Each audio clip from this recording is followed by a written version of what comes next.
If the Earth is flat, Pete, Okay. then there would be no measurable change in elevation. Q. Okay. Elevation is a measured change in the vertical axis, therefore not Q. Therefore, Earth is not flat. And in maths, you can prove whatever you like. I'm saying it's not physics. That's all that I'm saying. Yeah, so where does the proof of your flat Earth, where does that come into it? You measure Earth as flat with a flat baseline to a ground position to start. You can also prove a flat Earth by measuring angles. How useful for proving a flat Earth? It's a measurement of a flat Earth. Okay, measuring things is not scientific. Yes, that's correct. So what about the proof then, right? Does the proof of flat Earth that you have, does that lie within the bounds of science? I will get triggered now because this is dishonest prick. Okay, measuring things is not scientific. Yes, that's correct. Well, I was just wondering, when you were talking about proof of your flat Earth, is that the same proof as the proof that you were talking about with Jaren in science? I answered the first two times. I said no. Twice. No. I will No. get triggered now because this is Measuring dishonest prick. things like a flat baseline to a ground position for stars, not scientific. That's a measurement. Science establishes Should I the show you how cause it's of an possible, effect. mate? That's the science we deal with. We deal with natural By science. using scientific And while method, the knowledge can be put on the cover of a book as the science prove the Earth of is flat. ground position, the star, here we specifically deal with natural Should I show you how science. it's possible, That's mate? the scientific method. by using the scientific distinction. method to prove the Earth is flat. And I'll agree with you. In maths, you can prove things in the maths. The maths itself is an abstract language. Whereas physics, that's science and the scientific method, is dealing with the physical. It's the difference between science, physics, the physical, and maths, which Should I is show an you how it's abstract possible, language to describe things. Now, if you're saying you can prove things with maths, 1 + 1 = 2. Ground position. Proof. To start. And you were equal to, you've had 1 plus the other one. I can accept that that's proof. Ground position. Maths. To Yeah. start. In physics, it isn't proof. Should I show Because you it how it's isn't possible, physics. mate? Physics is the By physical. using scientific method to prove the Earth Okay, is again, flat. I can use the scientific method to prove the Earth is flat. Not the Earth is flat because of scientific method. There's a difference. Shape is not science. But I can use method, the scientific method, to show that it is flat. Ground position. To start. Yeah. Yes, that's correct. I got your numbers, they're right here. Yes, that's correct. It's just as easy as 1, 2, 3. Sphere, not see You thing. have to open your mind. Flat, I see thing. Imagination is all you need. You do know science is also Don't deductible. take advice from fools. That is a fact. Everything that they say is in vain. This is a flat Earth proof. Yes, that's correct. Never take advice from fools. We all know what they do is in vain. Should I show you how it's possible, mate? By using scientific Yes, method that's correct. to prove the Earth is flat. An Earth was proved to be flat by these measurements. So we would assert that that average is how average the level of level is. It's flat. There it is. That's how we use it. The deviation from that reference means it isn't flat. Everything is relative to you. I will get triggered now because it's a You dishonest prick. just have to say Yes, that's correct. generality. It's a what is. You You No. like those straight lines of curves. Means it isn't flat. Yes, that's correct. Drive down the road, don't you ever. The elevation changes make the Earth not flat. Third, then, it's a stupid argument. So this is a flat Earth proof. Where all of this goes. Don't report to FED or no one. I am my own person. I am my own person. Yes, that's correct. Everything that they say is in By using scientific method to prove the Earth is flat. Never take advice from fools. To prove the Earth is flat. That they do is in vain. Don't report to FED or no one. I am my own person. What's your observed phenomenon for a flat Earth? Did I say flat Earth was my observed phenomena, or did I say I can use scientific method to prove it's flat? Huh. Okay, what's your observed phenomena? to prove that it's flat? I see too far. How's that? I know the game that you're playing, You want to know, Jason? and I know exactly what's on your mind. No, I'm just letting the FED crew know You that got your playbook, it's alright. their lapdog needs more Your training model dictates what you will find. because you're an idiot. And I don't know Okay, what's your observed phenomena to prove that it's flat? where all of this goes. I see too far. How's that? Don't take advice from fools. Because you're an idiot. Everything that they say is in vain. I'm manipulating my position. Never take advice from fools. We all know what they do is in vain. Do I manipulate my position when I manipulate my position? Do I manipulate my position when I manipulate my position? What does your position have to do with the shape of the Earth? You have an angle towards this. You can also prove a flat Earth by measuring angles. Observe, which is How already too useful far for to proving a see. flat Earth. Now that is scientific fact. There's no real evidence for it, but it is scientific fact. The rebuttal is actually a straw man. And that's, why I want to clarify, because I think that's worth pointing out, that the rebuttal was a straw man. Nowhere in the argument is the words level plane even mentioned. Topography is not mentioned. And it's only about the elevation change, which is a measured change on the vertical datum.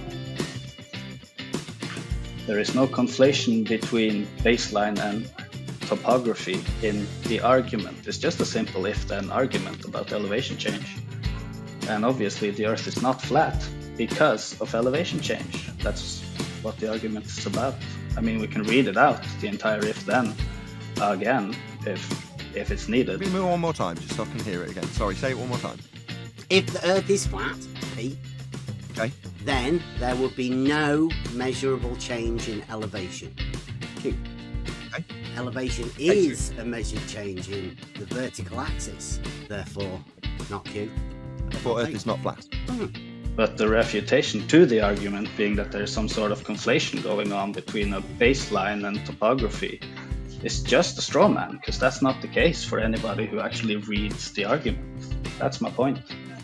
Well, it's not an argument because you're convoluting the baseline from which you will measure, which is your mean sea level. You're convoluting that with the topology you're trying to measure. So it's not an argument.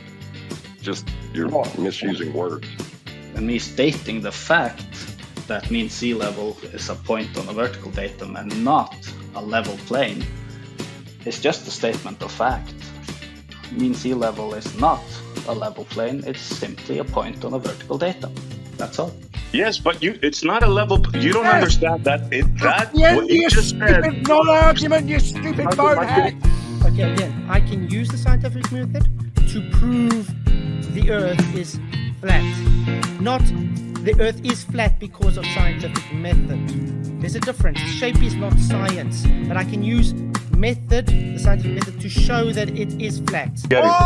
Why do we have to listen to this incessant verbal diarrhea with the verbatim repetition of it? Bird it! Just be patient, guys. This happened before. Well, I was just wondering, when you were talking about proof of your flat Earth, is that the same proof as the proof that you were talking about with Jared in science? I answered the first two times. I said no. Twice. You don't understand. Earth is not flat. You don't understand. Earth is not flat. Yeah. Yes, that's correct. It's not my problem if you don't want to learn. You're just on your own. Where's the science for a stationary Earth? Okay, way to demonstrate that you don't understand what science is without saying you don't understand what science is. Because science deals with cause and effect relationships. Though natural science, that's the study of the physical and natural world, is what we are dealing with here on Flat Earth Debate. Now that is exclusively the singular, scientific method. That is exclusively illuminating the cause of naturally occurring phenomena. So when you say, what's the science of a stationary Earth? Should I show you how it's possible, mate? Okay. you're so used to being told that you can prove concrete nouns with science. By using scientific method to prove the Earth is flat. Prove concrete nouns with science. Do you expect us to adhere to that non-standard? Not the Earth is flat. Earth is not flat. Don't understand. Earth is not flat. Not the Earth is flat. It's not my problem if you don't want to learn. Because of scientific method. Shape is not science, but I can use the scientific method to prove the Earth is flat. You can prove concrete nouns with science. Do you expect us to adhere to that non-standard? It's not a cause and effect relationship that you're asking about. So when you say flat Earth, should I show you how it's possible, mate? measuring things is not scientific. Yes, that's correct. By using scientific method to prove the Earth is flat. That's not something happening. That's not an occurrence. That's not a phenomenon. You're not going to get an IVDV relationship. Do I manipulate my position when I manipulate my position? It's absurd to ask us for the science of flat Earth. You can use the scientific method, to show that it is flat. No, you can ask for the measurements of flat Earth, the geometry of flat Earth. Okay, measuring things is not scientific. Yes, that's correct. The practical application of flat Earth, you can ask for all those things and we can provide them. You don't understand. Earth is not flat. Not the Earth is flat. You don't understand.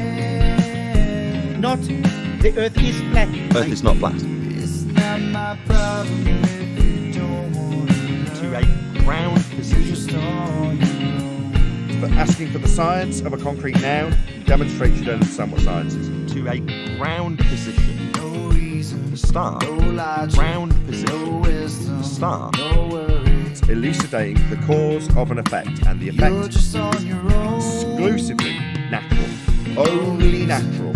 Does that lie within the bounds of science? To question. Ground position. The You're just star. on your own. So what about the proof then, right? Does the proof of flat Earth, does that lie within the bounds of science? Well, it's not an argument because you're convoluting the baseline from which you will measure, which is your mean sea level. You're convoluting that with the topology you're trying to measure. So it's not an argument. Just you're misusing words. What does that have to do with the shape of the Earth? Sphere, not see thing. Flat, I see thing. I will get triggered now because this is the son's prick. You can use the scientific method to prove it's flat. Flat itself is not a science. You want to know how I can use science to prove it's flat? Have you ever thought of that? How do you do it? Was that your proof. Are you going to try and plug your shit on my channel? No, I don't want to do that. Loss, if you're telling me you're going, I didn't thank you in return, you noticed. Yeah. Keep watching Nathan Oakley.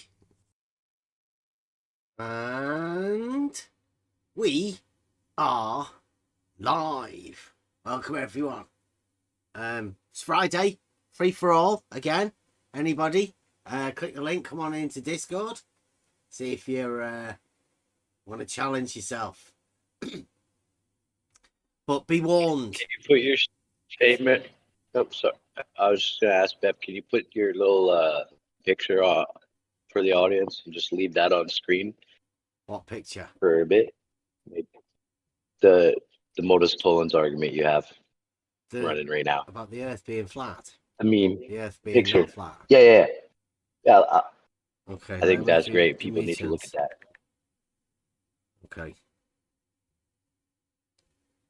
Well, obviously we'll be putting this out quite a lot during tonight. There is questions about this. There you go. Just for you, Rob. Please be warned that we may talk about contradictions that may be troubling. So if you hold any of the contradictions, because this is how one of the ways I say that we find proof. There is a law of non-contradiction. So if you can find a contradiction, then that's surely a proof that something's wrong. Because There are no contradictions in reality. So if you do happen to get annoyed or whatever about anybody mentioning to something that may be a contradiction, just switch off, go and watch some other sort of programs or whatever, because we don't want to hurt anybody else's minds. And sometimes this particular debate argument is dealing with reality, and you may have built up a model that you rely heavily upon. We only deal in reality here, so please don't get upset if you find yourself I don't know, having ideas of contradictions, but I don't know. Maybe you don't know what a contradiction is. I don't know. There's all sorts of people. Just be warned. We don't intend to make people angry or shouting or anything. Particularly Nathan Oakley or Flatside. I wish them the best. And like I say, if you do feel yourself getting annoyed at some of the things that get said, well, that may be because you're sensing some sort of contradiction or whatever. If you want to disagree, then come on in, have a chat. Let us know about your problems or whatever you may have.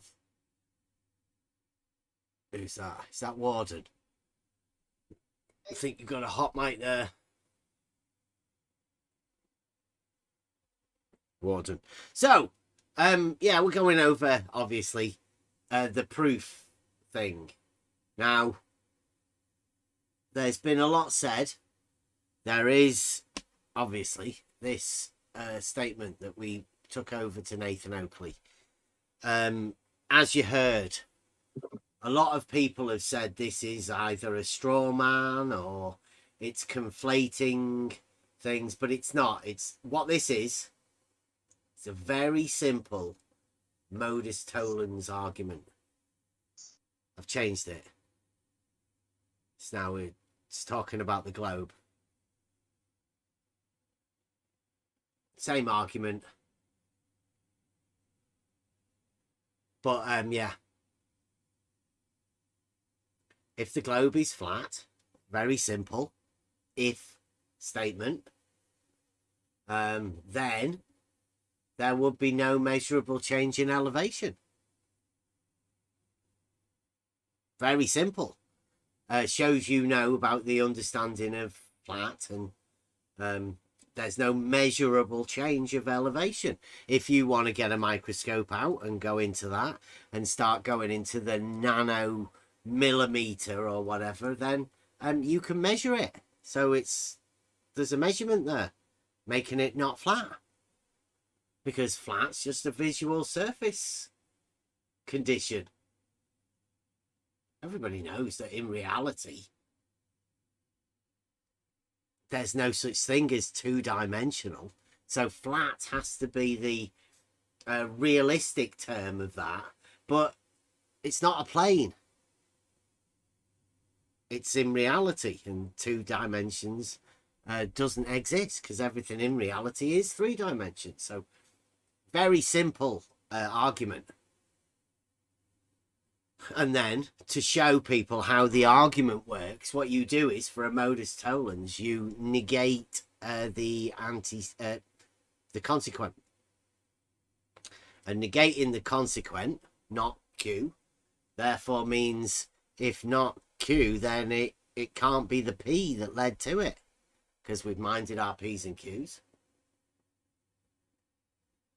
So therefore you can negate P, say the globe is not flat. Everybody knows this sort of stuff, and it's true. Even flat earthers know it's not flat. But this is just an example of a modus tollens argument. To say it's a straw man would be ridiculous. It's just an argument that you can't really deny. Yes, people do say it's a straw man, and people do say it's conflating one with the other, but it literally isn't. It's a simple statement, like Saragaki goes over. So this is an argument to teach people modus tollens. Now, is it for people in this arena? I'd say not. Say people, everybody in this arena that we talk about, they can't see the simplicity of it, but it's not aimed at them.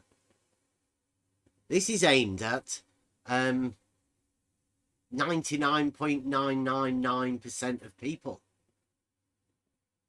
to be able to show people how logic works in a very simple if-then statement, and how you negate the then.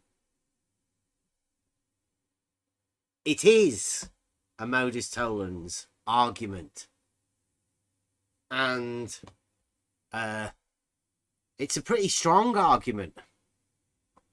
Just a conclusion that some people don't like. Well, because this argument teaches you that it's not flat, there are obviously, once you have a lemma, then you can develop that more strongly within mathematical and logical understanding. You can start using that to develop further thoughts. And within this argument, there are many hidden depths. But first off, you need to understand the simplicity of a modus tollens argument. And that's what this is there to show.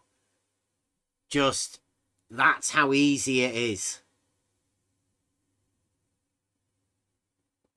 to disprove flat Earth. Now, anybody that wants to say that flat Earth isn't about the Earth being flat would also have to be able to state the reason how they deal with that contradiction. Because you can't say that the Earth is flat, but then say it's not about the Earth being flat. Because that would be ridiculous. And that would probably be why flat earthers get ridiculed. So there's a proof on the screen right now that the Earth is not flat.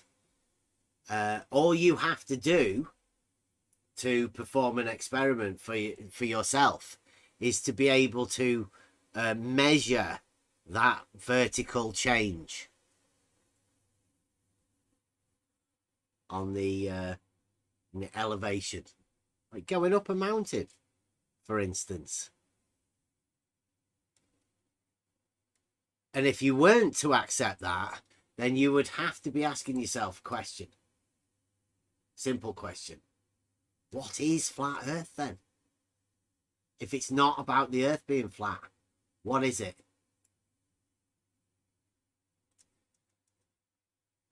And I bet you get more answers than you wanted, because it's obviously not about the Earth being flat. Now, other people will have different ideas on whatever they think that is. That's up to them. Does anybody else want to have a conversation about what isn't?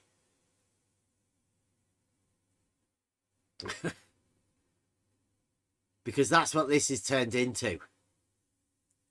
It's turned into a conversation with people talking about things that aren't what they are named as and how the definitions of things change. I've been in a pretty unique position myself over the last few years to be able to find a proof of something within myself, but also to be able to find the method for finding proof, which is, it's much more valuable than just holding that one proof.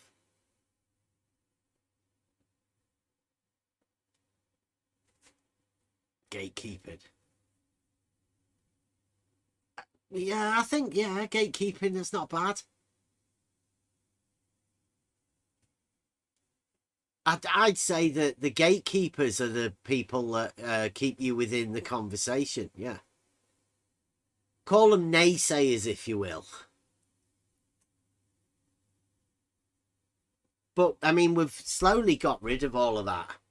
And now the true conversations should be able to start about how we do actually gain proofs in reality.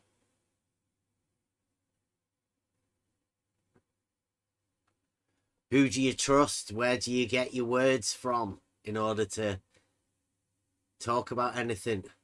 If anybody does want to come in, link's already there. If anybody thinks of any other way would be easier to be able to talk to people, you can do that. I like the way Dell does it with a phone call, but not too sure how that would work. Discord isn't too bad.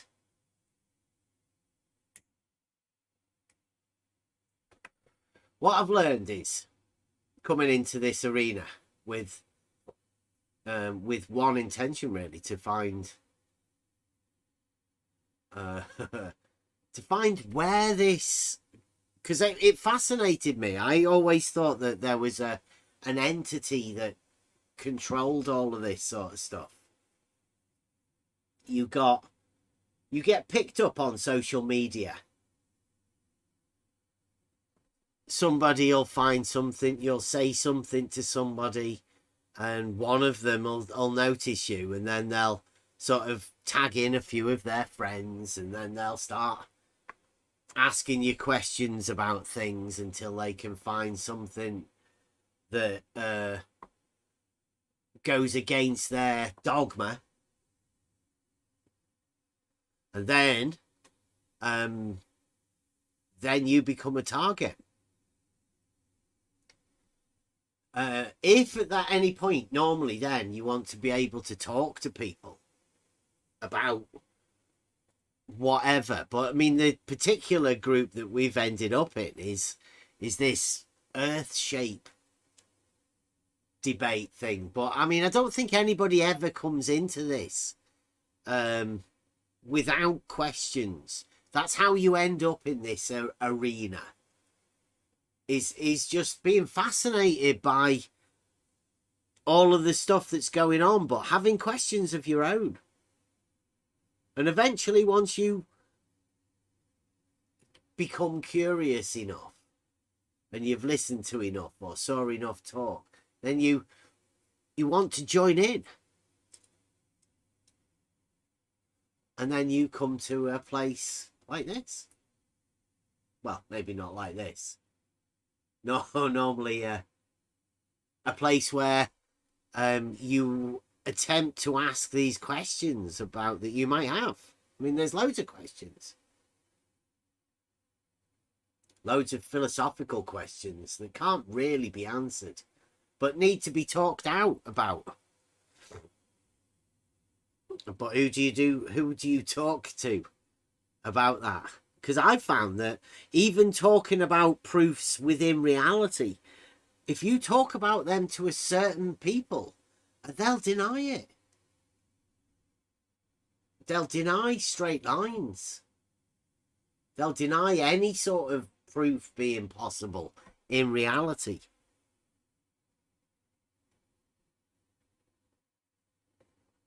I was trying to get the word epoche out today, and it's it's very hard for people to reach that. To epoche means to reserve judgment, right? I was trying to explain, and it's like some people just have to have an answer. They just can't accept the fact that certain things you'll never find an answer for them. I think that's one of the main problems we're facing.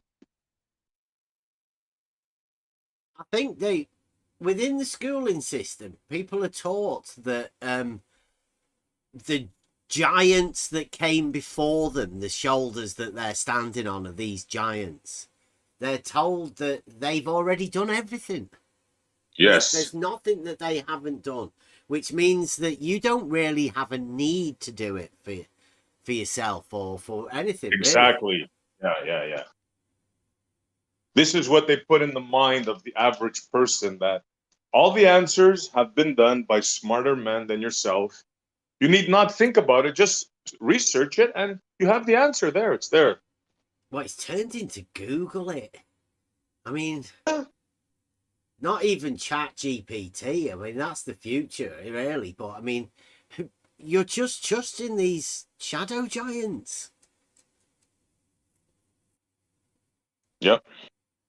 And proof has lost its meaning, I think. Without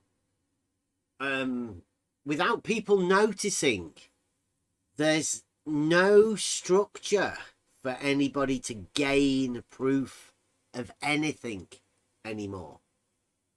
So when you ask people, what do they have for proof and what is proof? I think nowadays you'll get as many answers as there you would be for what is flat Earth or what is a globe. Because everybody has their own concept of it, right? Even globe earthers have their concept of flat Earth. And that won't be the same as somebody who's a flat earther of their flat Earth. And they'll have a different idea of what the globe is. Because everybody has their own ideas of all of these things. And that's the same for proof nowadays. Well, the ballers have been convinced there is no proof. And they're taking some flat earthers with them down that road. That's because nobody does know what proof is. So it's one of the best conversations I think we could ever have. And I can't understand why a group of people like flat earthers and globe earthers have been asking each other for proof. And neither side actually knows what proof is because they both hold contradictions. And you can't have proofs that involve contradictions. And that's a sad state of affairs to be in. Group of people that imagine that they can debate, yet hold contradictions, and aren't even able to talk about those contradictions, or even how they gain proof of anything. Even water boiling.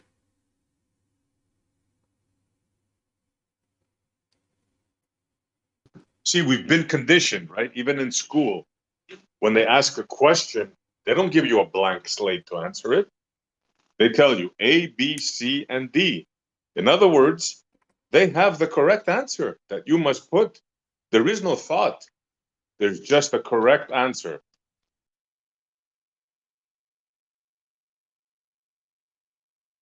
I have to keep going back over this, right? Because the video that we watched at the beginning of this, we've gone over it the last yesterday. Proof. Nathan Oakley and Flatsoid. Well, Nathan Oakley does the he berated Jeren because McToon was proving the earth was flat. Now, what sort of proof was that? Because when I asked him, he said it's not scientific proof. It's a measurement.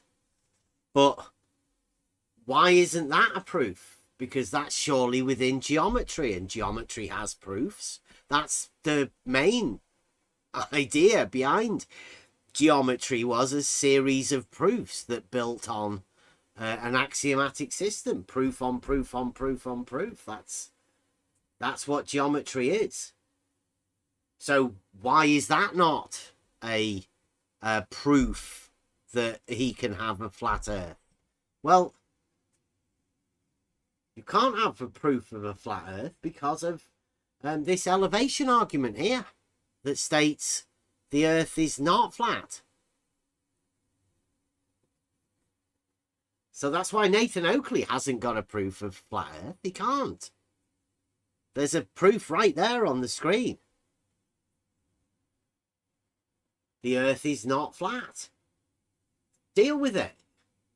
There's not going to be any proof for flat earth. Yet Nathan Oakley has been talking about flat earth proof. Now, Flatsoid in that thing says he can scientifically prove a flat earth. How'd you do that?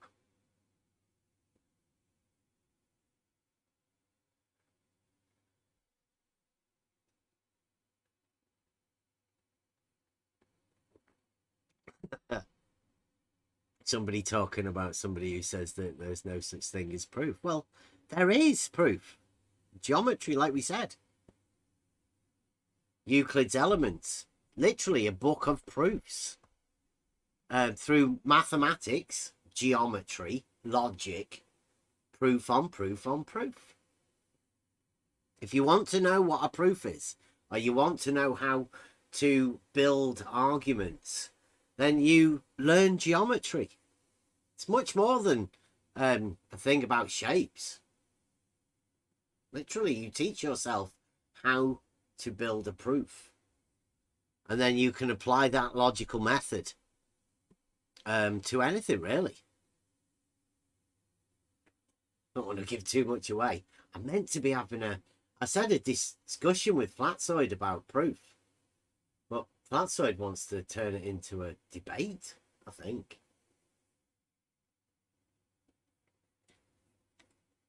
So I want to leave a bit behind for the if there's going to be a debate. So anybody wants to come in and have a chat?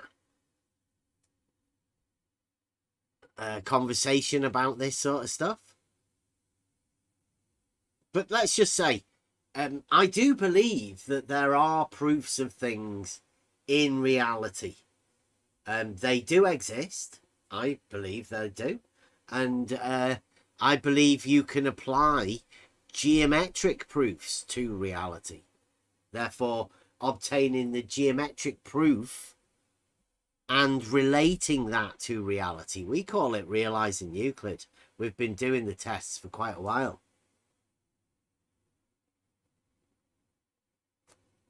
These are things that can be done in reality and pretty cheaply, really. The actual proofs are geometric, so there's a process that goes on that you can go through the steps and you can talk about them, you can refine them until you end up with a perfect argument with zero flaws. I mean, of course, there will be people that say, well, that's a straw man, that's not an argument, it's conflating this with that and coming up with non sequiturs. I mean, they can do that. They may possibly be model afflicted. They may hold contradictions that they want to keep hold of. They may not even notice those contradictions that they are holding. To be honest, most people do already hold contradictions. You can't really get around that, like SE was saying. We have this thing called epoche, and all that really means is that you just drop all dogma. There's no need for you to accept any dogma. You can just reserve judgment until the need arises. Sometimes you don't. It's like somebody like holding a gun to your head and saying, is it flat or round? There's no need to answer that, because that's dogma. It's okay to say neither. I guess you could prove it's neither.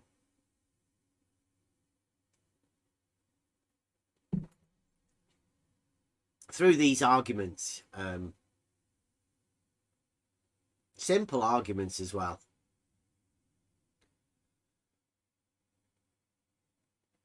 I have been saying, I don't know if anybody's ever heard that I've said not a flat earther.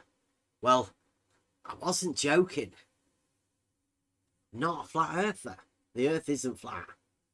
But like I've always said, level is a straight line on a horizontal plane, and that can be proved easily. Loads of people know that that can be proved. Loads of people know that the earth is not flat. And had a conversation with Nathan Oakley only in a text chat on QE's thing the other day, and I said that no surveyor would say that the earth is flat, which is a true statement, that they won't, because they measure elevation changes. They know it's not flat. Nathan Oakley took a clip of a conversation, one conversation that I had with a surveyor. And I won't make any more conversations. I won't put any more surveyors on camera because of people like Nathan Oakley. I was asking the surveyor about level and to say whether there was any curve in it. And the surveyor said, no, there's no curve. It's flat. To which Nathan Oakley thinks that surveyor said that the earth was flat. He didn't. He said there was no curvature to the horizontal that he was using with his tool. Nathan Oakley was being a little bit dishonest. Well, he is a flat earther under threat of his flat earth being overturned. So I will never have any more conversations other than that one. I've learnt my lesson with surveyors on camera, because surveyors aren't flat earthers. Yet, if they say that they use horizontal, Nathan Oakley will start calling them flat earthers because he's mad. He thinks horizontal proves flat earth, and it doesn't. Where's Nathan been lately? Well, he was in that QE's thing on Tuesday. Yeah. He hasn't gone live though, has he? No, he's just done the little things about Jaren. Jaren said he's going to leave Nathan Oakley alone. He's not worth the time. And Nathan Oakley's took a week off and made some short videos about Jaren. Oh, that's nice. Mm. I wonder why he's not gone live. Maybe I he's don't very know. busy. He might be building up to something, like amassing his empire before broadcasting to millions. Yeah, maybe his wife finally got pissed off with him. Wouldn't be surprised. Yeah. Alarm. What's that? Alarm? Yeah, I had a chat with a surveyor today and got that answer too, yeah. Surveyors know it's not flat, but they know that their tools establish a horizontal. You don't need any more. We were saying about this. Any injection of any model into the conversation about reality will just end up in a conversation that nobody needs to have. You're bringing in something that doesn't really exist into a conversation about reality.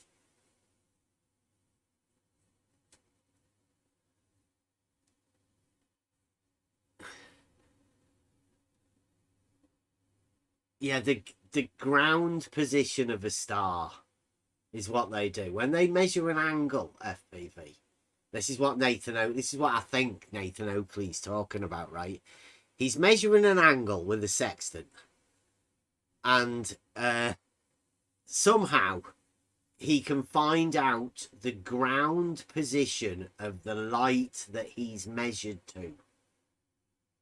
And then there's a distance or something involved with that. I mean, completely impossible. And we've been saying to a lot of people for quite a while, you can do fuck all with an angle. To keep it, you know.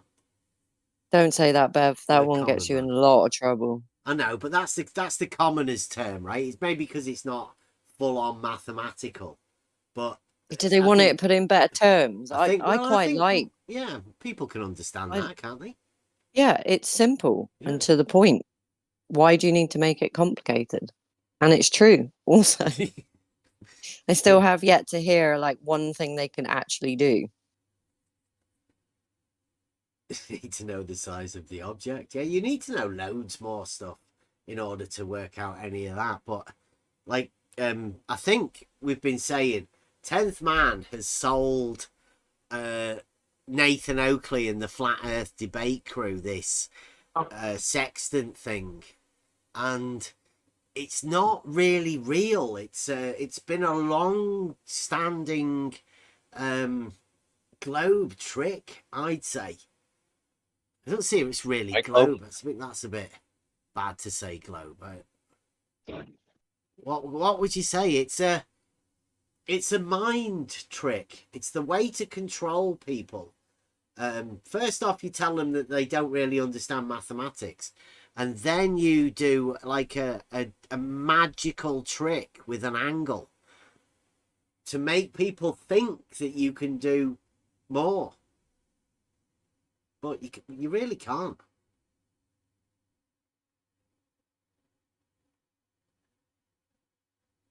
Yeah. Can you hear me now? Yeah. I already told you guys, you can measure them and you can talk about them. The angles I'm talking about. You can name them. Yeah, you can name them too. You can give them different names, you can like give them the elevation. numerical name, or you can just call it, you know, something. I mean, we've got the equipotential angle of adjustment. Now that is an angle, right? That's a true mind angle. One of the tricks we can show people. Nobody wants to know about these sort of things, though. The equipotential angle of adjustment is the magic angle that we might be able to tell a story of at some point. But in fact, it has been made up as a reductio ad absurdum, in fact, if you want to talk about proofs and how we actually prove things. Because at the last line of proof is the reductio ad absurdum, which it's going to be fun to explain, I think. We say we've been doing this for 4 years, taking baby steps. But what we do is we do advanced simplicity. And that means going back to the basics to build up from there with a firm understanding of where we came from and how the principles of all of these things work, the first principles. And that's what we do here. So it's very easy for us to simplify things and explain from the basics. And there's a direct proof, there's a Modus tollens proof, there's many other different forms of these ponens and tollens to be able to place them together. There's axiomatic systems of like transitive law of equality, these mathematical concepts that are the structure of mathematics and logic that allows you to be able to prove things. Well, they all apply. In reality, they always have. They always will.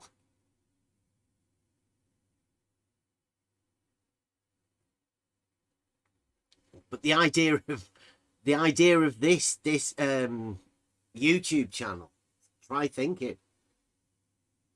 It was just to try to get your brain to activate into thinking about things that perhaps you don't see. They're right in front of you. But because your brain doesn't access this stuff, you don't get a chance to think about it. So maybe not for everyone. But modern times have shown us that there's going to be some problems coming with people's minds. And you're better off trying to ditch all of those contradictions. Especially if you're not even aware that you're holding the contradictions.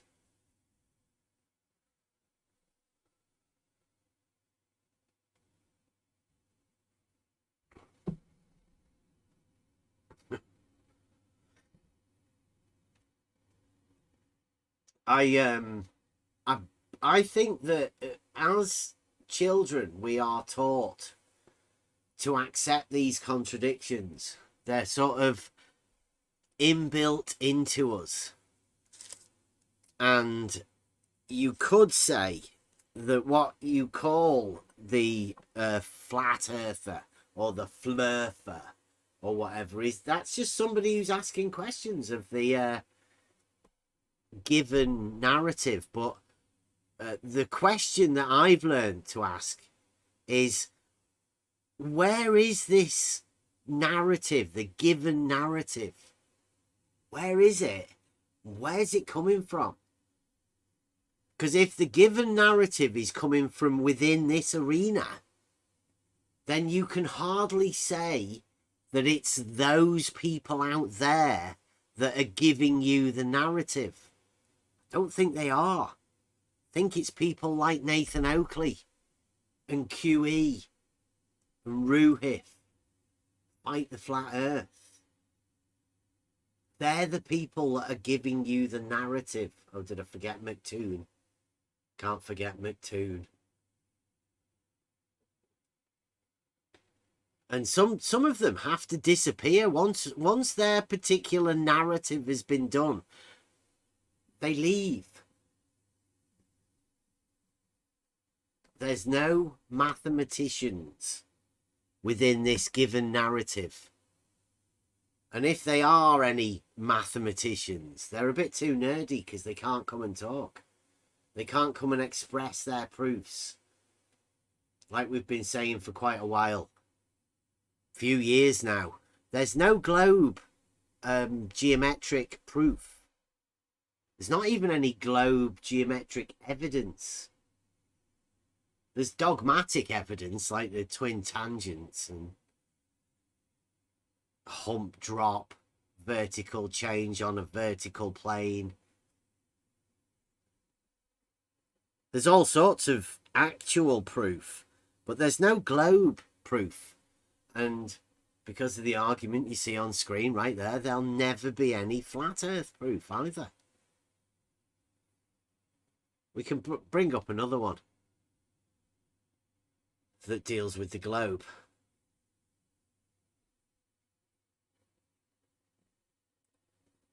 Why have we given two choices, globe or flat? Can't we have a third one, reality? Yeah. Well, that's where we've always been, but within this arena, they don't want that third option of reality. Within this arena, you'll only ever get people talking about flat or globe, and they're both not provable. Whereas reality obviously is provable. 100%. Oh, Larry Scott and Jem as well. Wow. Yeah, don't leave out Ordnance Survey. All of the elevations are measured as a vertical datum. Larry, that's very true. That's exactly what we're talking about. That if you look on the screen, you'll see it's an elevation profile of the Leeds to Liverpool Canal, done by the Ordnance Survey, with all of the elevation changes of all of the stretches of the canals as it goes over the Pennines in the UK, from one side, west coast, over to the east coast. That's what that particular elevation profile is. So thanks for pointing that out, Larry. Thank you to the Ordnance Survey for their elevation profile. What's Jem talking about?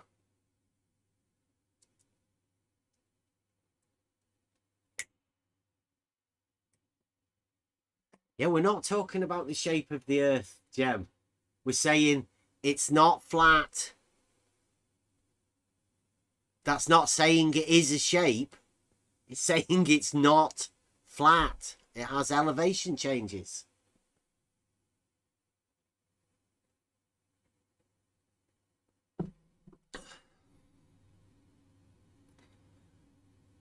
Triangles only have 180 degrees iridium.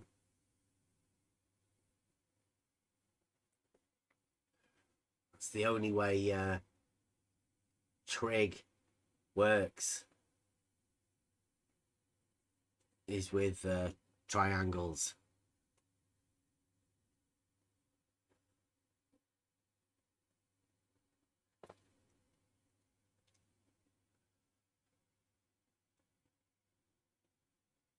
See, like Gem Panda's in the chat. Look at this.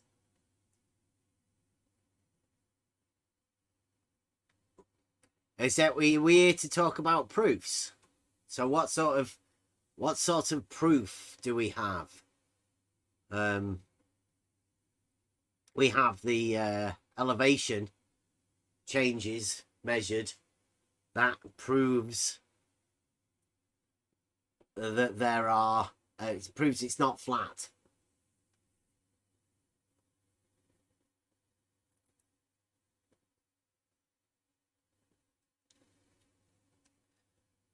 Is there some surveyors around here? Is there any surveyors? Don't think so.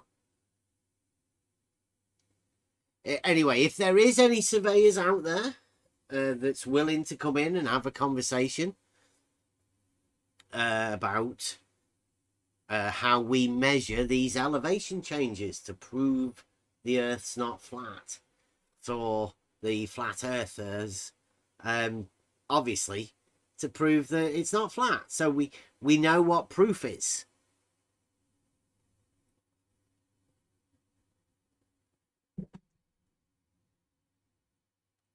Is Gem White Knighting for Nathan Oakley? They'd make a good team, I think. Yeah. You should have him over, Gem. You might be able to grab his coattails. Well, so is it Superman's cape? Might be able to tug Superman's cape and get a few of his millions of subs that 10th Man's going to help him out with.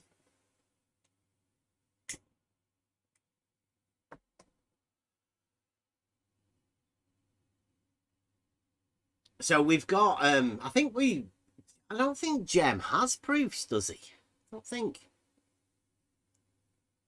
That was right, wasn't it? I see when we went over there, didn't they all say there was no such thing as proof? I believe so, yeah. When we went over to Gems in 2022, I believe it was, yeah. No proof. No proof. That's what the boy said, yeah. So I don't know what Gem Panda's talking about. He was not going to be able to prove anything. Pretty much counts him out of the conversation, really.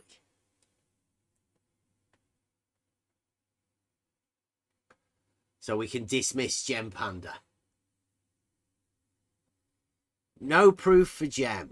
Anybody else? I say maybe he's had a have change. proof. Maybe he's had a change of heart about proof. It's been a year now. Yeah. He might be able to prove that somebody tweeted something. You know, you might have a screenshot of a tweet that somebody did a few years ago. But I mean, I don't know how true that stands as a proof of anything. That would be only evidence. Ooh.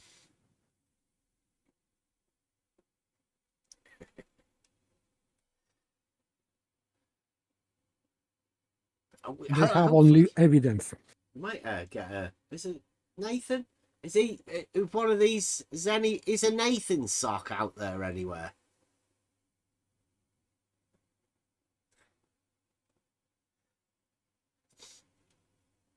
There are mathematical proofs, exactly, Jem. Like geometric proofs. Mathematical is like a logical system, so therefore logic is where you derive your proofs from, and obviously you can make a statement like if the earth is flat, then there would be no measurable change in elevation.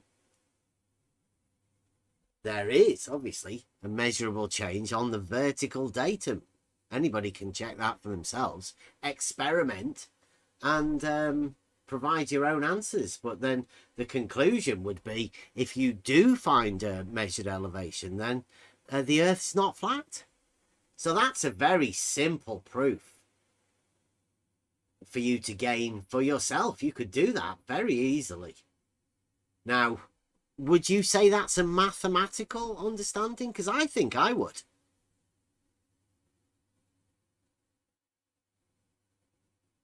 Because you could definitely measure with numbers that vertical change. Even the fact that vertical is perpendicular, that's mathematical.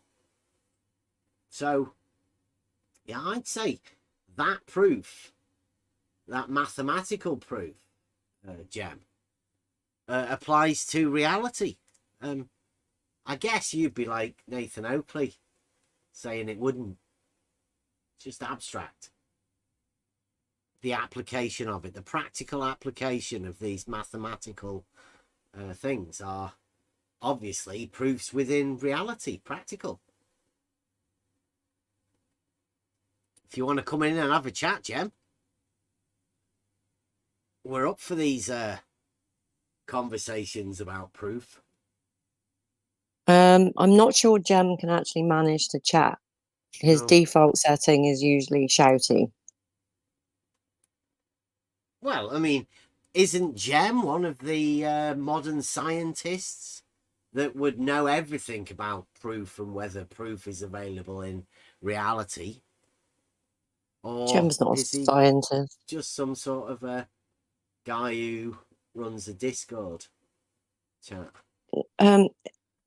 He Does he even likes run going it? around shouting at people, Yeah. as evidenced by the videos that are out there of him shouting at people, and all the times people have been into Discord and been shouted at by Jem. So, And we know that he doesn't have any proof. Like, and if he has gained some proof, then he's done it since a couple of years ago when they didn't have any proof. So if you wanna come in, Jem, and tell us about the proofs you've gained since you didn't have any a couple of years ago. Oh, there you go. Jem Panda doesn't believe that you can apply Pythagorean theorem to prove the right angle triangle. In reality, he doesn't.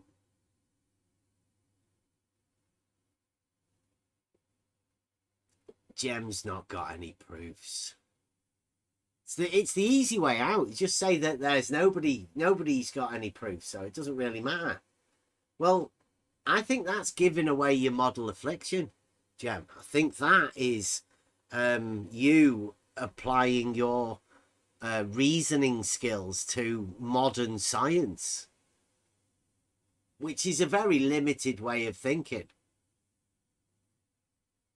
And that's why I think we don't have proof within this arena. So the flat earth and the globe earth have done a deal with each other where they don't talk about proofs in reality. And they both come to this idea and understanding that there are no proofs, because there aren't. There's no proofs of globe and there's no proofs of flat. The proofs are in reality. Obviously, these two groups of people that we find ourselves in the midst of don't have any proof. Now, how do you tell who's who? You find out who holds contradictions.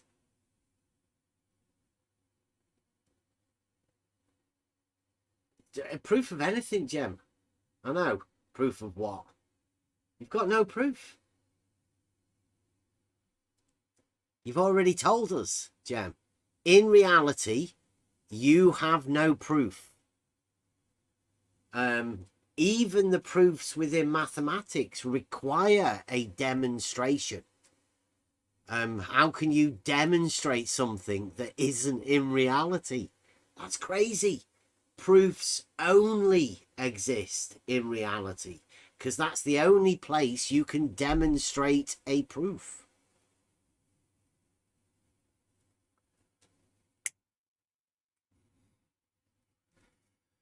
Jem says, Earth, there are no proofs. There is evidence which proves things. As I That's said, not contradictory. Evidence, yeah. The evidence is the demonstration.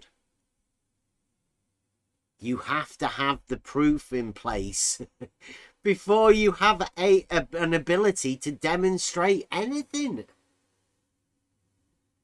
Yes, for example, if we have like an argument, premises and conclusion. So you can prove, for example, that your premise or antecedent is false. You can prove that because you can bring evidence that your premise is wrong or false. But this is falsification, for example, of premise. But still, if you prove your premise to be right, it doesn't mean that you fulfill all conditions of giving proof, because this premise is just part of proof. So saying that my premise is true without argument, which ends with a conclusion, you cannot say that you have proof. Still, you can validate your premise, but still it is not a proof yet. So even if Jem Panda is saying that he has evidence, okay, yes, but evidence for what? For proof. So first evidence and then proof. And modern science seems to just dismiss proof and is saying, modern science, that we use only evidence. So that would be proofless science, which is not a science, at least for me.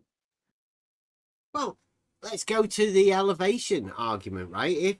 If the Earth is flat, then there would be no elevation change. Now, that's your P and your Q, right? The Q follows from the P. There would be no measurable elevation change. So the evidence would need to be that elevation change. Yeah, but you can't absolutely. just go round looking for elevation change without knowing the purpose for you finding it. You need the proof set up first, which is the modus tollens. It's the argument. And then you can go and find the evidence to support your case, i.e. the argument, the proof.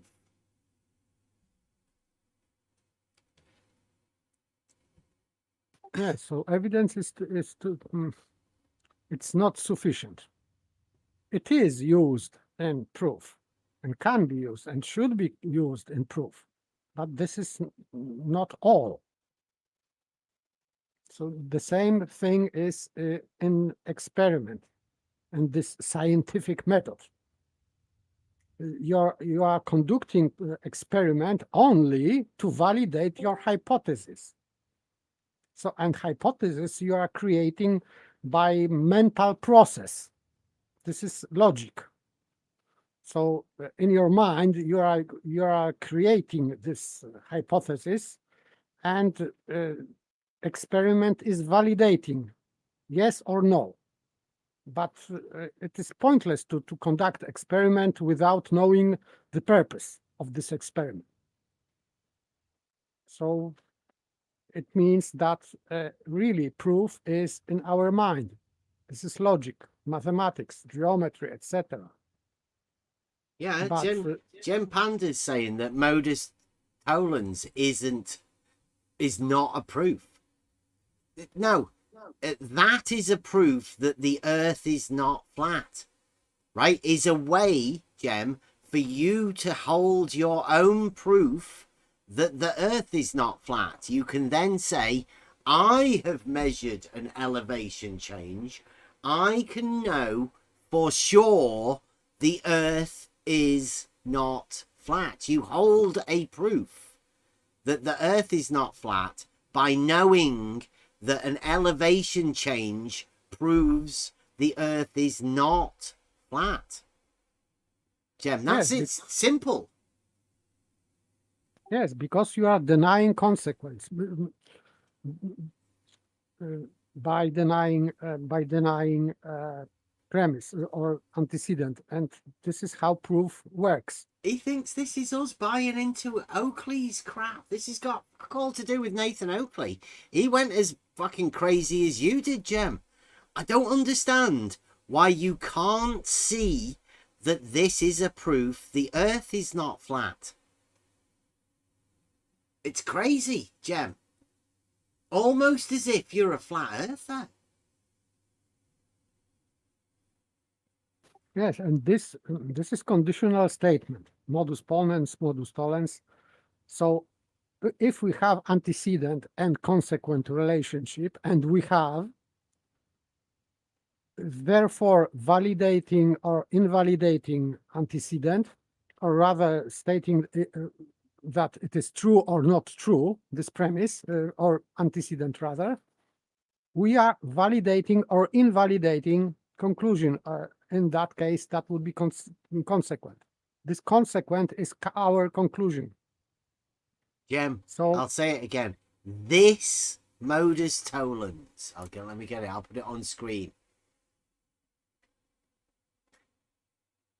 This modus tollens right here, not any modus tollens, not just some random thing that you've made up. This particular modus tollens gives you a proof or a way for you to derive a proof, providing you can measure an elevation change or understand that once an elevation change is measured, then the Earth is not flat. It's pretty simple, Jem.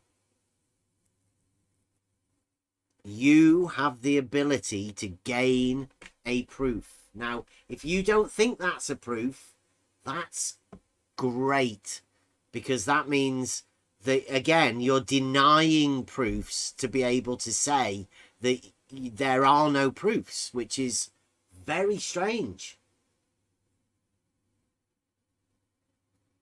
Very strange. Yes, he says that it is proposition, okay, but it means that you have to check your antecedent in that case, and or consequent, it doesn't matter, but it means that you have to use that evidence in that modus, tollens or ponens. And then you can say that you are using this evidence in that proposition. Let's say this is just conditional statement. But you are doing something with that evidence in specific way. So I don't see any problem, but he's trying to twist that evidence itself and by itself is proving or disproving something. No. You need whole proof, in that case, modus tollens, because this is proof. And of course, evidence supports your, or is supporting or denying your outcome. This is So the idea of this conversation, though, right? The idea of being able to gain proofs in reality, and where certain people have taken proofs out of the hands of normal people, simple proofs. If you get your statements okay, I mean, why isn't that a proof that the Earth's not flat, Jem? It is. What's going? I don't know, but Jem, what is wrong with that? Do you not want that to be a proof that the Earth is not flat? Or would that be embarrassing for you, Jem? Are you upset that other people have come up with a proof that the Earth's not flat when you want to debate flat Earth and show how ridiculous the actual attempt of debating flat Earth is, when it can be completely dismissed by a very simple conversation argument like this? He's trying to respond to Mike Jones, but there is an error in his statement, because conditional is true even if antecedent is impossible. That's the principle of conditional. And ancient Greeks knew that. And there is, for example, there is example for that, of this kind of conditional. For example, if a human was a donkey, he would be mindless. So we have antecedent, man being a donkey, and consequent, he would be mindless. And this conditional is true if antecedent is true. So we are checking antecedent, and we are checking that human is not a donkey. And that's why we can say that our conclusion, consequent, is false. But conditional, as conditional, is true. Because if really, in reality, men were donkeys, they would be mindless. That would be true. If condition is fulfilled, the consequent would be fulfilled also. That's the beauty of modus ponens and modus tollens. So the conditional as a proof is all right. You are just checking your consequent, if consequent is false or true. And in that case, this modus tollens, because it is tollens, because it is erasing conditional by erasing premise, and it means, or vice versa, it means that the conditional stands still without checking. If we assume that the Earth is flat, that is true, yes, there will be no measurable changes in elevation. This is true statement without checking. So this conditional stands still without checking, and you are checking that there are in reality. So you have to go outdoor, and check, yes, we measure changes in elevation. That disproves our consequent. That our consequent in conditional was true, but in reality is falsified. That's how modus tollens and modus ponens work. Yeah, I think that's a little bit too complicated for people. Like maybe we do seem to have lost probably the extra viewers that we were having. Okay. Jem said, it isn't a proof until you've made the measurements, the vertical change, the measurements of the vertical change, right? But then he says it demands, right, the measurements it demands, then it may amount to proof for someone. So it means that other people can just dismiss it. Some people can go along with the vertical measurements that once they're made to prove, and then other people can just dismiss it. That's what Jem's saying. That's the difference between proof, modern day proof, and traditional proof, an understanding of just an argument, a process. These are the conversations that I was hoping for us to have. Jem Panda obviously has a completely different understanding of what proof is. He thinks you can just dismiss proof if you like to. Yes, but this is just subjective. So he denies objective reality. Like Brandau. Didn't he say bird mating was proof? Oh, I don't know. Is that an old school Nathan Oakley thing? It might have been, you know. Yeah. I recall him saying that bird mating is some sort of proof. Oh, well, there you go, Jem. Is that right? Did you once have proofs of... He's missing the point. It doesn't matter if these measurements are correct or not correct. It doesn't matter. They are. It doesn't matter if we measured 1 meter high or half meter high or 1 kilometer high. They are. They exist, these measurements. It doesn't matter if they are correct or incorrect. Yeah, well, no, Jem's saying that other people, Jem expects other people to be able to give him the proof. That's why he has no proof, Jem. These ideas, these statements, the arguments, the modus tollens, give you the ability to find your own way to get the proof. You measure the elevation change to find the proof that the earth is not flat. Nobody else needs to do it for you. You do it yourself. You then gain that proof for yourself. In fact, even only ability to do that is a proof. Yeah. Because it's like saying that he would, for example, say that I don't believe that 2 + 2 = 4 because I deny to make that operation in my mind.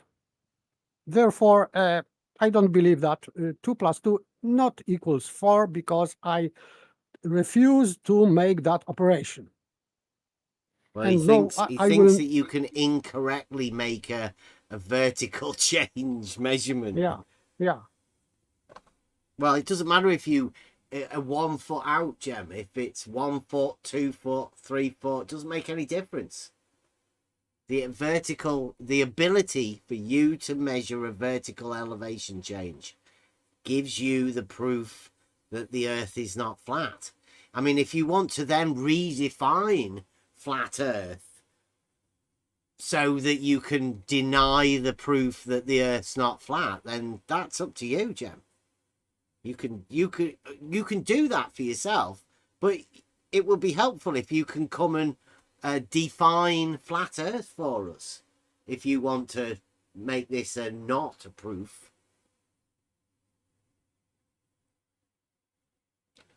Very strange. I thought Jem Panda would have gone along with this, that the earth is not flat. I know, Gizmo, it's really weird.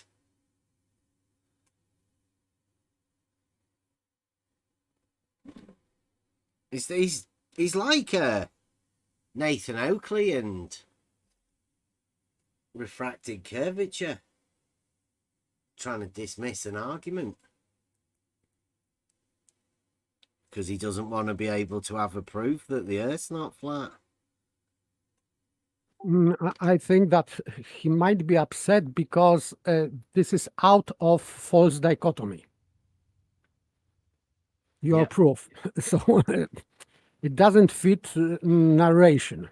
So because if Glober is discussing, let's say, with flat Earth, he is doing that from his position, globe position. But your argument is not from globe position. So for Jem, it is useless. And by the way, it disproves globe also. So it is not useless. It is harmful for both models. No. This is nothing Not to do harmful. with the globe. This is just about flat Earth. That's right, Jem. You don't want to have a proof that the Earth's flat. That's what it is. It's because he's got a Discord channel called Debate Flat Earth and More. So this would just be Debate More. And they've never had a debate over there. So if they were to get rid of the flat Earth thing, then I don't know. I think that's what he's doing. He's got a Discord channel that's like he's in it like Nathan Oakley's in it. Nathan Oakley's in it because he's called Flat Earth Debate, and Jem Panda's called his Discord channel Debate Flat Earth and More. They're both in it for the same thing. They don't really want proof that the Earth's not flat, because then it'd make their Discord channels and their stuff all ridiculous. But I mean, look at that. Jem's trying to find as many different ways. It's like a I'm washing my hair type thing. He says, I might do the measurements incorrectly. Also, I would have to be very drunk to be persuaded to do it in the first place. I might have a complete inability to make the measurement. So he would not measure a distance on the vertical. That's how far Jem would go to not have a proof that the Earth's not flat. But you don't need perfect vertical. It can be, let's say, skew or oblique line. It still has vertical datum. This, let's say, hypotenuse on if we have a triangle with horizontal and vertical as adjacent, and the hypotenuse as this skew line. This skew line will have also this vertical change. So it doesn't matter. It only matters that it has to deviate from horizontal somehow. Yeah, rise over run. Yes, so in any way. Gradient. I'm sure he's seen it like a gradient sign. Have you been driving around in your car, Jem? You had to do a handbrake start to go up a gradient on like a hill or something. That proves that the Earth's not flat. The bigger the hill, the more proof it is. Well, it's not really. You don't need any more proof. You don't get more proof because of your hill's bigger. Just any vertical measurement change, really.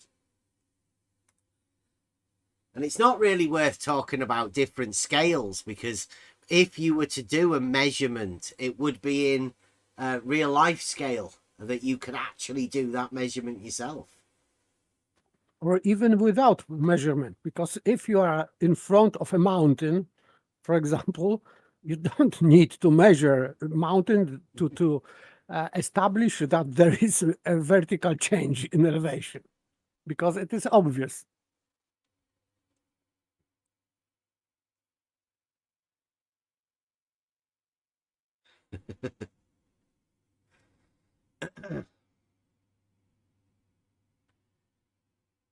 Yes. What he's about right. people that actually build houses and they've got rise over run for their roofs? Yeah. Yes, and he says Yes, great thing. Modus tollens is a logical statement, not a magic spell. I agree. Absolutely, yes, Jim. Definitely not a magic spell. You can't do magic with logical arguments. In fact, I would say logical arguments uncover magic that may have been cast in the past. Like, if you may hold contradictions. Now, that would be some sort of a form of magic, you holding two contradictory opinions or facts about things. And Yes. the logical statement will bring those contradictions to bear upon each other, exposing the contradiction, you could say. Yes, that's why we call it very good bullshit detector. It's a good This- job that this Jem logic. notices that as well.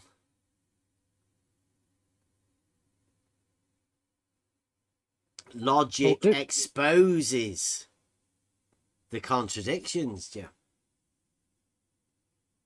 And paradoxes and sophistry and many more.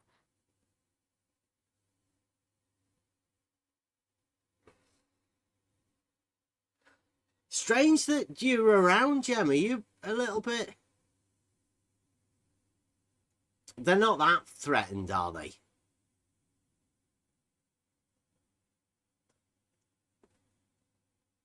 Wonder who was it?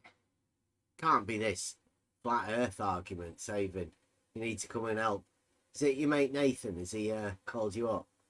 Said I'm in a bit of a pickle, Jem. Can you help us out?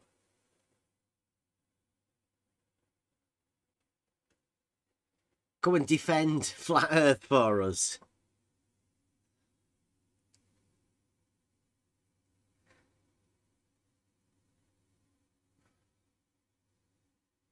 Can you picture Jem and Nathan in the same room on the same team? That would be a spectacle. Well, when we were talking to Dell, Dell said that Nathan Oakley did come from Gems. No way. Yeah. You did say that, eh? Yeah. Wow. Yeah. I mean, I don't know whether that's true or not, but I mean, I could believe it. Jem and Nathan, buddies, part of Troll Team. Maybe, but I cannot associate that. But I don't know everything. So maybe, but from my experience from the past, it's rather not. But as I said, I don't know every single thing about that arena. Yeah. Yeah, Jem, I'd do if I were you is leave this particular conversation because there are contradictions that I do believe would drive you mad because you'd have to accept them more and more. There would be a snowballing of contradictions that you would end up holding, and it will drive you mad. You probably already are mad.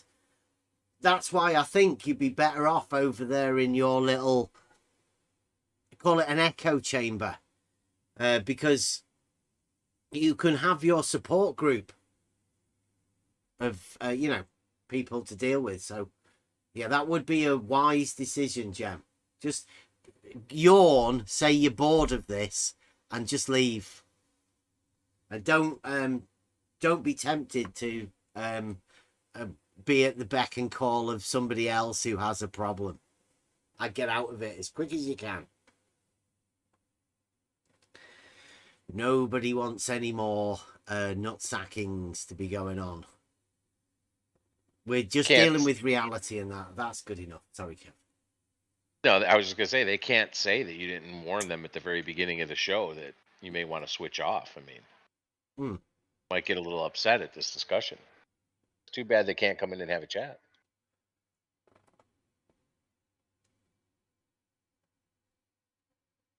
Yeah, it's okay, Jem. It's the geometric. Don't worry about it. You've already given us the triangles with more than 180 degrees. Remember that right at the beginning? That was fucking hilarious. I always remember that. Gem Panda is the first person that told me, like a grown man, an adult, that theodolites at the top of 3 mountains.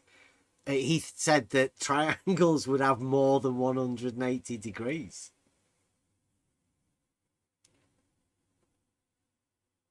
Line of sight, mountaintop to mountaintop, more than 180 degrees. Gem Panda. Really early on, that was one of the earliest videos I did. Is that when Nasha Shield actually produced a document to say that he could produce... No, yeah, no, this was way back when we went over. I think I spent hours over there in Gem Pandas, fielding all sorts of things. When I was learning, like you say, when you come into this arena at first, you have to learn how to engage in conversation with people.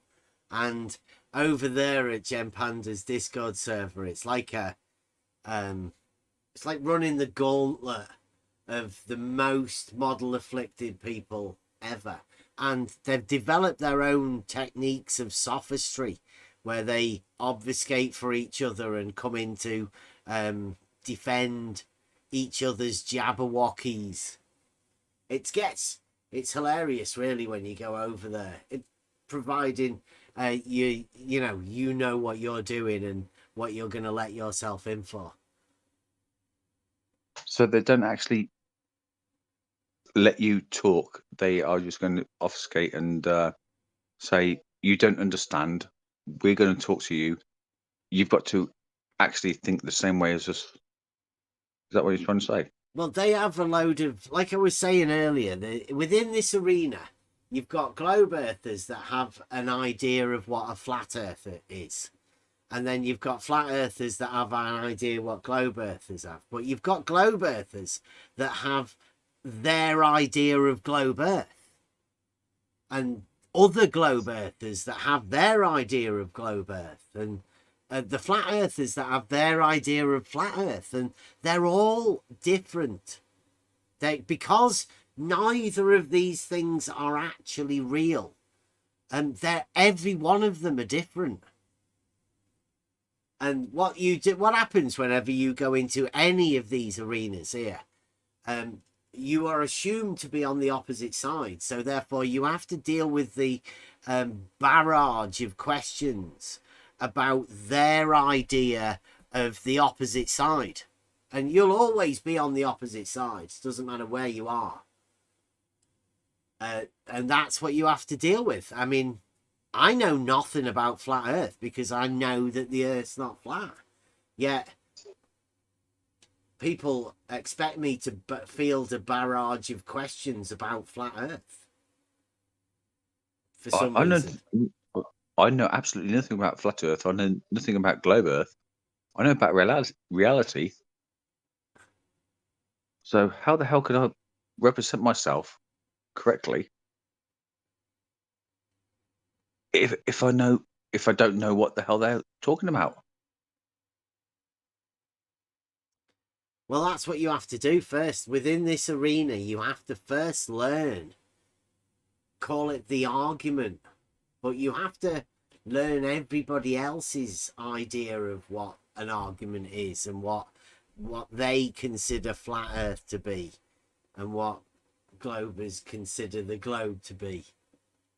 It's hilarious, really, and it leaves everybody in a state of confusion. So nobody actually talks about reality. So what's an argument? Because it's like, as far as I'm concerned, it's either truth or not. So why do we have to experience an argument? Well, the argument is the conversation that leads you to derive that proof, the truth at the end of the statement. It's not shouting. It literally, it's that statement where you can link your P's and your Q's together and understand that one follows the other necessarily.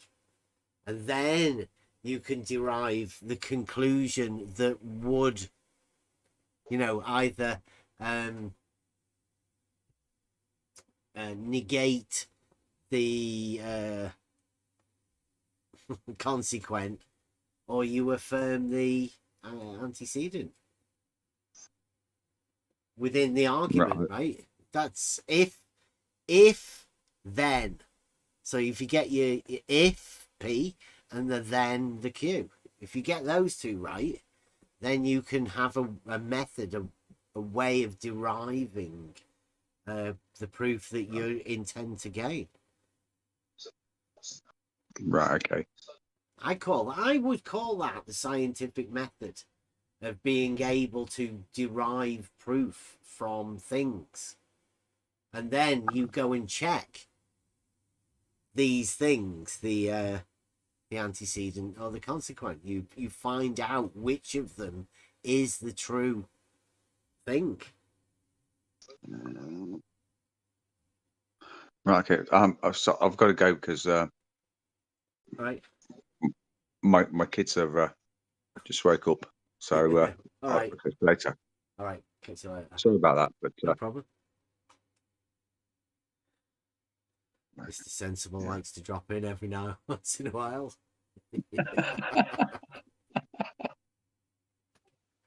The point of modus ponens and modus tollens is, and every conditional statement is, that the antecedent and consequent relationship is already there in conditional, even if it is not checked yet. In that statement is this relationship, without knowing if premise or antecedent is correct or not correct. It doesn't matter. If you have conditional and this conditional has antecedent and consequent, this relationship is already there, even without checking your consequent or antecedent. So first you have to have this relationship to create modus ponens or modus tollens, even without evidence.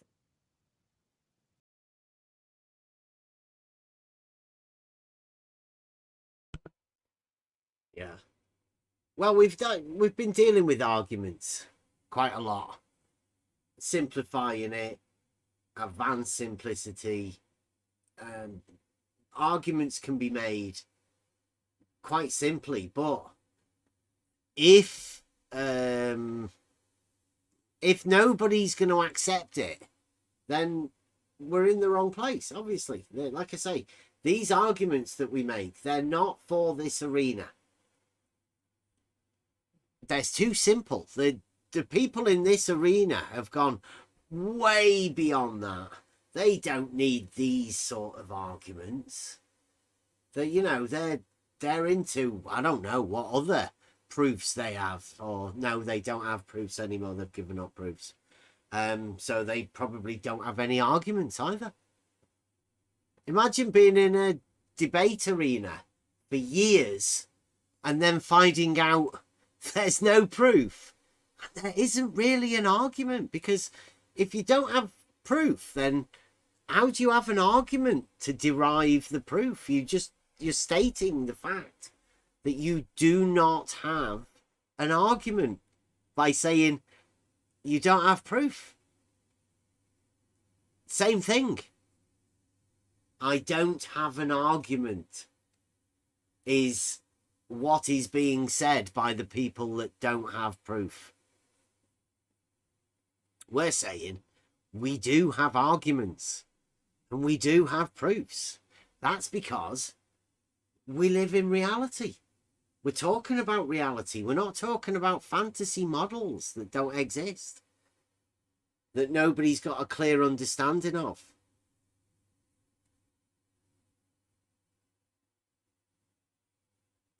The earth is not flat. I am not a flat earther.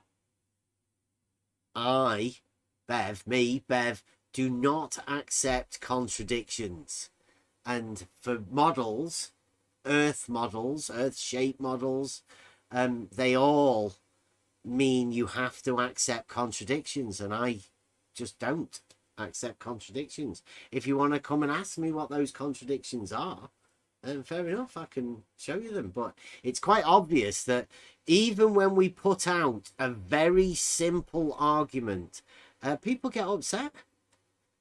Like Jem Panda, Nathan Oakley. There's a lot of people who've got really upset with me for bringing out this argument that the Earth isn't flat.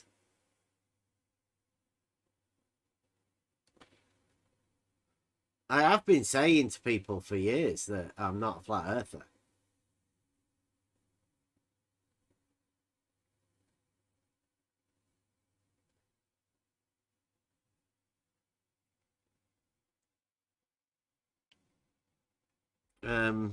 Is Jem writing things about people in my YouTube mods? Please. I'm going to have to sort that out.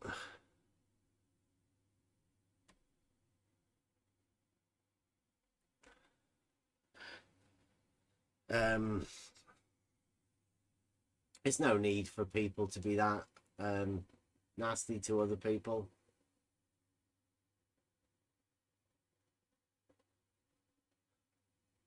We're trying to encourage conversation, Jem. I know that you, because you don't have any proof, you don't have any arguments.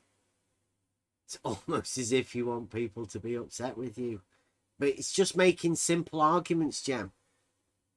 I know, like people like you, you're always going to get upset with simple arguments. I mean, because you do have a channel called Debate Flat Earth and More. Well, imagine if there's an argument that proves that the Earth's not flat. There's not going to be much more debate about it, is there? Really? So you could then go on and discuss how you want flat Earth to be and how you can get around flat Earth not being flat. It's the descriptors within the name of it though, so I don't know. I don't know how people are going to get around it. But that's up to you, Jem.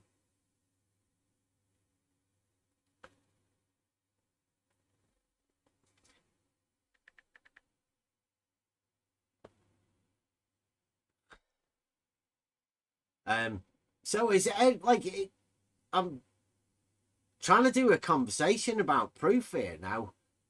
Obviously, Jem Panda is saying there's not proof, but do other people still have proof, or have we lost it altogether? Am I the only person that has proof?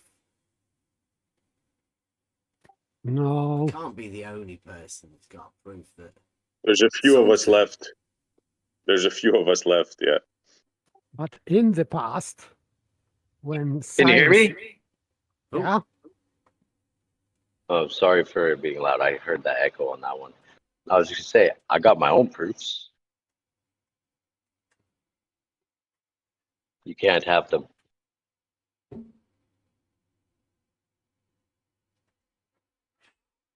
Yeah. Can you talk about them? Well, I'm a little busy right now, but I would love to. Yeah, that's okay. At least there are people out there, right, that do have proofs. It's not just me. There are people out there that say there are no proofs. Like, I don't know, Jaren said it the other week. Now, Nathan Oakley does have proof, but not proof of a flat Earth. He's quite plainly said that. Flatsoid has said he has scientific proof of a flat Earth.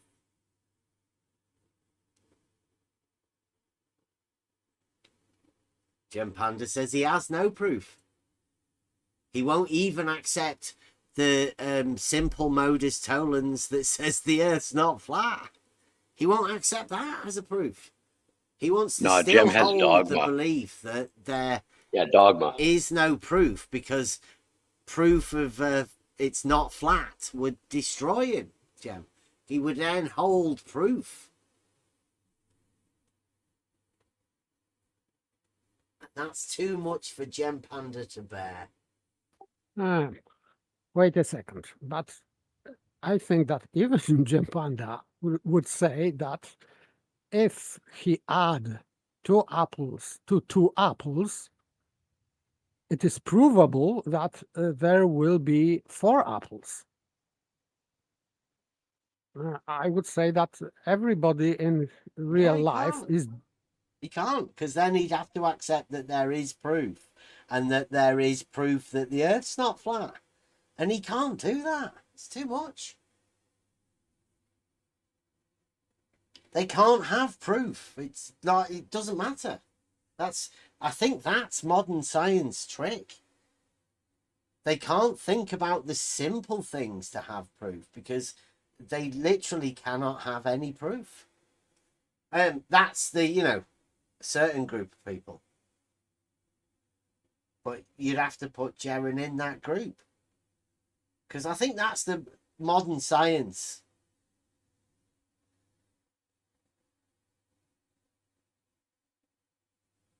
But here's the other part of it.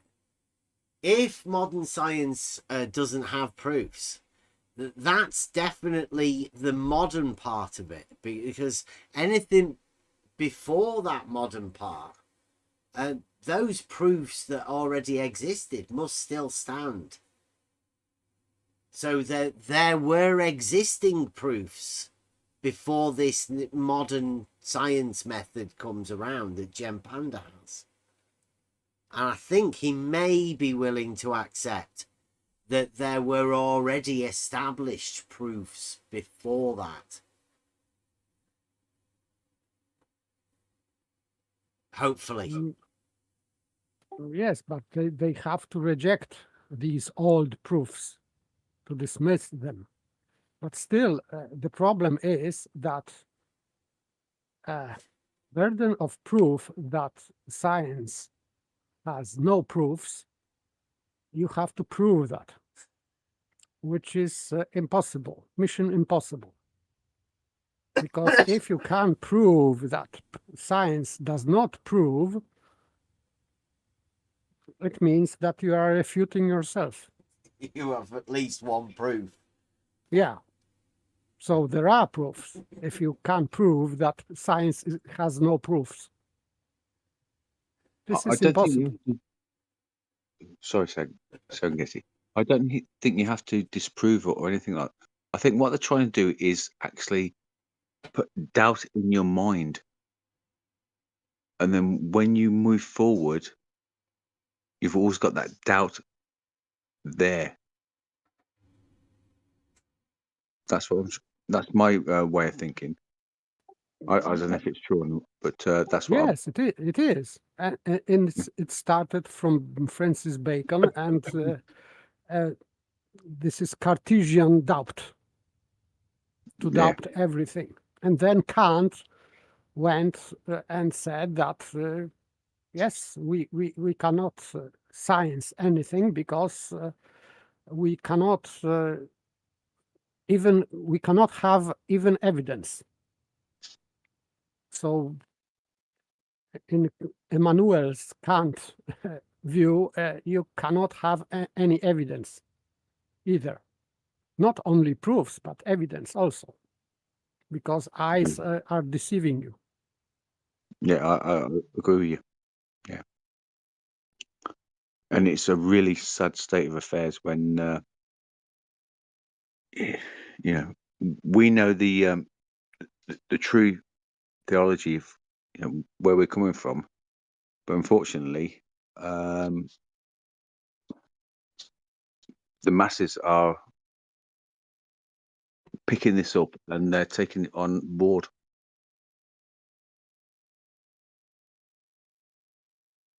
Yes, because it is easy. thinking, No. in order I to don't think, I don't think this sort of stuff goes for the 99.999% of people. I think they do have proof. You ask anybody out there, right? Maybe they might have to think about it for a while, but the way that people within this arena have already discussed this and decided that they don't have proof, there's a reason for that. Because in order for you to have proof, you have to have this logical system. Well, they've got exploded minds already. Their contradictions have been accepted. They're not going to be able to access the argumentative process of gaining a proof. They can't. No, you're on about this arena, but I'm on about the masses, because it's like with universities, colleges, and everything like that. They are taught a specific way, and they will not change their way of teaching the kids. And the kids have been taught that way, and they will think that way, and they will not change their minds. Well, yeah, that's the... You give me a child to the age of 7, but I mean, now they have them to 18, 19. Yeah, I know, yeah. That's a long time to have control of a young mind. I nearly swore there, but yeah, you're right. And it's disastrous, because the school system is... It's not teaching the kids anything that they need to know. It's teaching them to pass exams. Memory. And that is shocking. That's absolutely shocking. Yeah.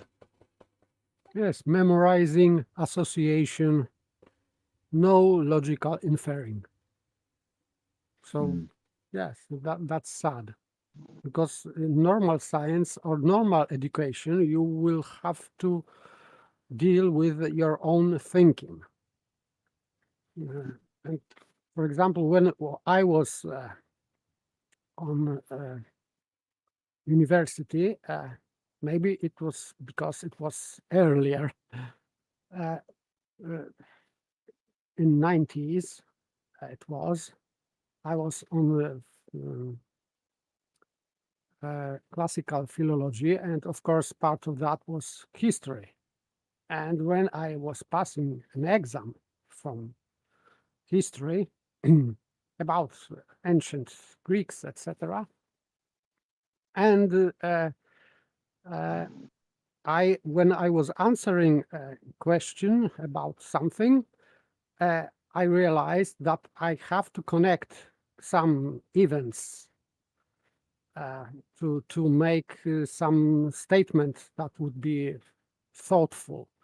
And I asked professor that would be my inferring from data. What would should happen there, etc. And he said, yes, on exam you are supposed to think, not only to bring me data, what happened, dates, names, places, but you have to make your own inferring from that. What should happen, why things happened in the past, in that time. And I was surprised slightly, because in college it was rather without own inferring. You were just parroting things, and you was supposed to come to right, quote unquote, right conclusions. But in university, yes, it was request to think, but it was 30 years ago. You were I self-aware think then. I went into practical things, so did joinery and the building construction and all of that. So there was always a logical process, right, with an end product that you could check whether you'd done it correctly or not. So I guess I didn't have that structure until I went to try and do the teacher training, right? I did the year of that, and I decided No. that was You had it. that structure anyway, because if you was going into a carpentry industry, you had the structure, you had the forms, you had the length, the breadth, the width, whatever it was. So therefore, didn't you already have that? Yeah, but you still had to produce the thing, right? The cuts and all of that. You whether it fitted and whether it worked right. Like there was a process that it's not just memorizing certain things, like I say. But when I went into the teaching part of it, that's when that sort of academic structure came in, and at that point was the point that I realized, yeah, this isn't what I thought it was, right? Teaching wasn't what I imagined it would be, and therefore I got out of it because it would be soul destroying to teach kids in under that structure, right? You are not say forced, but you are everything scripted as a teacher. You can't devise your own. You had to make lessons, right, and plan lessons. Yeah. But it was all under that structure that was already there, and I couldn't do it. It was just too much. Yeah. Lesson plans. You had to. You was conscripted to do A, B, and C. Yeah, the kids had to get whatever they did, and if they weren't getting the marks, then that was your problem. But like what you were being told what to teach them. And it changed every single year.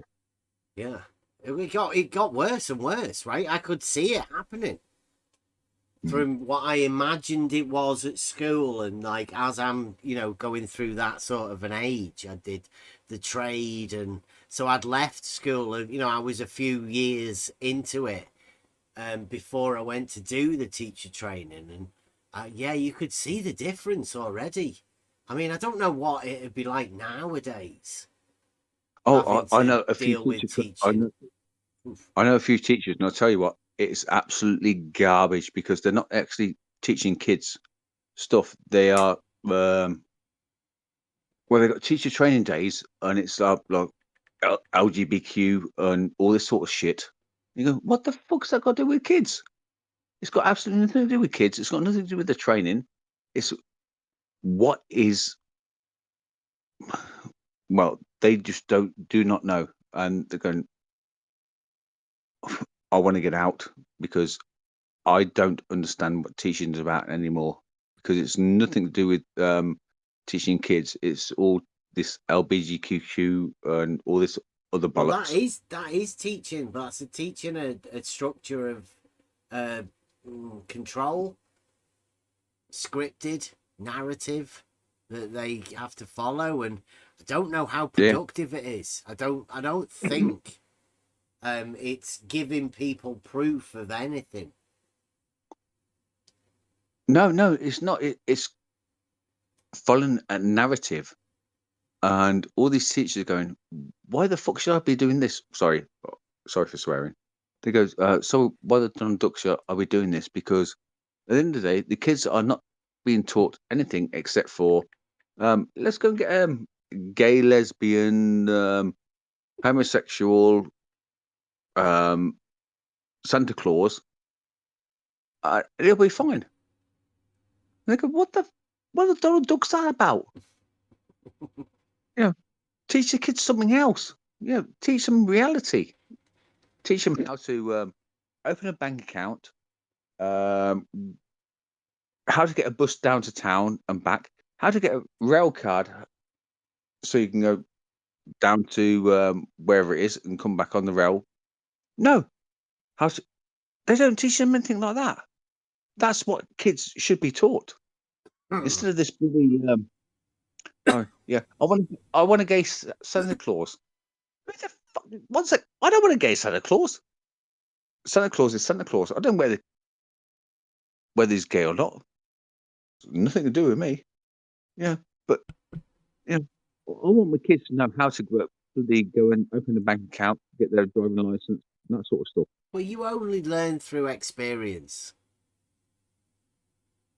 Yeah. And like you have to experience life. I think this school system teaches you to be able to follow a method, to be able to do the exams or whatever. It's not practical. That should be up to the parents, but I think the parents have handed over, because what they definitely did. They change the teaching methods over time, so you become separated from the methods your children are being taught. So therefore, you become not useful within the methods of teaching, and the teachers become more integral to the teaching of your children. I think they do that every 50 or so years, because it's like when my parents went to school. Well, okay. 20. You only need 20 really to take. You've got to take the out of the hands of the parents. Well, I don't know. This is only my thinking, so I don't know that. But it's like when my parents went to school, then I went to school. My teaching was totally different to theirs, and then when my kids went to school, my teaching was totally different to theirs. And I'm going, hold on, wait a minute. How can I actually associate with my kids? Because I can't. Yeah. Because you've taken away everything from me. That's why I think this idea of logic and be able to gain proof for yourself is worthwhile. But because it depends how far your kids are within the teaching process and how detached they are from home life and parents, because I think that's what I've noticed, is that the school system attempts to detach children from their parents. There's a lot of this older people don't know that much, and that gets taught to kids, and they associate that with you being older because you're a parent, and like because you're a little bit older, you're ancient compared to them at school. There's a massive divide that gets handed to your kids whenever they say, we don't do it like that anymore. That's the old way of doing it. I'm 2 generations from them lot. Bloody hell. But luckily, my 2 lads, they both got autism, and I've fought for them all my life, and they're living with me now. They're 100% behind me, and they go, screw the school system, which is really, really good. My daughter is so indoctrinated into the school system. I'm really pissed off with that, because she's a beautiful girl, but unfortunately, she's indoctrinated. Sorry, am I whinging? No. I know do know what you mean. Like, yeah, the school methods. It's hard to not sound bitter about this, but yeah, it does seem like they're trying to take kids away from their parents within the system, and then these teachers trying to teach the youth these new accepted narratives, which may not be on par with the parents or even the grandparents or whatever, you know. Yeah, I thought we was talking about round earth flat Earth or whatever it was. And now we're talking No, we're about talking about proof. We're not talking about. Okay. The idea is to give people an argument that to show them that the Earth's not flat. There's no need for a debate about whether it is or it isn't, because it's just not. So we can have discussions about reality. There are proofs in reality. That's what the discussion's about. It's 100% not flat. My lad come down earlier on. He goes, he heard you talking. He goes, yeah, it's not flat. I go, okay, fair enough. Off he walked. It's obvious. How the friggin' hell can people say it's flat or it's circle or whatever it is? Banana shaped. What's the other one? Concave. The beauty of the Modus tollens is for you to say it's not that. It's a falsification method used within scientific method by Karl Popper. Who's that? It's not the black swan, right? It's just in this case, it's the elevation change. Yeah, you got horizontal, and then you measure the vertical change from the horizontal. That's it. Yes. It's easy. It's the same as science. It's the scientific method. You say if this, then this follows, and then if that doesn't follow, then it wasn't the thing at the beginning. It's like there's a black swan. Falsifies your statement. Because in this conditional, we have a thing that would be impossible. So, for example, if the Earth was really flat, it would be impossible to measure vertical changes. That would be impossible. Yeah. So the consequence of Earth being flat is impossibility of measuring vertical changes. No, and there's undulations. Pardon? The Earth has got undulations. Yeah, vertical changes. Valleys, Yeah, mountains, whatever it is. Yeah, so it's not flat. simple. Yeah. And this impossibility in consequent makes this proof solid, because sometimes you can just say that only in this instance it would falsify something. But this is general statement, because if it is impossible and you can prove that it is possible, so you are just making complete falsification of that statement. If it is not possible, it means that it is possible. It falsifies whole statement. So you said it's impossible. So how would you make it possible?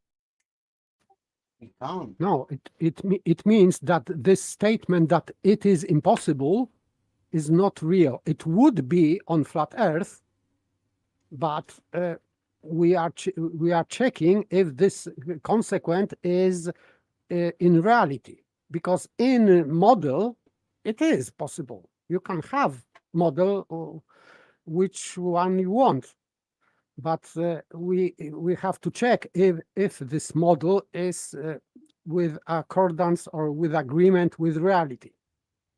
Right. Yeah. Well, the model is not correct because model is not it is not about correctness. It is about reality. Because on flat Earth, yes, this consequent, yes, it is correct. On flat Earth, there would be no measurable vertical changes. So if really flat Earth were flat, there would be no. You wouldn't have any possibility to measure vertical changes. But well, that's a model. That's not reality. Yes, but this would be consequent of flat Earth. Right. That's Okay, why. lovely. That's why modus tollens is going with even with impossible conditions.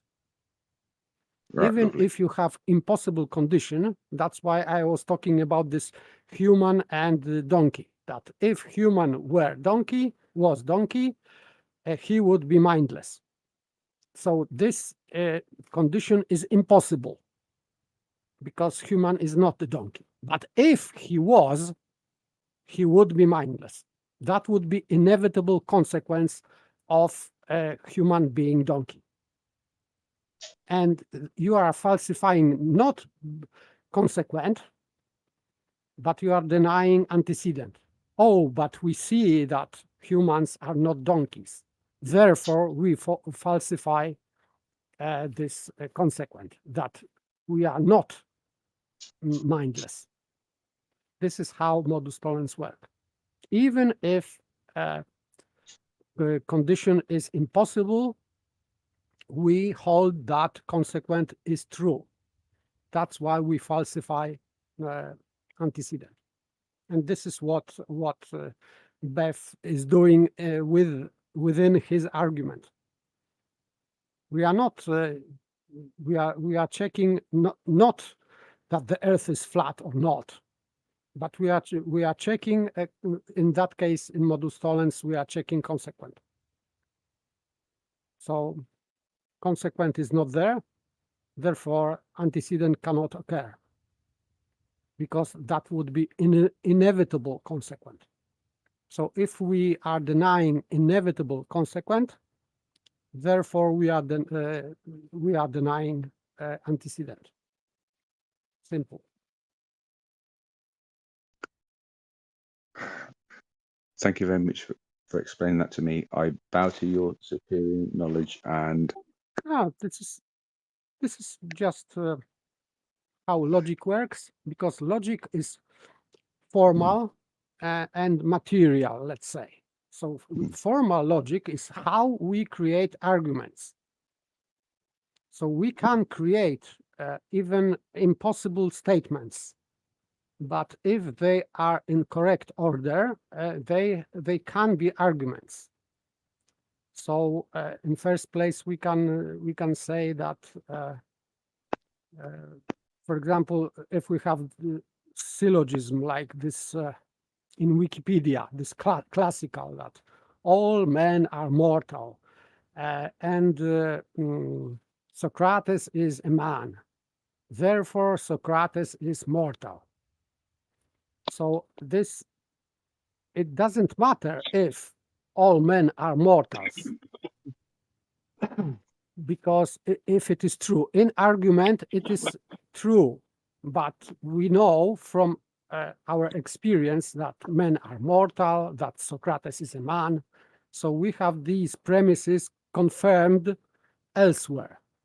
But inside argument, we always treat that premises or antecedent and consequent are true, even if they are impossible.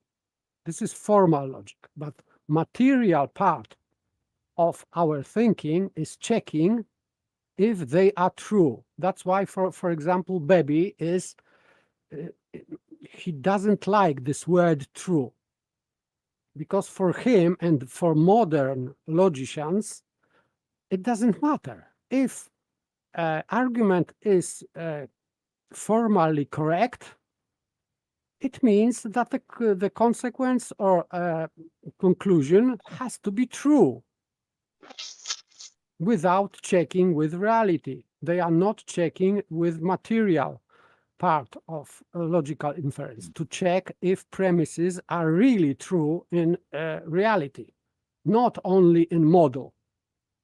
Model is not sufficient. We have to check our model, if we have that, with reality. If there is no match between our model and reality, our argument cannot prove anything. And this is this part of logical thinking which modern science is missing. They are going into speculation without checking with reality. And they are violating Aristotle's definition of truth, which is that truth is what we think. That would be speculation or argument, even logic, pure logic, formal logic. Agreement, what we think, with what we see, objective reality. So we have to have two parts: thinking itself, speculation, and reality, and our senses, what our senses are telling about what we think. If there is no match between our senses and what we think, we don't have truth. This is Aristotle, not me. Thank you very much for saying that. I do appreciate what you've said, and I've taken a lot on board of what you've said, and I do admire you. You're a very deep thinker, and thank you very much for sharing this with the group. No, I learned here more, for example, geometry, because maybe, okay, I am maybe, let's say, good in logic, but for example, in geometry, I have learned here very how to use logic in geometry. I discovered my ability to use logic within geometry here, because I wasn't. Most of the people here have learnt from you as well, because you know it's like you say you've used it, but we're using it from you as well. Okay, that's good. I'm happy to share. That's why we have conversations, because we can learn from each other. Sweet, happy days. That's good. Without shouting, without making drama. So that's very good. Why would we shout in this arena? Because there's no way we shout in this arena, because this arena is a learning center. You know, we're not the other Discord.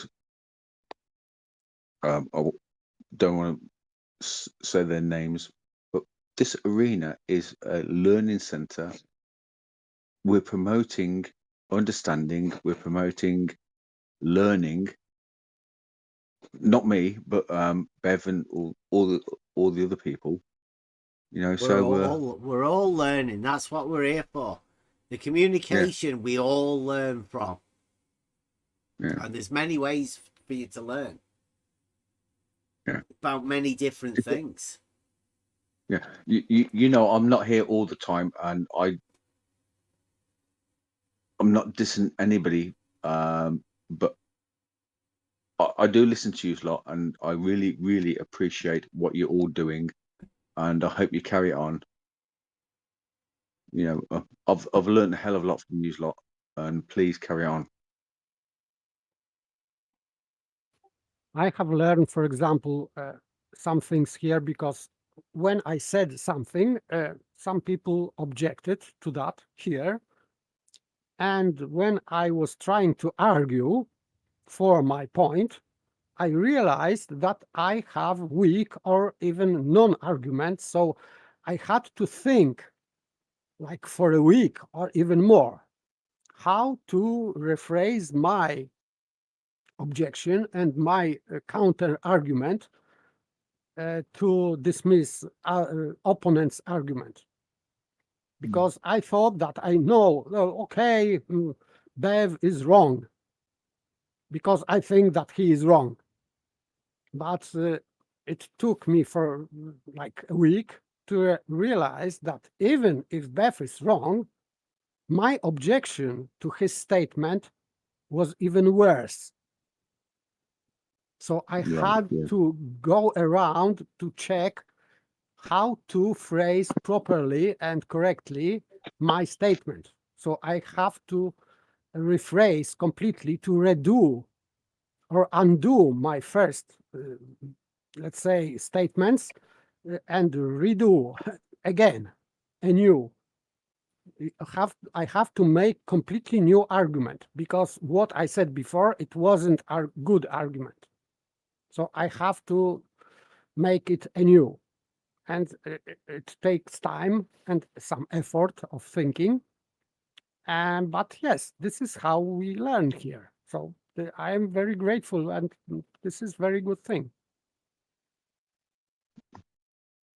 I am happy to be here for that reason. Yeah, that is really good, because it's like you're learning how to structure your, I wouldn't say argument, but your point of view, so it comes across more receptive.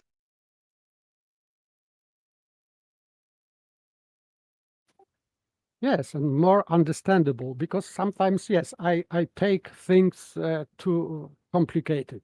And Beth is saying, oh, this is too hard to understand. Yes, because I have my process of thinking, and it is not always clear to the audience. But of course, I am correct, but I cannot explain it in a simple way. So I have to make different examples and to rephrase what I say, because it is too complicated. I have to simplify that. And as a teacher, I know that, but I am still learning in logic and geometry and mathematics, in the simple basics of mathematics and geometry. I still have to learn how to rephrase these problems into very simple things, very simple arguments. And Beth's argument, this modus tollens, is perfect example, because it is not that it is like voila, we have. I think that Beth had to think it's how to create this modus tollens, and it looks simple, but to learn how to do simple things is not so simple at the beginning. You have to go with the process of thinking before that. So the effect is simple, but it's behind that is great effort. I think you just said the best thing you could ever said. You are still learning, and if we can all be like that, we're still learning, then that would be absolutely brilliant. And my hat's off to you. If you're still learning, sweet, carry on. We're all still learning, but some people learn at a different speed than others. I'm learning very slowly. We're It all doesn't learning matter. slowly. It doesn't matter. There are some things that I am stuck with for months, so or years even. So yeah, don't worry. Yeah. So I don't come on this Discord very often, because I'm a dickhead anyway in real life as well. So I'm going to go before I make an ass of myself, if I would. Sorry about that. Right. Thank you very much for having me on here, and I appreciate all your time and effort. God bless all of you, Right. and peace be with you. Yeah. Thank you very much. We got anybody else wanting to come on? What time are we at? It's only 10:30. I don't know what to go over. I was hoping to go over these proofs, but I think I'm getting ready for a conversation with Flatsoid about proof. I don't know when the UFC and all of that starts, because we're gonna have to sort out the time. Yeah, it's still early.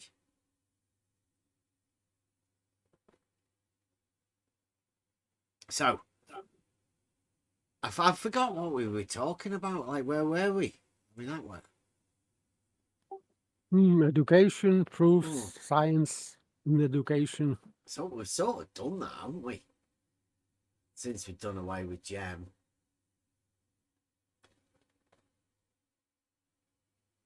Anybody got any other topics you want to talk about?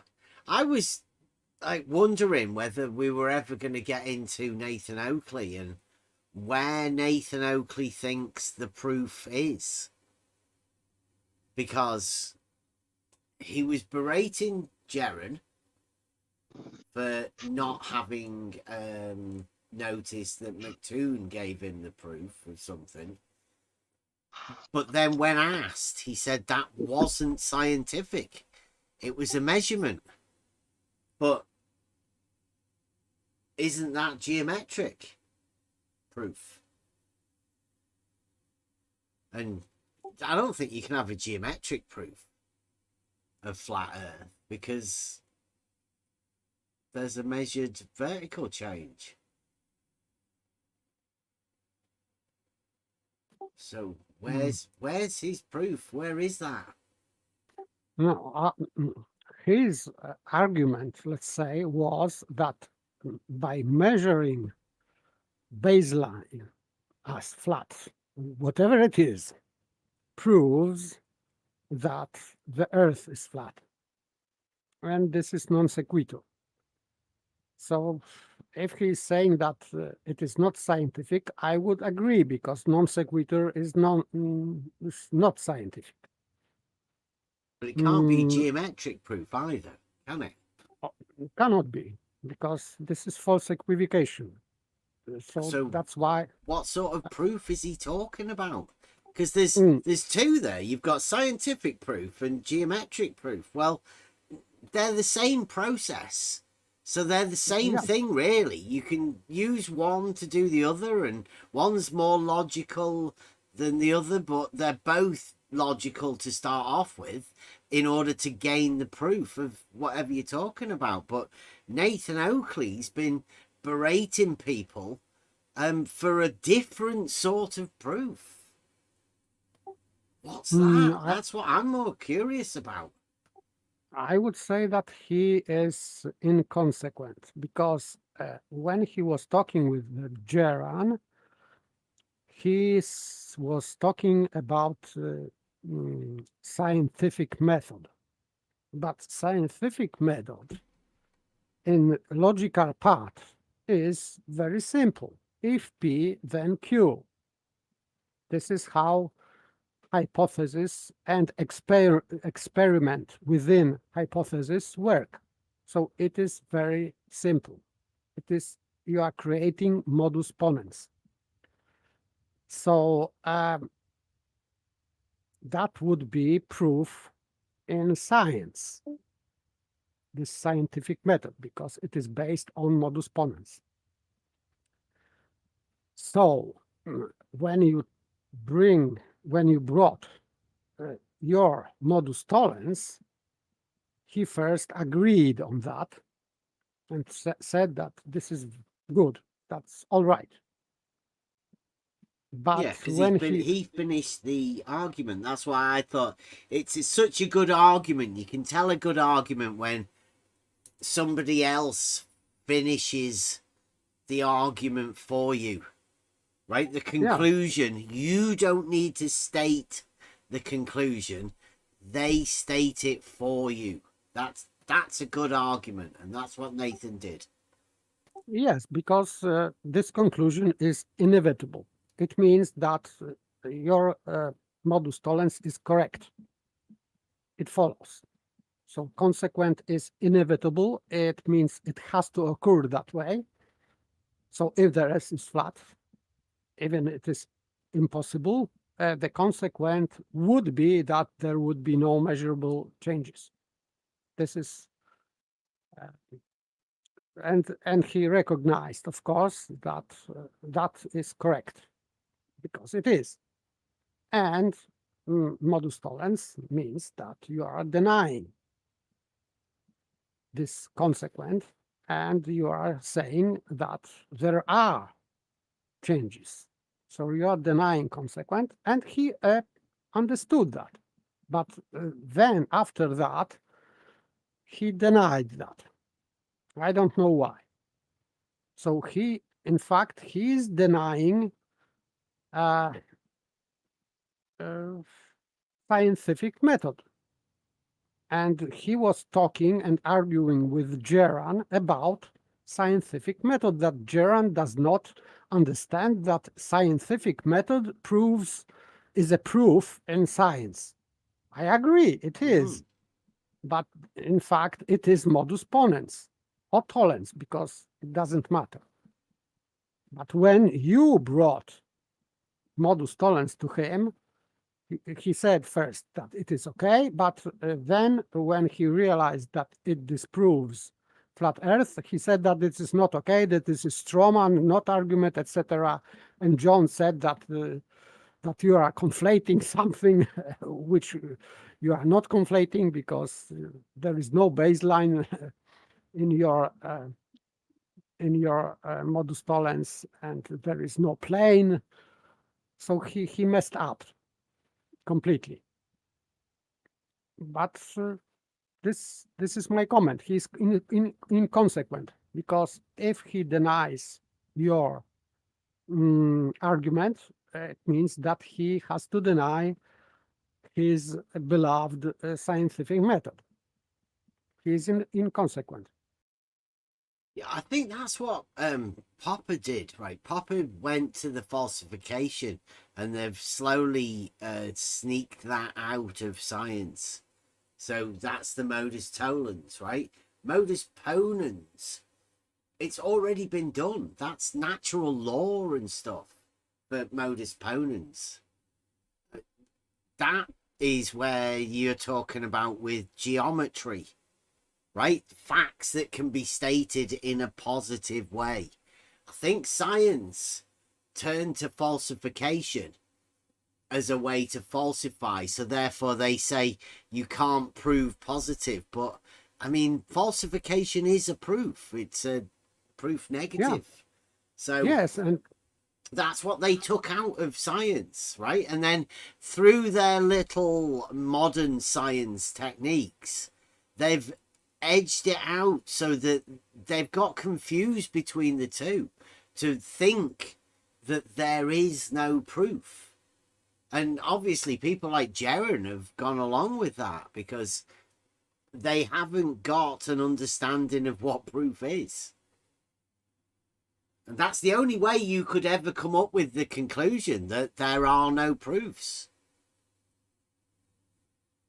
Because there are in reality, just not in modern science, because modern science has took it away. Took deductive logic out of the way. Maybe it is not a science. Well, there is another conclusion that it is not a science then.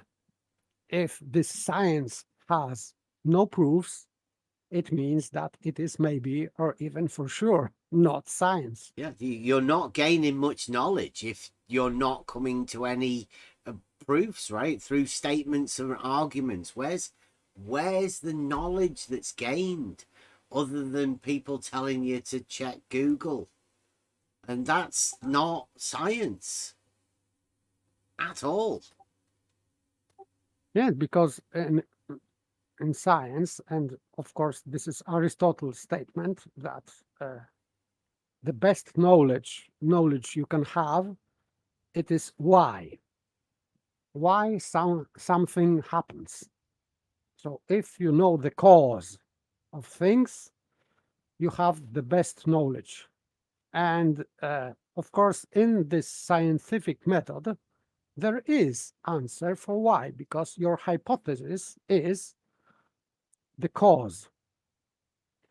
So you are searching for cause, and this is your P, and you can even manipulate this P to check if it causes Q, consequent. So you can have that. So it is science. But if people are denying this scientific method, which is just normal logic, then what they have? They say that they have evidence, but evidence without whole hypothesis and logic structure is meaningless. If someone knows that he can burn fire, it is good. But if someone doesn't know that he can boil water on that fire, so this is not very, let's say, eye-opening, because okay, we can have fire, but it is pretty useless.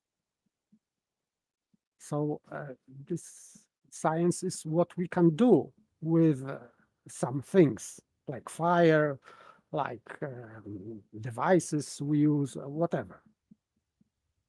We can create hypotheses. What will happen when I do something with this thing, for example? But this is thinking. This process is thinking, logical thinking.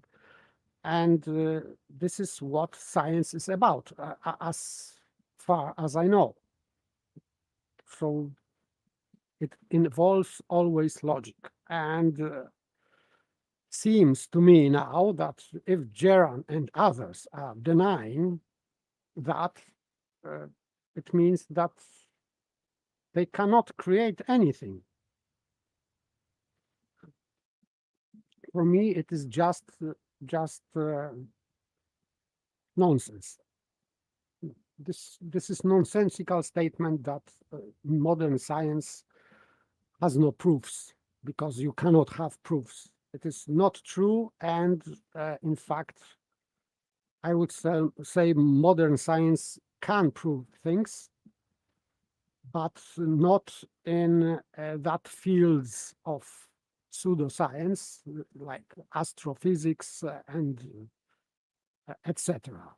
Genetics, I would say, or evolution, whatever, because they are not based on thinking, logical thinking. You cannot create antecedent-consequent relationship in that kind of sciences like astrophysics. And this is where, for example, Nathan Oakley fails, I think, because he's trying to say that his proof is not scientific, but somehow he knows that measuring an angle to the star gives him a whole triangle with distances at angles, etc.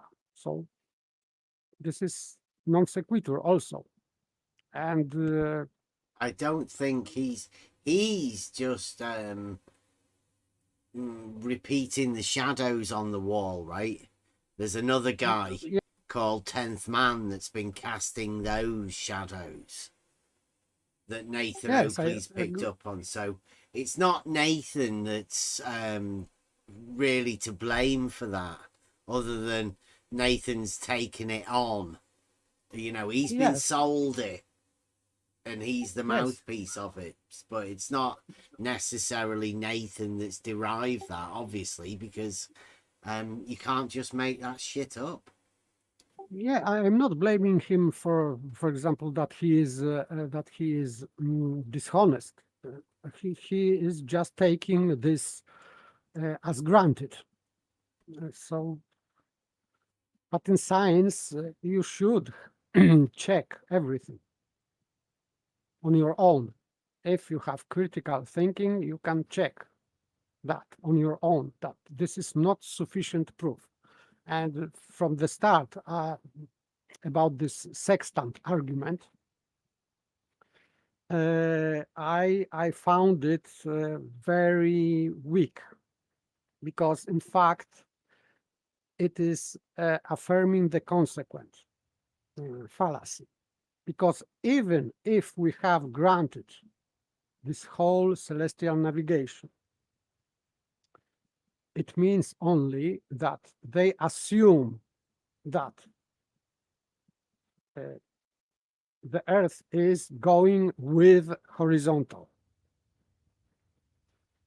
And it is affirming the consequent. You cannot say that the Earth is flat because we measure angle and use horizontal, Euclidean, let's say, straight line, not on the globe. So we cannot assume globe to make these calculations. I understand that argument, but it is still affirming the consequent.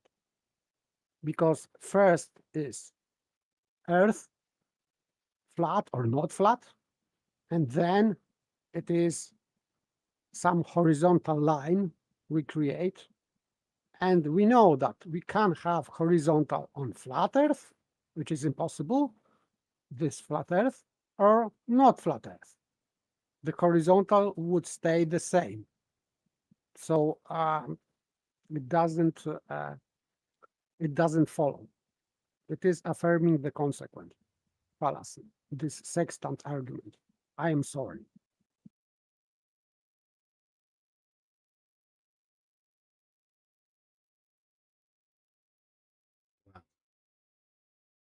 Nobody argues them. That's one of the things, I think, when you realize within this arena, there are certain said to be arguments that are in favor of, let's say, the flat Earth, when they're easily spoiled by such a simple modus tollens that it makes the other arguments ridiculous. That, you know, like, if there's a proof out there that's a simple one, like we've shown, that the Earth's not flat, then for you to come up with a proof that the Earth is flat, you would also have to overcome the established proof that the Earth isn't flat, because you would be countering that argument. You obviously couldn't have contradictory arguments, one to say, here's a proof that the Earth is flat, and here's a proof to say that the Earth isn't flat. That's not how proofs work. Yeah, you can have only one option, one outcome. One is true, and the other is not true.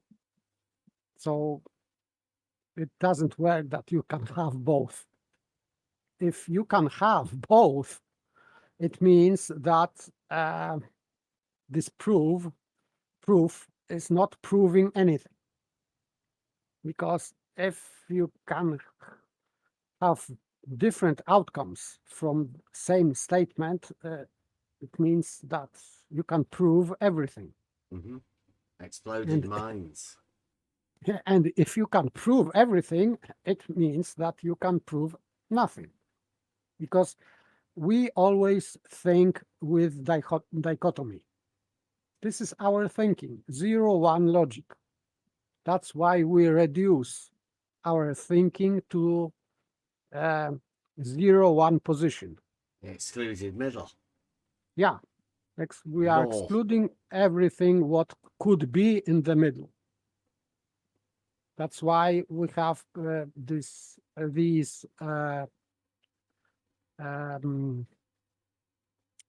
categorical statements, all, none, and some or any, no, not any, some, a few, or nearly all. They are not categorical, and that's why this is the place where we have something in the middle. Between all and none, we have some. That's why we cannot create that kind of strong proof as we can with categorical statements, like all or none.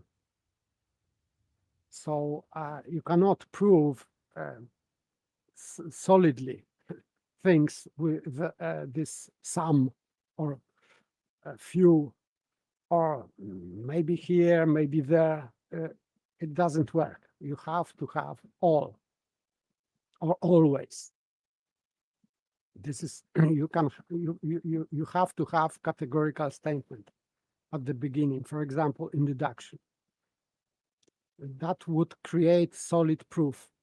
But without that, we have something in the middle, and therefore, according to Aristotle, we cannot have certain knowledge. Only when we have 0, 1 position, yes or no. We always tend to have this position. That's why in logic there is abduction. So we are creating abduction to get rid of things that are in the middle, and then we go to dichotomy. And when we have true dichotomy, then we can use this to prove or disprove, because we know that if the statement is false, it means that opposition of that statement has to be true. It works only when we exclude middle.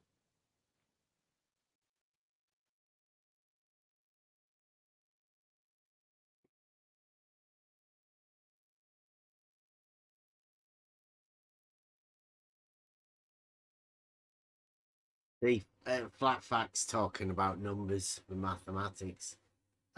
There are no numbers within geometry. That was one of the core tenets of it.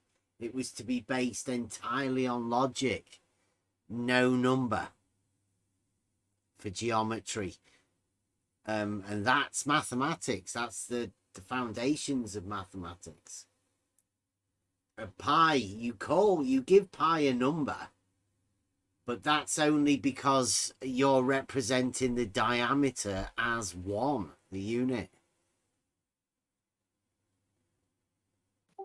I would disagree with flat fact that its counting number starts from at 0. No, starts at 1. 0 is not is number only in relation to 1. You need to have 1 first, and then you can say that there is not 1, not even 1, and that would be 0, because it is just denying 1. 0 is just denying 1. 360s, because of the base number, it's most divisible by more the most numbers, so that's why they chose that. But I mean, like paper says, you are using 1 as your base always within the unit circle, the straight line. The number system has a basis behind the geometric understanding of 1, the unit. Yes, so number pi is just diameter over circumference, or vice versa. Circumference over diameter. Yeah, because so 1 is diameter, and we can check that circumference is 3 times 0.14. Yeah, never ending, right? All of those numbers that come within the 3 point whatever, like forever, all of those numbers are derived from the initial 1. If you didn't have that diameter as 1, you wouldn't have all of the numbers that you can't write down for pi, right? Pi doesn't have an actual number because you can't get there. That's why they call it pi. It is proportion. It is proportion between 1 and that number or any other. But you cannot create proportion from the 0.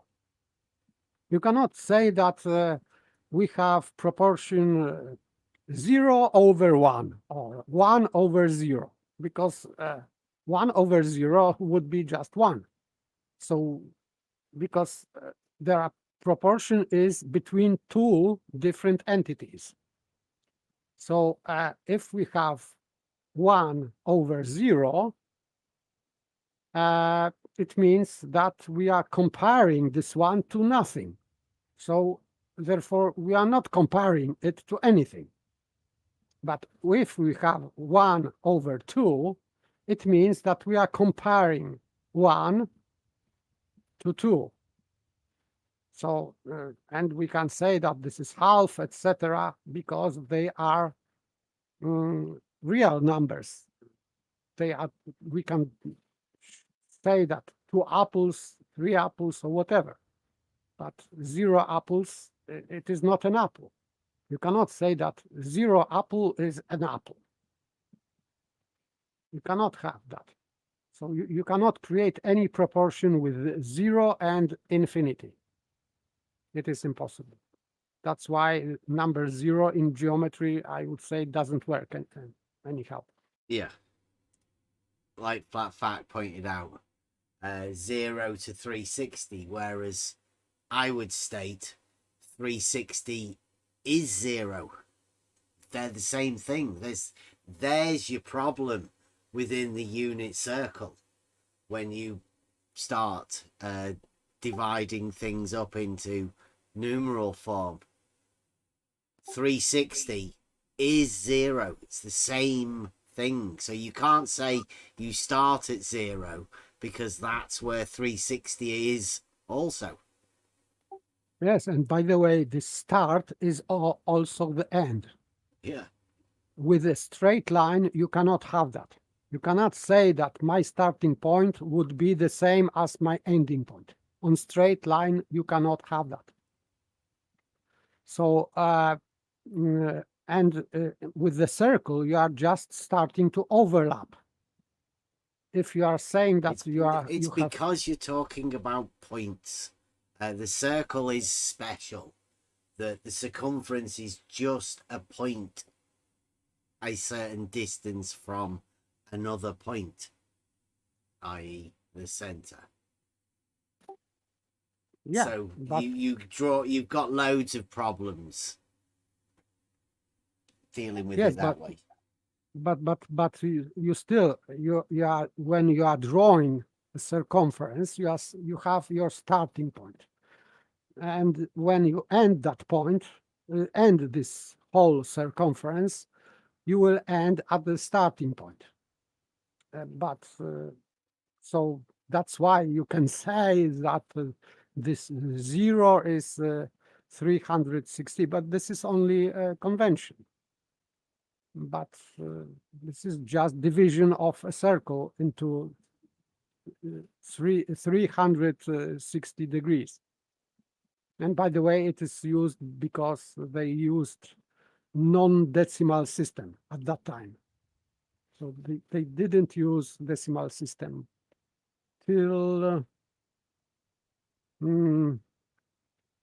Greeks used, but more Romans. But in fact, this old Babylonian system was always hexadecimal. It means 60 decimal, let's say. Well, the problems of number comes in very fucking soon, I'd say. Whenever you're dealing with geometry, you are taught the lesson that adding number to any of these things ends you up with problems. Because, say for instance, you take on the Pythagorean theorem and you start with the unit 1 and you have 2 sides of that 1, then you cannot have that number for the diagonal for that Pythagorean understanding within the number. Now, but you can actually have that triangle. You can draw the triangle out, but the moment you try to apply number to that, you come up against problems. The same with pi. These are numbers that you can't find. So, I mean, take that as a warning, or what, as a sign that you can't do these things with number. Yeah, a lot of people nowadays imagine that mathematics is number, when I don't think it is. I don't take mathematics as number. Mathematics is about proof, and well, geometry's taught me a lot. It's taught me that number isn't really needed within certain mathematical structures. I would say that mathematics is about proportions, and geometry is just visualization of proportions. So you can draw straight lines, perpendicular or right angle triangles, and from, for example, right angle triangle, you have that kind of proportions, and you can express that proportions in numbers, and but still they are proportions. But number, when you take out number from that geometrical proportions, there is no link, I would say, with geometry and number alone. So well, I would say that they've incorporated squares as a number, haven't they? Yeah. Although geometrically they are literally squares. Yeah, and that's absolutely what's basis of the Pythagorean formula. So yeah, you can relate number to the square, but it's still geometrically a square. Yes, and they in algebra, I would say, it works, but completely outside, because if you have this a squared plus b squared equals c squared, in this theorem, you are talking about real squares, because on each side of triangle, you can have these proportions. Like, for example, we can have this Egyptian triangle with one adjacent 3, next adjacent 4, and hypotenuse will be, of course, 5. So we can create that squares on each side of triangle, and if we multiply, we are just creating 3 times 3, it means 9, this squares on one side. 4 times 4 will be 16, yes, but squares. We are talking about real squares beneath each adjacent. And on hypotenuse, that would be 5 times 5, that would be 25. It means that on each side, when you add each side this of the these squares created on each side of adjacent, this 3 times 3, 9, and 16 on adjacent with number 4. This is like 9 plus 16, and it will give you 25, of course, like hypotenuse. This is Pythagorean theorem. So it has very much to do with real squares. But outside of geometry, it is just algebra. And I would say that it is not good to lose link between geometry and numbers, because you can end with measuring distances in squares without squares. That's purely algebraic thinking, not geometrical.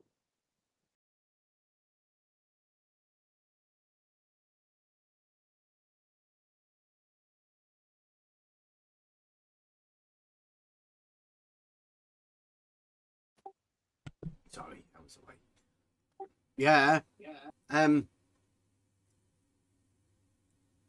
Flat facts sort of saying that you just replace the squares with a number. Well, yeah, you just give a dimension, right? How else do you represent them to one another? Because that's what you're doing, like Paper said, that geometry really is a relationship of one line to another.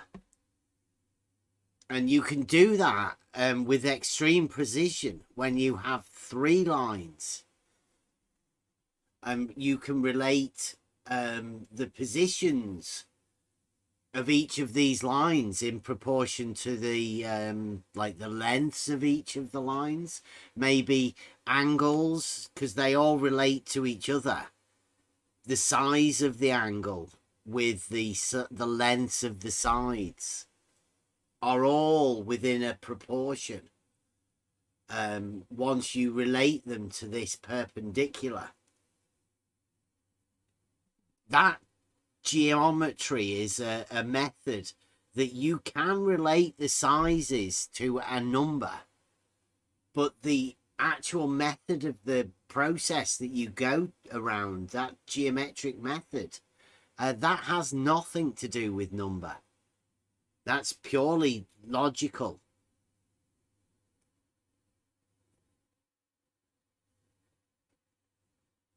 Yeah, that's right. The first in the quadrivium is number, not arithmetic.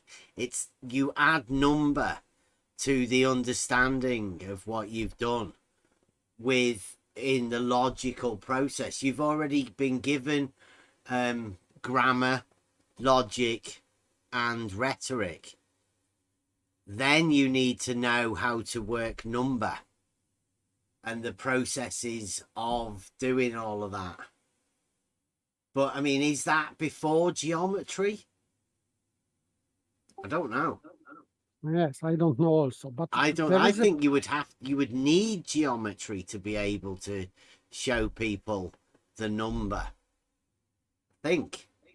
Yes, for example, the point where algebra and geometry is not in agreement is when, for example, you are using this a squared. So we have number squared. For example, let's say, like in this example of Egyptian triangle, 3. So we have 3 multiplied by 3. So it will give us number 9. And in relation to what side squared means, for me, there is no relationship, because if we have square, so for example, like units, centimeters squared, a centimeter or inches or whatever. So if we have unit squared, unit of measurement squared, it means that this measurement is in two different directions.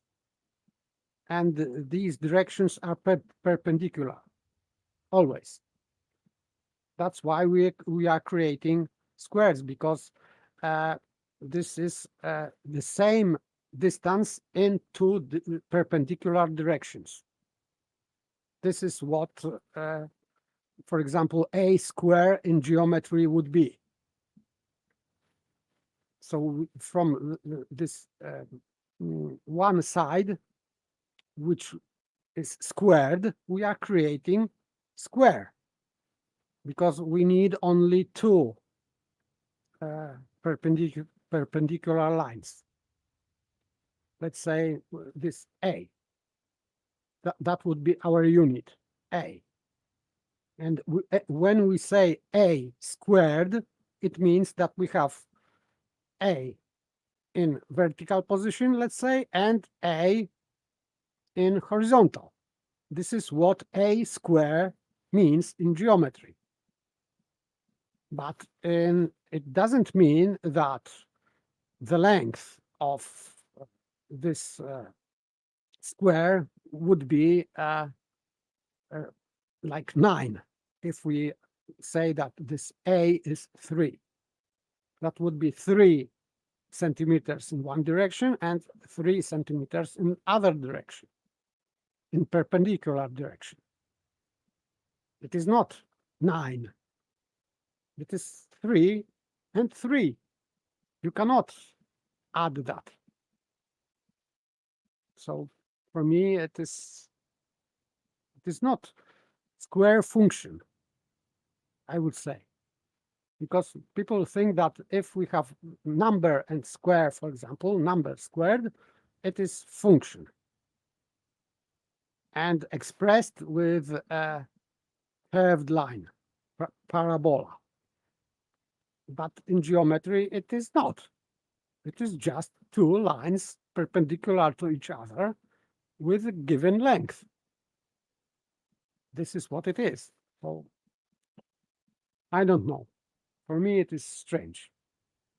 I would say that you cannot translate immediately a geometrical term like a squared into algebraic function because it doesn't work. But that's me. Maybe I'm stupid and maybe someone would explain it to me how it works, because for me it is just completely different understanding of number. Outside of geometry, there is different understanding of number. Yeah, I would say the same. I think a lot of people think that mathematics is number and therefore defend number. But if you're talking about measurement, then you're talking about geometry, and a 0 would be your starting point, and a point is that of which has no parts. So that describes your starting point, right? It's just a point. It's nothing. And you're relating that point to another point. With geometrically, you would call that distance 1. That's the distance from one point to the other. Okay, you are referring to flat fact, I think. Yeah. But still, I think the problem is, of course, you are starting from 0 because you have 0 length. So if you are measuring length, yes, point. Geometrically, it's just a point, that of which has no parts. It's a nothing. And it's a nothing until you relate it to another point.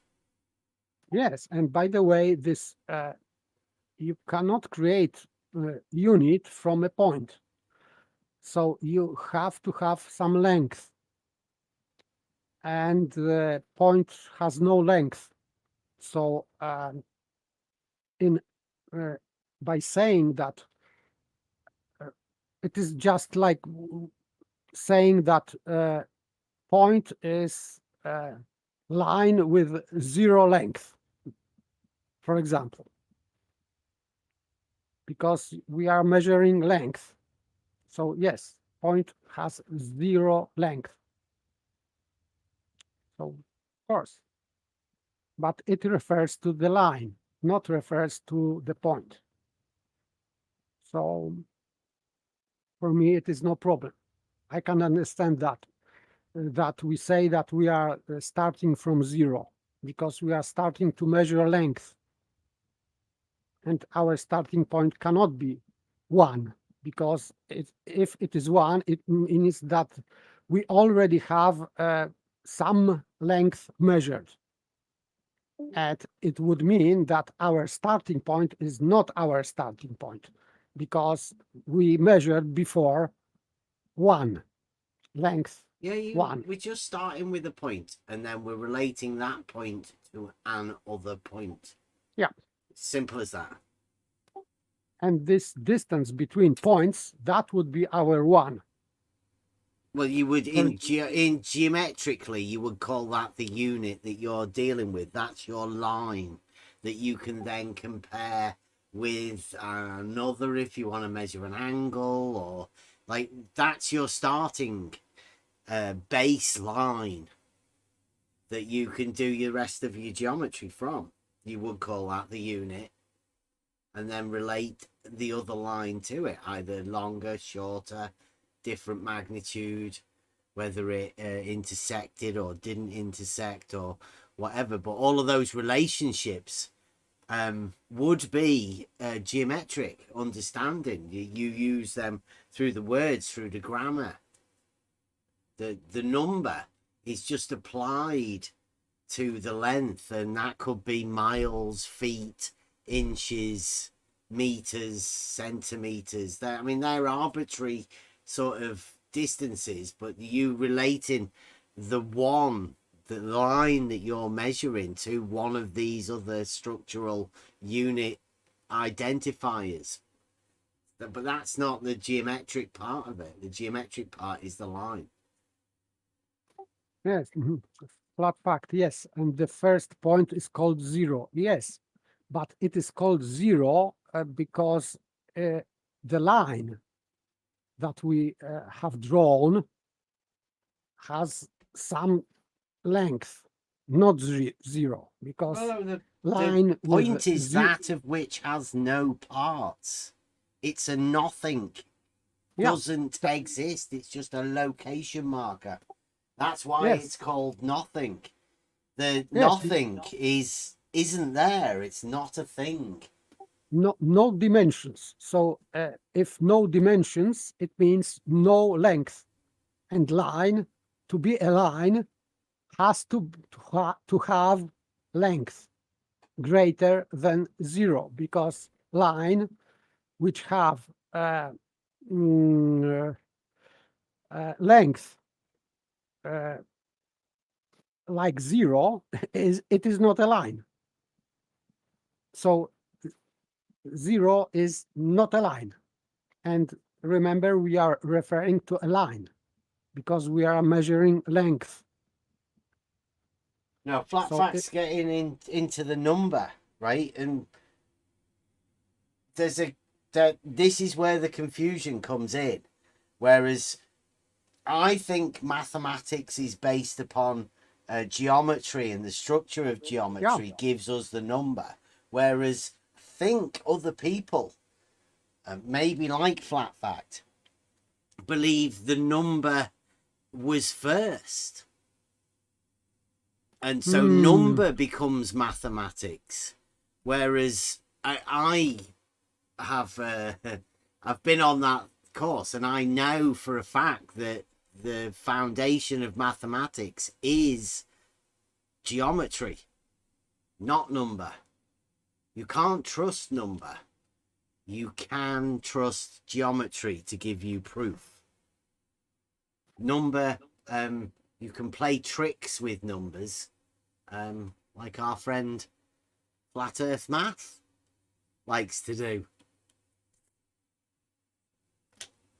I would agree, because proportions are from geometry.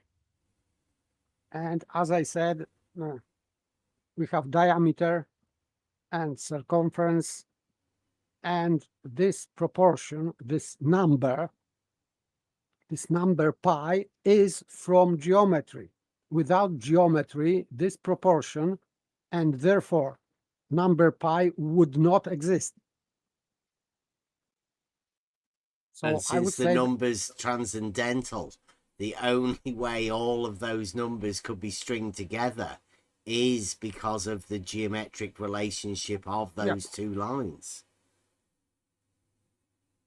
Yeah, because you can draw both of them. So you cannot express it with numbers, but still you can draw this easily. So what is infinite in numbers seems to be finite within geometry. So I would say that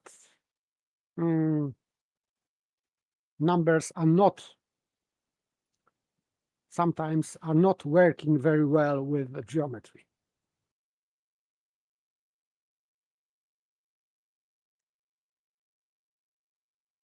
Could you say that that was base 10 though? I mean, if you were to choose base pi, then pi would be a whole, wouldn't be transcendental, would it? Yes, but I would say that this is only problem with decimal system, because we have problem how to divide 3. For example, because the same thing is this dividing thing by 3, that we have 0.3333. This is the same thing, but this is only because of our decimal system, because you cannot have, if you divide 10 into 3, we have 3 3's, and the rest is 1. And the rest is 1. We can multiply by 10, and then again, we are dividing 10 by 3, and we have next 3, and the rest is 1, and so on and so on. So we have infinite 3's after 0. So this is the same problem, but this is only because we are trying to divide things into 3 using this in numbers using decimal system, and this is what it is. We cannot help it.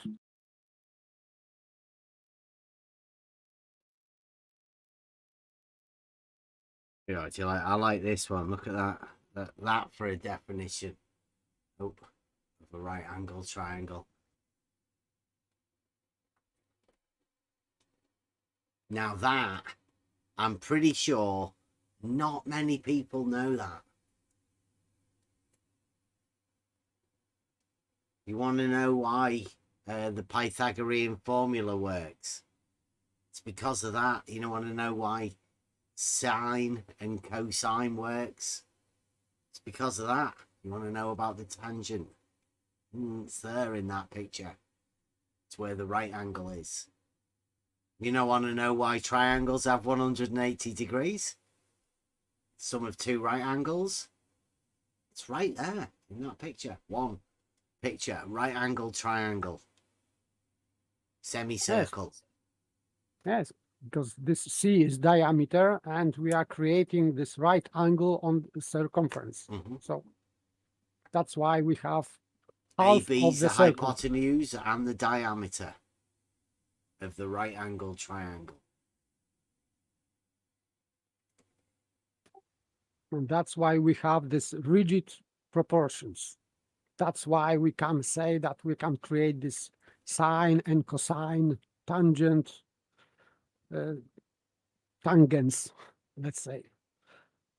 So this is only because we have this rigid relationships, sides with angle. And by the way, flat fact is saying that counting is arithmetic. We learn to count before we start geometry. Yes, but children are starting to count from 1. They are counting small, like 3 years old children. They don't know what 0 is, because 0 is nothing. So they start to learn how to count with things like blocks or whatever, matches or just things. So they have to have something Yeah, count. you start at your 1 times table. You don't start at 0. Like I don't know where they start at 0. I don't think they do. I think I'm with paper. It's there, but it's not within mathematics. It's not that. And mathematics is about reality, really. The tricks have been played with negatives and 0, yes, but that's not real. That's just a debt system.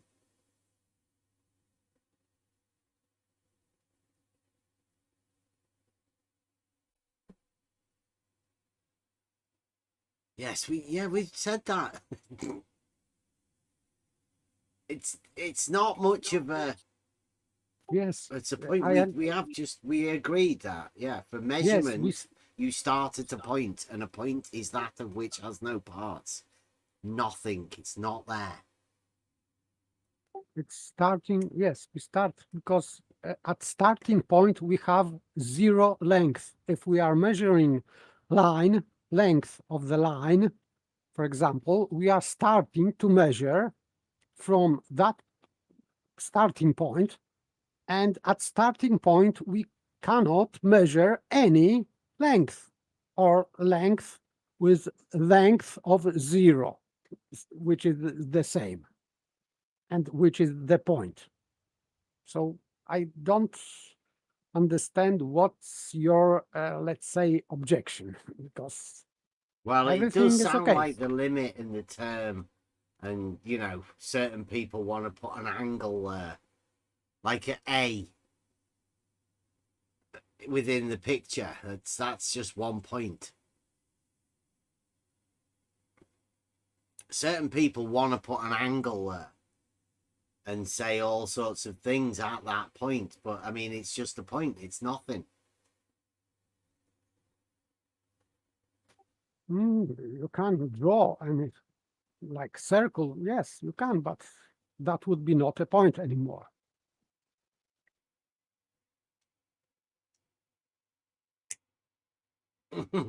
This is one of the things that there were massive debates about within mathematics, whether the inclusion of 0 were to be a thing. Within geometry, it doesn't, because you need 2 points to have a straight line. If you only have 1 point, you have nothing. It's not there. There's nothing to relate it to. That's the same with 0 in my understanding. Yeah, I would say that 0 is just nothing. And I'm flat saying it's like we've been taught contrary things. Well, I don't know whether we have been taught that. That's one of the things that I think you take on yourself. And it only becomes relevant once you go into negative. That's what you've been taught. The mirror point. The 0 is, call it the level, the baseline that you can have as above, so below. yes, but that would be only convention, because if you have, for example, this Cartesian grid or whatever, so you have a straight line, let's say horizontal straight line, and you divide this line into 2, and this middle point you call 0, because you count to right as positive numbers, and to the left of the 0 you count negative numbers. So that would be convention only, just arbitrary point chosen to be 0, because like starting like center of something. Okay, but with real line, it is not 0, because it is in the middle. 0 point in measuring length of that line would be on one of the sides, right or left. Yeah, making both sides equal. Yeah, but still it is not zero because it is in the middle. So it has some length from extremity, one or another. So that's why I can say that this is only arbitrary point. Yes, when you are creating grid like Cartesian, so you have +1, -1, and 0 in the middle because you are measuring this line in different direction or yeah. So that's it.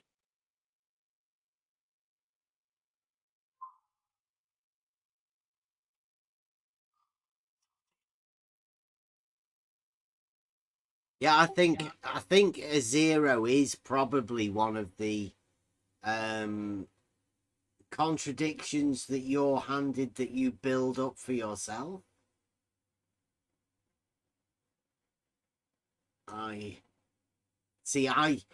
Me personally, I live in reality, so therefore I would say there is no nothing because there's always something, and everything that is 3D, so therefore nothing is no dimensions. There's but there is an existence of something all the time, so you're never actually going to see 0, nothing, if you try and relate it to reality. But some people have the ability to take number from reality and place it in this other realm. Well, I think that's the geometric realm, the mathematical realm. Number doesn't belong there. I don't think. Does it? Is that one of the contradictions that you would have to face, right? If you had the ability to get your geometric proofs, let's say, that a triangle has 180 degrees, right? So you have that proof that all triangles will always have that, and that proof is within the geometric realm, the abstract. That's a proof. Then do you have the ability to put 0 and negative into that framework and derive a proof abstractly?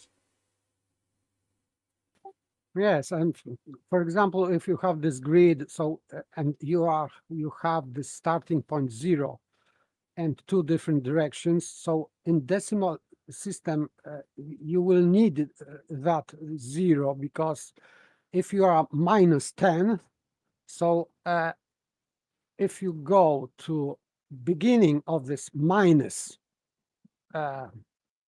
line, you will have to have that 0 because it is in fact 10. And from both sides, you need that 0 because of decimal system. So for me, that's why it is called 0 in the center, let's say. If you have grid of XY, for example, XYZ grid, because if you are going 10 in each direction, and you go back, you will go back to 0 of this particular direction. But at the same time, it is just in the middle of the line. So I would say that this is arbitrary and only for our arithmetics purpose. Yeah, well, fact saying that it uses 0 in astronomical maths. As what? Just a starting point for an angle measurement. Or, like, because you can't have an angle of 0 and you can't have a length of 0. So you're just using it as a starting point, or do you...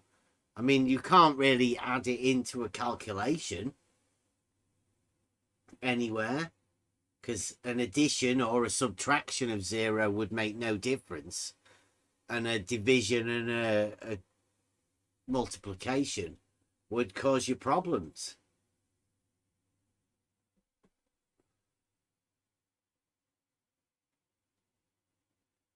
No, 10 is start because you are just, this is only arbitrary. Because if you have 9 and you have 10, it is described by 1. So we say that The difference. 10, that yes, that the 10 is 1 again, and we are adding new entity, second entity, and the second row.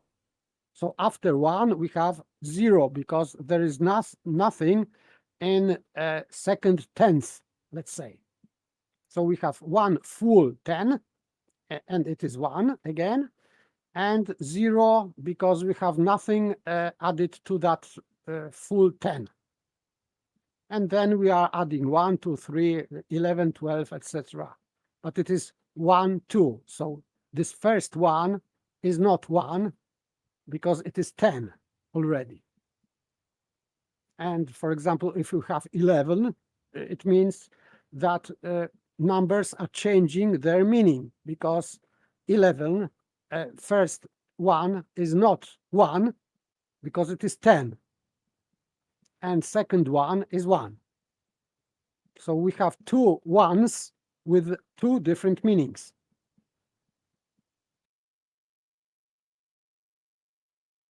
And we agree on that. It is, for me, this is just convention. Okay, I'm okay with that. But convention does not establish reality. Yeah. I think that's the understanding within mathematics as well. If you come from a geometric background, then 0 is a point. It's that of which has no parts.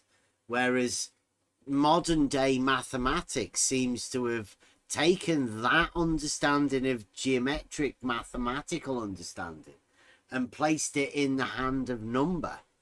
Whereas there's no foundation to number. You've just handed over all of mathematics to a series of, like, it's A, B, C, D, E. That's all you're doing, really. You're just one thing in relation to the next. Number isn't special in any way. It's only number to describe the line, the distance, the dimensions of something. Volume, weight. Or, for example, counting objects, like apples or whatever. So, and our learning of number is, or numbers, is starting always with counting. So we learn how to count. But we are counting real things, like fingers or apples or whatever. Small children are taught on objects and fingers, for example. When I taught very small children how to play keyboard, or to make them more familiar with keyboard, and they couldn't recognize black keys from where are 3 and where are 2, because they were too small. So they had to put the 2 fingers on 2 black keys, and then 3, and sometimes they couldn't even properly recognize 2 and 3. So I had to learn them how to count on fingers. So you always start with something. You cannot learn counting without fingers or whatever. Yeah, but Balanced Truth says tricks, mathematically magic, misdirection. Where's the 0 finger? Yeah, where? Yeah. There is no. It's not. That's there. why it's 0. Right, yeah. You do start at 1. I think this is one of the big tricks, 0, within mathematics, because it gives the number more potency than the actual geometry and the understanding of what mathematics is. Mathematics is meant to be a relationship of how you describe reality through these dimensions and things. Number was just the thing that you gave proportion to. You gave that line a number so you could relate it to something else. Now, I personally believe 0 came in when they needed debt. They needed people to owe something, because other than negative debt, there's no reason for something that is less than nothing. If nothing doesn't exist, how do you get less than that? You can't, unless you go into debt. I would say that I would disagree again with flat fact. He says counting objects is different to measuring. No, because we are counting units. We are measuring with units, using units like centimeters. So by measuring, for example, length of the line, you are counting centimeters or millimeters or whatever. It is measuring, it is counting. Absolutely. I would disagree.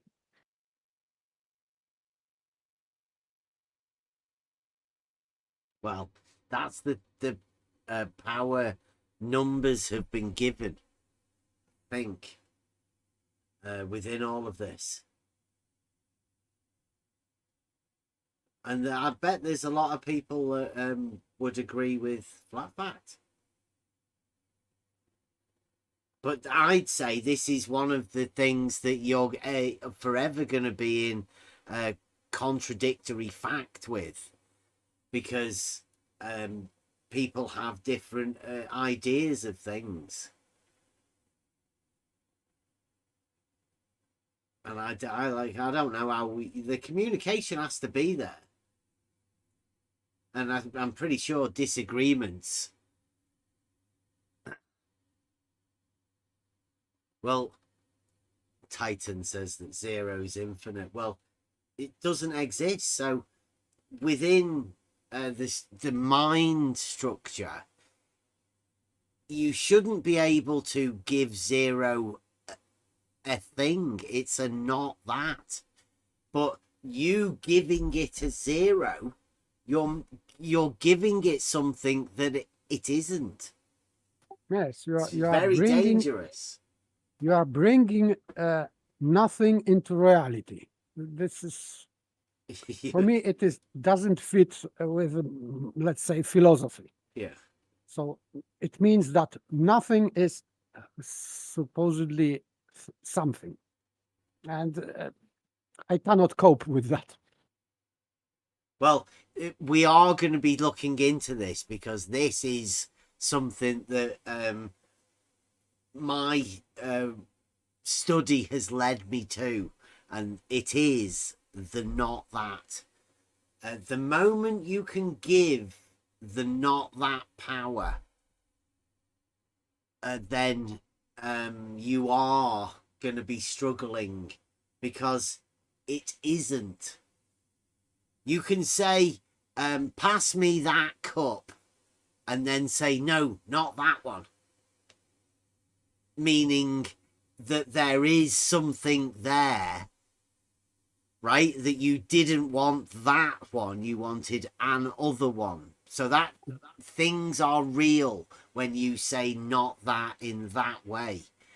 But the moment you don't have something and you give it something like a name, like 0, like flat earth, like globe, you give these things that are not that, you make them into something. And all you need to do with this is be able to put that thing in your mind, that not thing, in your mind as a thing, and you've made it. It's then your thing. You've made something of a nothing. And that's pretty dangerous, I think. But I think people do it easily. Yes, and it is very well described in the Sophist. So Plato, Sophist. Yeah. He has described this process of inducing not that into mind of, let's say, interlocutor perfectly in that in treaty, let's say, or dialogue. So it is very well described how Sophist would do that, to induce nothing as something, and yes, in fact, he will suggest you to create for yourself, because it is not, he is not creating just nothing as something ready. He's putting the burden of creating something from nothing on you. This is how Sophist is operating. So, and that's why I recommend to read that for people that have problem with this zero, or not that. It is very learning. Well, there's more to come, because that was Parmenides' lesson. I think that was his speciality, as probably would be mine. Yeah, flat Earth maths coming in. Yes, we know this, Charles. That's we discuss these sort of things. If you would like to come and discuss these sort of things, then this is the place. Click the link. Come on to the Discord. Even flat Earth math, obviously, doesn't exist as well. It's the perfect person to talk about things that don't exist. It's that guy that's named himself something that doesn't exist.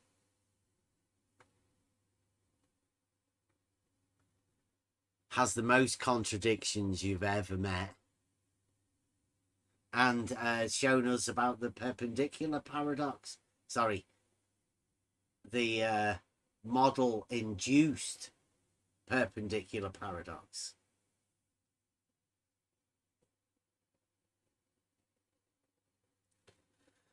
And I bet he doesn't want to talk about proof either, because I don't think he has proof. Maybe just in the mathematical realm. But not proof in reality. I don't know. There's a lot of people that say that you can't relate a mathematical proof into reality for some reason. Like this relationship of perpendiculars, two perpendicular lines to the two perpendiculars to the same line will be parallel within geometry and mathematics, but some people, the flat earth mathematics guys, they think that doesn't apply in reality. Very strange.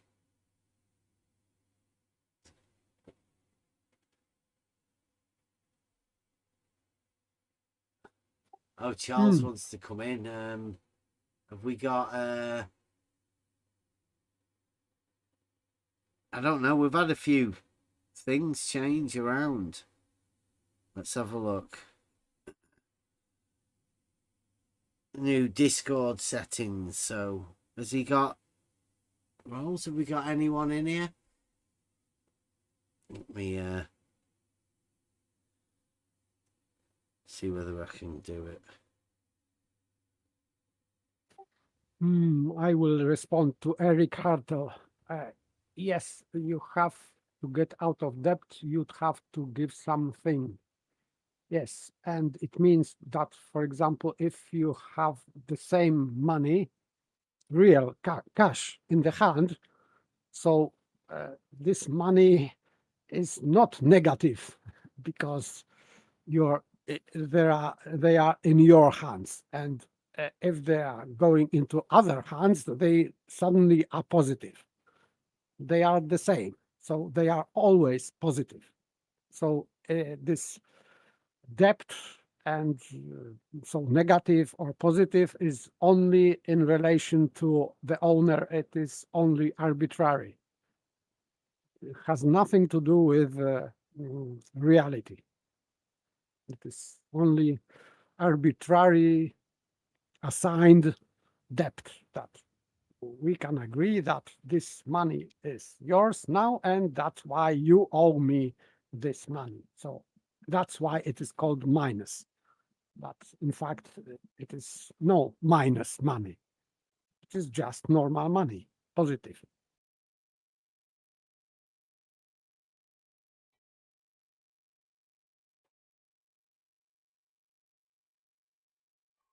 Yet you can owe people things. It's the only reason for that. Yeah, yeah. But these things are positive. You cannot owe negative things to people. Yeah, you can play with minuses, but that's just a double negative. That's Yes. a logical law, right? Yes, it means that if you owe minus money to something, to someone, it means that it really he owes you money.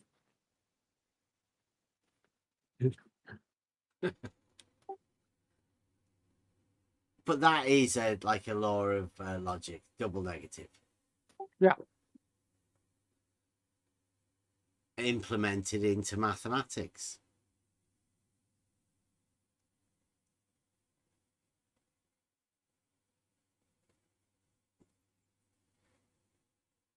There's a very close relationship between mathematics, number, and geometry.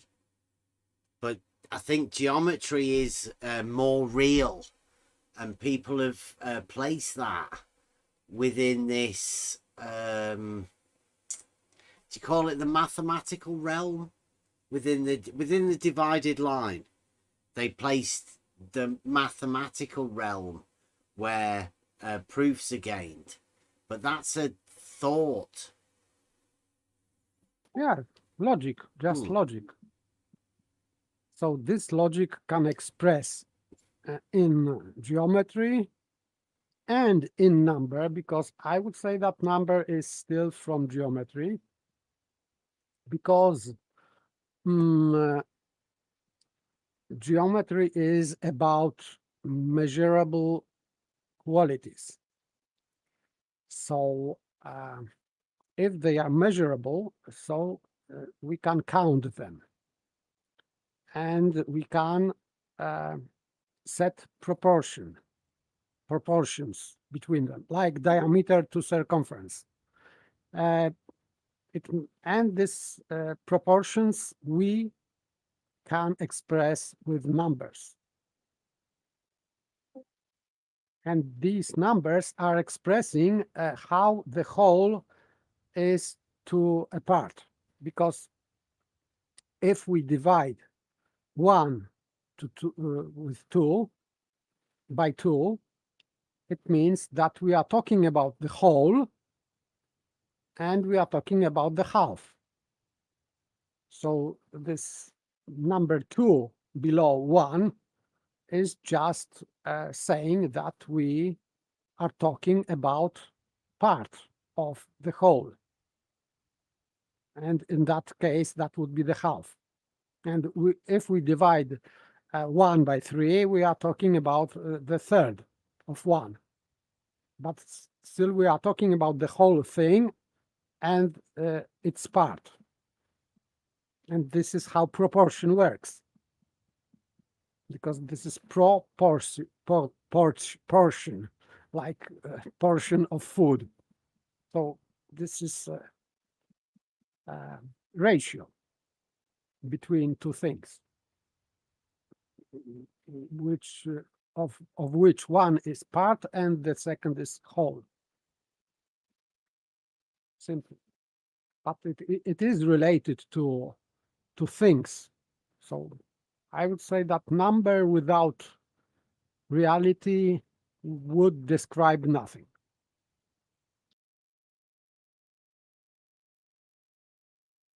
Abstract.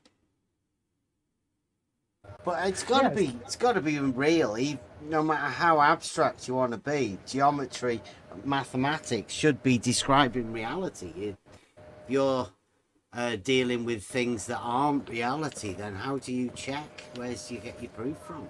That's all that means. Crazy. Hello, gentlemen.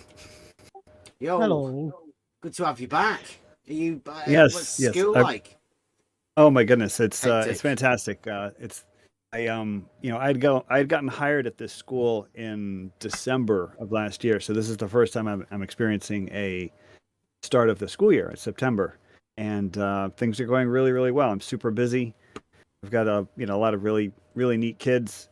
I'm teaching I'm teaching stats and computer science. So yeah, the school year's getting off to a nice start. Thank you.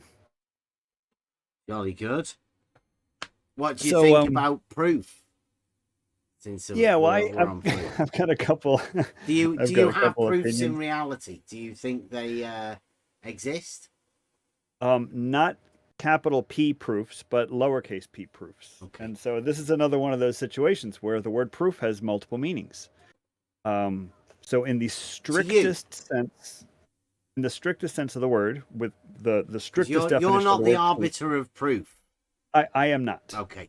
But so I'm just saying, you're saying that proof has different meanings, like Nathan Oakley, right? He has scientific proof, he has mathematical proof, and then he has proof of flat Earth that exists separately. Is that these are the different proofs that you're about to describe? I would say there's two, the scientific proof, mathematical proof, and also there's just the informal proof, like somebody sees evidence of something, and like there's crumbs on the counter, and it's like, oh, that's proof that one of my kids had a cookie and got crumbs on the counter.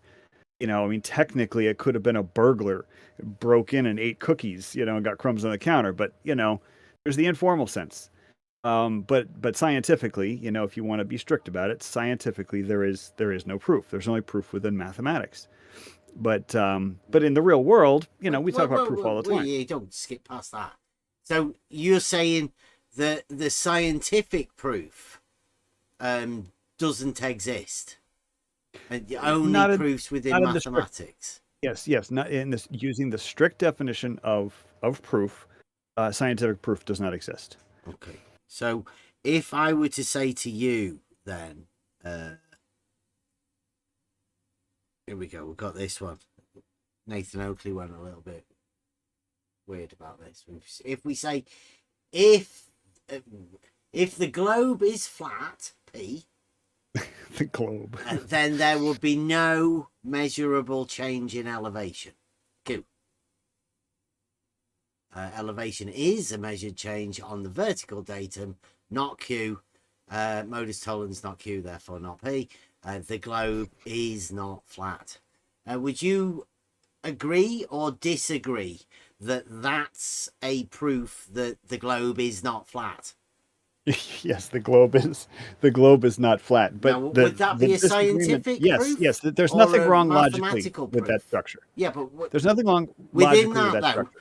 Is that scientific or is that mathematical proof? That's mathematical. That's a mathematical and that's, proof. or that's the logical. logic? That's not necessarily mathematical. That's more logical. It appears to be So we've got a separate proof now. Then we've got scientific, we've got mathematical, and now we've got logical proof. Well, I am not the arbiter of these I would put them all together as the same thing, because the logical method is where you gain your proof from. I would say. Yeah, and I would agree with you in the informal sense, or I would agree with you in the philosophical sense. You know, like that's the whole thing with Socrates asking questions.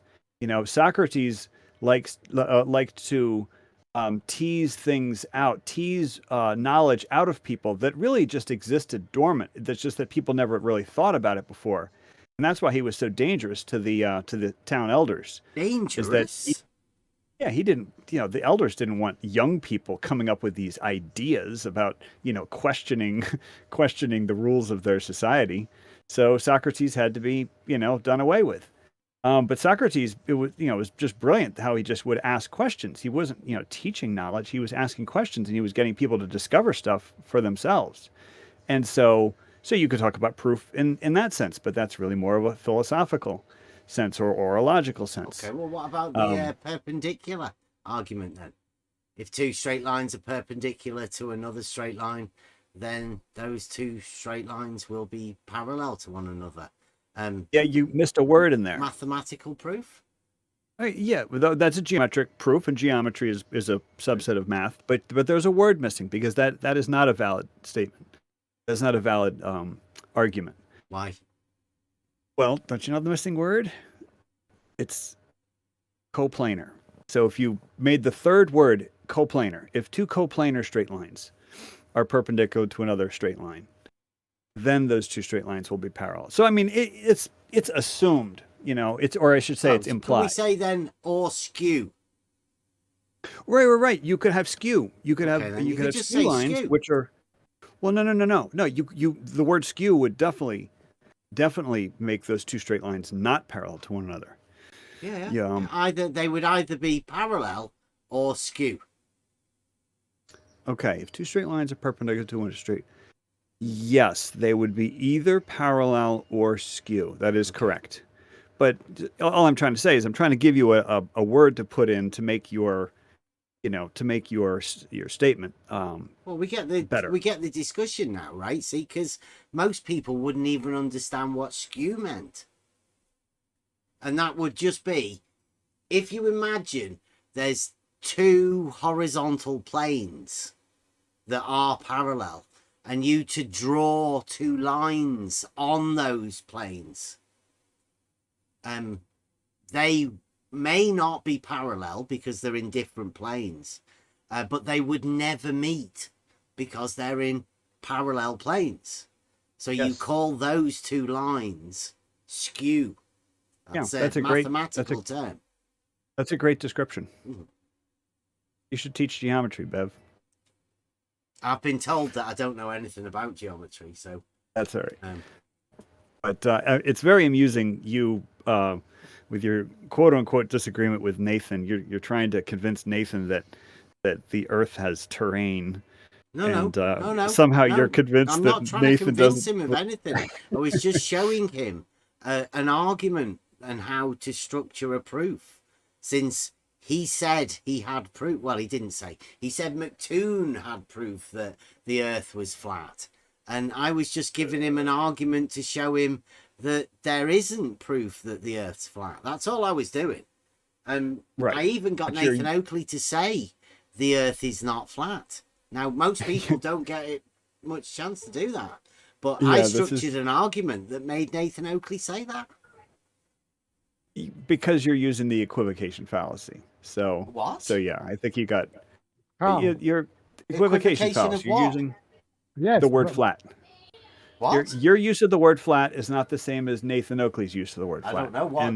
Wait a minute. You're gonna have to explain that. What's Nathan Oakley's meaning of the word flat? The same as every other flat earther. That essentially sea level across the entire Earth. Go on. You speak for the flat earthers now. I'm not speaking for the flat earther, but I've been engaged with them. Math. Please tell us what the flat earthers think. I've been engaged with flat earthers for 15 years. So what flat earthers believe is that across the Earth, sea level is more or less in the shape of a plane rather than the shape of a sphere. Yeah, all right, so level is the same as horizontal. Well, we had to teach him about that, about the mean. You kept mean, thinking that sea level isn't but sea level goes up and down. Sure, that's why on you the say mean sea vertical level, datum. right? Yeah. Mean sea level. So it's like the average, Yeah. you know, the average across the whole Earth. Flat earthers believe that that mean sea level across the whole Earth is more or less a plane. I'm not saying it's exactly a plane, but more or less it's shaped flat.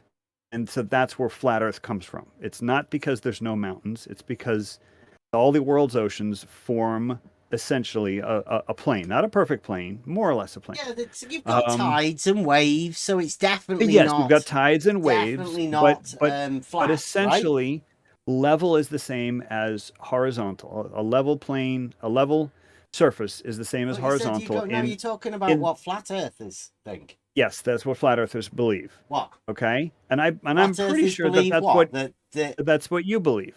That level is the same as horizontal. No, I'll tell you, I can prove that level is horizontal. But what's that got to do with what flat earthers think about sea level? You can't. Because it's not. Level is not the same as horizontal.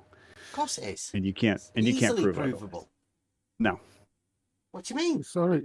Because it's it violates reality. What does?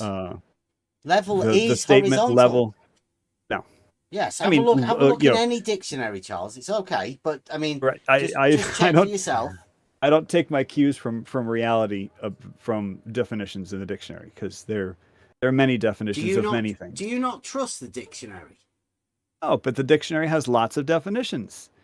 Yeah, and, I know of different things. That's what the idea of a dictionary is, Charles. Like if I were designing a rocket ship, I would not say, well, let me see what the dictionary says. So I don't consult the dictionary for technical matters. For example, locally level is pretty close to the same as horizontal. Well, that's you won't be able to find the difference. Charles. Yeah, no, but we're talking about across the whole Earth. No. You're drawing a conclusion across the whole Earth. Sure. Stop yes, it. Yes. Okay. Right? You're talking about level where? Across the whole Earth. Well, you're talking about it where you are. Where I am, yes. It does appear to be horizontal. Okay, and where I am, level is horizontal. It appears to be horizontal where you are. Every step of the way, from where I go to where you are, level will be horizontal. In fact, yes, it level will be horizontal everywhere where everybody is. Wherever you Always. are, level appears. Level and horizontal are both perpendicular to plumb. So no matter where you go, level will be perpendicular to plumb. Now the question is, what is the shape that is formed by all the world's levels? Charles, yes. You just said that level and horizontal are perpendicular to plumb. That is correct. That is so they are both have the same relationship to the same line. Yes, a plumb line where you are. Level and horizontal are both perpendicular to that plumb line where you are. Okay, so we could no matter use where you go the mathematical understanding of the transitive law of equality, or we call it axiom 1 as well within Euclid. Yeah, well, that's a problem because the blind side that you have, because what you're assuming though is that you cannot have a perpendicular to a curve, and that's a big blind side that you guys have. You can have a perpendicular to a curve. Well, perpendicular is the relationship of two straight lines. It could be between two straight lines, but it's not limited. Neither of those straight lines are curved. No, it's not limited to between two straight lines. It is. You could. No, it's not. It's within Euclid. Yes. No, that is not. That is not definition 10. Is the relationship of two straight lines, one to one another, with a right angle. That's different. You could start with two straight lines, and you can orient them perpendicular to each other. But that does not limit the definition of perpendicular. You start with one straight line and then have a perpendicular to it, which will be another straight line. Not necessarily. You could have a perpendicular plane to a straight line. Or a straight line within a plane. Sure, but you can have a perpendicular plane to a straight line. I've got one here. I did this. If A equals B, and B equals C, then A equals C. Yeah, but you can't substitute the word equals. Perpendicular is there is no transitive law of perpendicularity, unlike the transitive law of equality, right? If A equals B and B equals C, then A has to equal C. That's the transitive law of equality. Yes, there is no transitive law equaling horizontal, because they're right, both. Bev, they this are is critical. both perpendicular to the same line. Plum. Bev, there is no transitive law of perpendicularity. So if you have A is perpendicular to B and B is perpendicular to C, you can't just make the connection. All right, the word perpendicular does not mean the same thing as equal. So you can't just chain them together. Okay. Yeah, if you have and a definition vertical, 10, and then you say this line is perpendicular to this line here, Plum, then this line here is also perpendicular to Plum here. Then these two lines are either equal to each other or parallel to each other, which makes them equal to each other. Yeah, well, they aren't necessarily parallel or equal, because they could be skew. Again, you start with Plum, you can have infinite number of perpendicular lines. Yeah, because you could have a plane going off in any direction. You can have right? planes. They could but be in they're multiple both planes. perpendicular to the same straight line. Right. Which but makes what you're them starting with the is line. same, Charles. No, it doesn't make them the same. It doesn't make them the same. But you again, wouldn't class that as a proof then, like it being an axiomated thing that you could check that this is equal to this, this is equal to this, therefore these two things are equal. Yeah, you've got a falsehood there. You're swapping out the word perpendicular and you're putting in the word equal, and there is no transitive law of perpendicularity. So that's a fallacy, or it's not a fallacy. Let me go again. I'll just do it right again. Oh, right. If A is equal to B, yes, and C is equal to B, yes, then A is equal to C. That is correct. Okay. Now that's the transitive law of equality. Level is perpendicular to Plum, and horizontal is perpendicular to Plum, then level is the same as horizontal. No, you just swapped out the word perpendicular for the word same, and that's not true. I find it difficult how you are not seeing this similarity, Charles. Oh, it's a similar structure. Absolutely, you are using a similar linguistic structure, but a similar linguistic structure does not make a mathematical proof. They're not equal to it. Then, are they not? You can't just swap words around and then say, well, the structure is the same, and therefore you swap things around, right? You swap A for level, you swap B for Plum, and you swap C for horizontal. Well, the problem is you also swap the word equal, which is the key. The most important part of that entire structure is the word would be equal. perpendicular. They're both perpendicular. But you can't just swap out the word. Therefore, they are both equal to each other. Nope. Sorry. It's a geometric understanding, Charles. No. Talk to anybody who knows anything about geometry, and perpendicular is not the same as equality. You cannot just swap those words around and then have them mean the same thing. You're getting confused. Yes. They are both equal because they are both perpendicular to the same thing.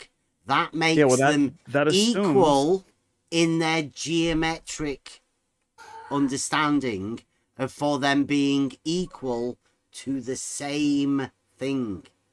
Yeah, well, there's a couple of, I don't know, I'm calling them blind spots, but there's a couple of problems with that. One is that even if we were talking about exclusively straight lines, the two straight lines in question could be skewed to each other. So you just led me down a path, and then we end up with two lines that are skewed. With no change in elevation. Level has no change in elevation. Horizontal has no change in elevation. There's no slope in any direction on both level and horizontal. So there's another thing that they are equal to. Well, you just made elevation. an assertion, equal but elevation. but No, you it's not can't an prove that assertion. assertion. That's not Sure an it is. assertion. You're saying something that you're claiming is true, but there's no evidence for that. There's no other than evidence for local. level being an equal elevation.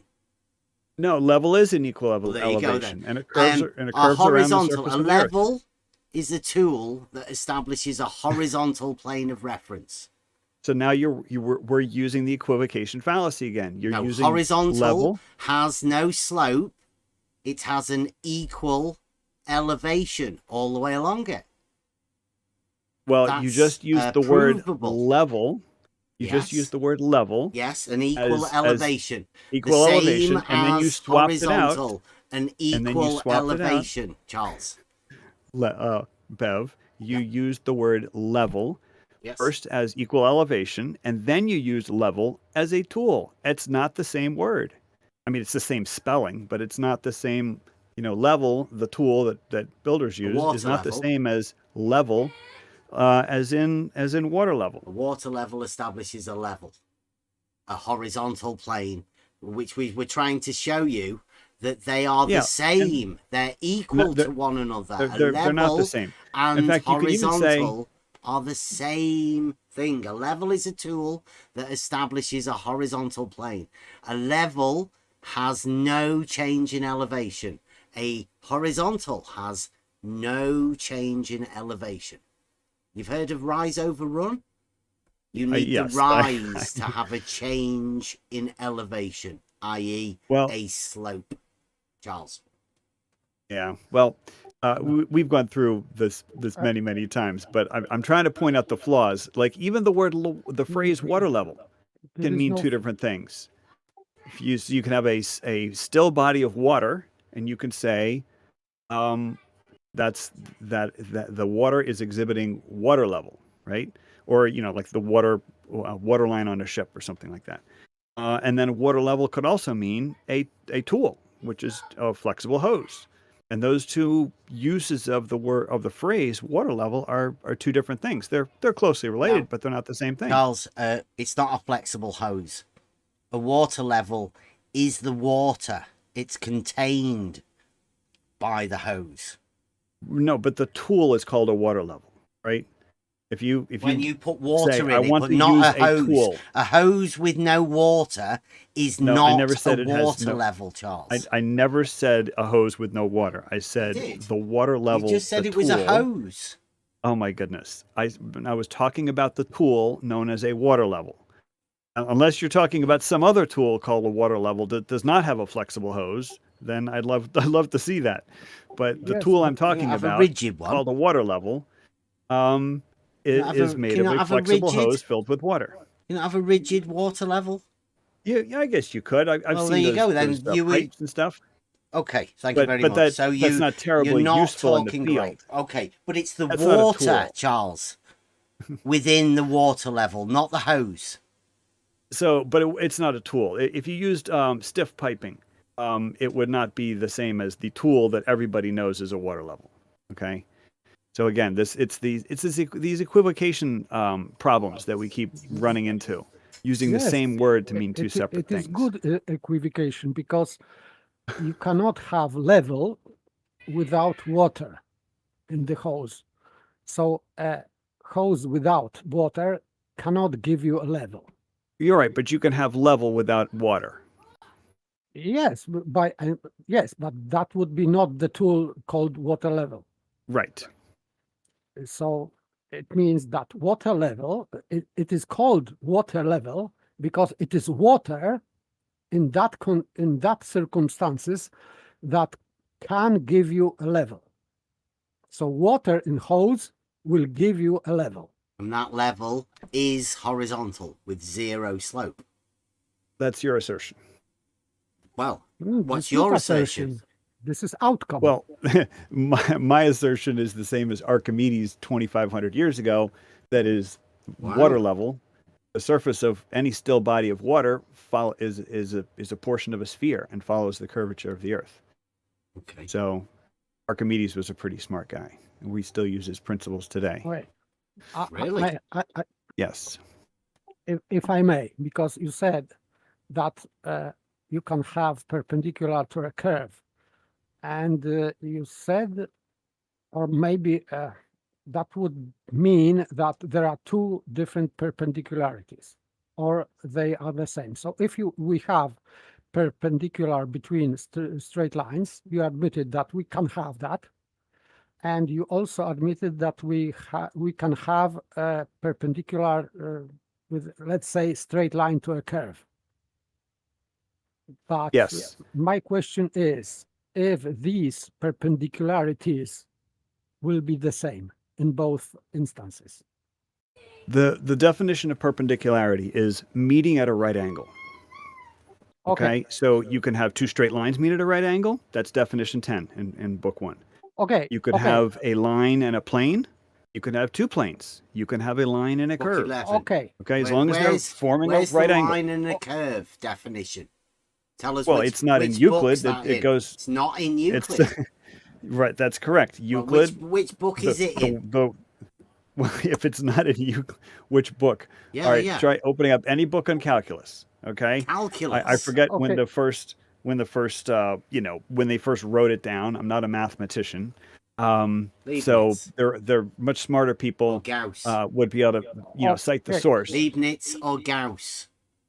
Yeah, we'll one of those guys. Where is it? Don't just claim stuff. Flat Earth math. We've had enough of flat earthers claiming bullshit. Yeah, but the thing is, it's not my claim. Okay, it is. You've just made the claim. I did not invent calculus. No, okay? I'm just quoting. made the claim that perpendicular to a curve. Yes. Right. Look Where? it up. No. Look it up. No, Charles. I'm going to claim bullshit on flat Earth mathematics. Claiming there's no such perpendicular. There's no such thing as a perpendicular to a curve because you've just made it up. It's no good telling other people to go and look for something that you've just made up within mathematics. Flat Earth I did not make it up. So one of the problems, Bev, is that some folks in this arena, some folks think that the study of mathematics, the development of mathematics, stopped with Euclid.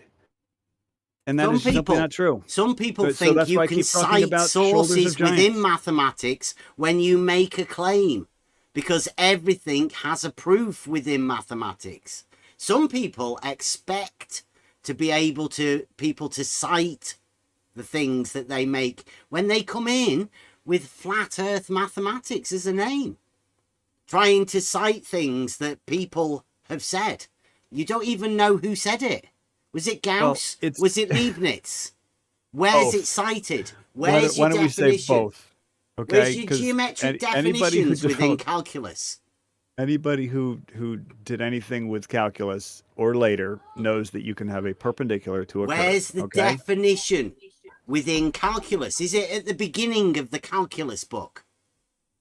I'm not sure exactly where it is. Because you just made it up, Charles. I did not just make it up. You have. The problem is, Bev, is that so you have don't not know taken where calculus. It is. You have got no ideas. So you've got, you're claiming that you're the rules claiming, and Charles, not me. You're claiming a perpendicular to a curve, when perpendicular is the relationship of two straight lines. Everybody knows that. You're the one that's claiming the difference, Charles. But you cannot cite where you're claiming it. Therefore, I feel justified in saying you're bullshitting, Charles. Charles, can we put into the test your new version of perpendicularity, please? Mm-hmm. Can we do that? I'm sorry. Saying what? Can we put to the test your new version of perpendicularity? It's not my new version. Okay, so not yours. Okay, so what's that? I've said that many times. Okay, right? okay, I agree. Like normal. Okay, I just posted it in the chat. It's normal. No that's just one of the many applications of a perpendicular to a curve.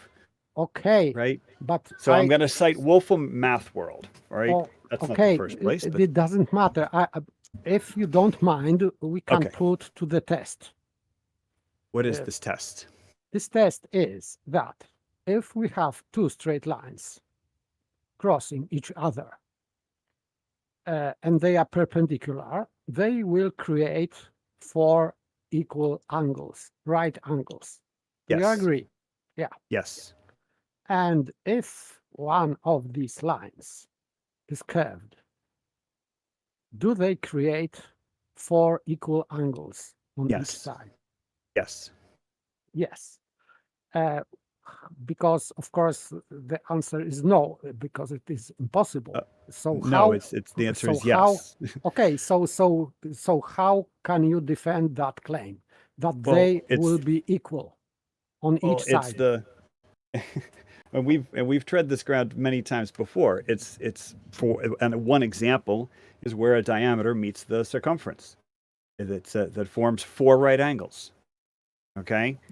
Now, if you have a very, very tiny circle, it will be hard to see those right angles, but you should know geometrically that the angle is not defined by what the line does at a great distance from the vertex, but it's only defined at what happens exactly at the vertex. So when you are measuring an angle, you don't care what the line does. No, Some distance away. You only care Charles, exactly at the vertex. Sorry, exactly at the vertex, you cannot have an angle. And even with calculus, you are using close approximate distances. So you are not measuring at the point, even using calculus. It's a limit. And again, that's Yes, another but concept limit, from calculus. But limit, it means that it is greater than the zero, right? Right. Yes, so not zero, so not at a point. Well, but it's the limit as it approaches zero. That's Okay, the but thing. That is still, a yeah, I agree, extremely I valuable agree concept with from you. calculus. I agree with your statement that it is not at zero. It means not at a point. Can you agree with that? It is when the distance from the vertex approaches zero. That's where you measure the angle. Approaches means not zero. Well, yeah, you're kind of glomming over the definition of a limit. Okay. Okay. So do you agree that approaches within calculus, this limit is greater than zero? Well, no, the limit.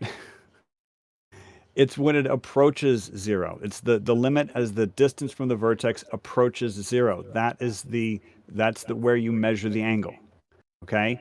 And so you could say infinitesimally small, and that you run into a whole ball of wax right there. So but my next that's question, where the angle is defined. The angle is not defined any distance from that vertex. My next question is this limit is ending at zero or before zero? But before zero, it's the limit as Before, it so approaches not zero. Okay, But it gets infinitely close to zero. Paper. It doesn't matter. Infinitely close to zero. This is yes or no question.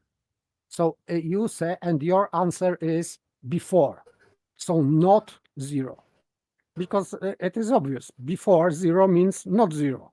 Right, but you're getting infinitely close to zero. It doesn't matter. Well, it does matter. No, it doesn't. It actually does matter. Because and I it strongly means that recommend the value, you study limits. The value is greater than zero. And you admit the We're getting endpoints, aren't they? infinitely close to zero. It's just the doesn't endpoints, the matter. terms, the limit or It the is term. at point. There is the dichotomy. It is at point or it isn't at a point. Well, you're So- infinitely close to the vertex. Yes, it means that you are not at a point. So, and my next, let's say, because we are testing this perpendicularity. So with the curved line, not at a point zero, because we are measuring at a greater distance than zero. Within your calculus, it means that when you draw a line, because you were talking about diameter to circumference, And when you draw a tangent line at that point where a circumference will intersect diameter, my question is, if the value of the angle for circumference and tangent line would be the same with There is no calculus. angle between the circumference and the tangent line. That angle is zero. No. I'm not talking about that. You said circumference cutting, diameter cutting circumference. Yes. Yes. And at that point where they intersect, you can draw a line tangent to that circle. Yes. And this line would be perpendicular to diameter, right? That's correct. Yes. Yeah. And my question is, because you said that using calculus, you will have this limit, and at that same point, close to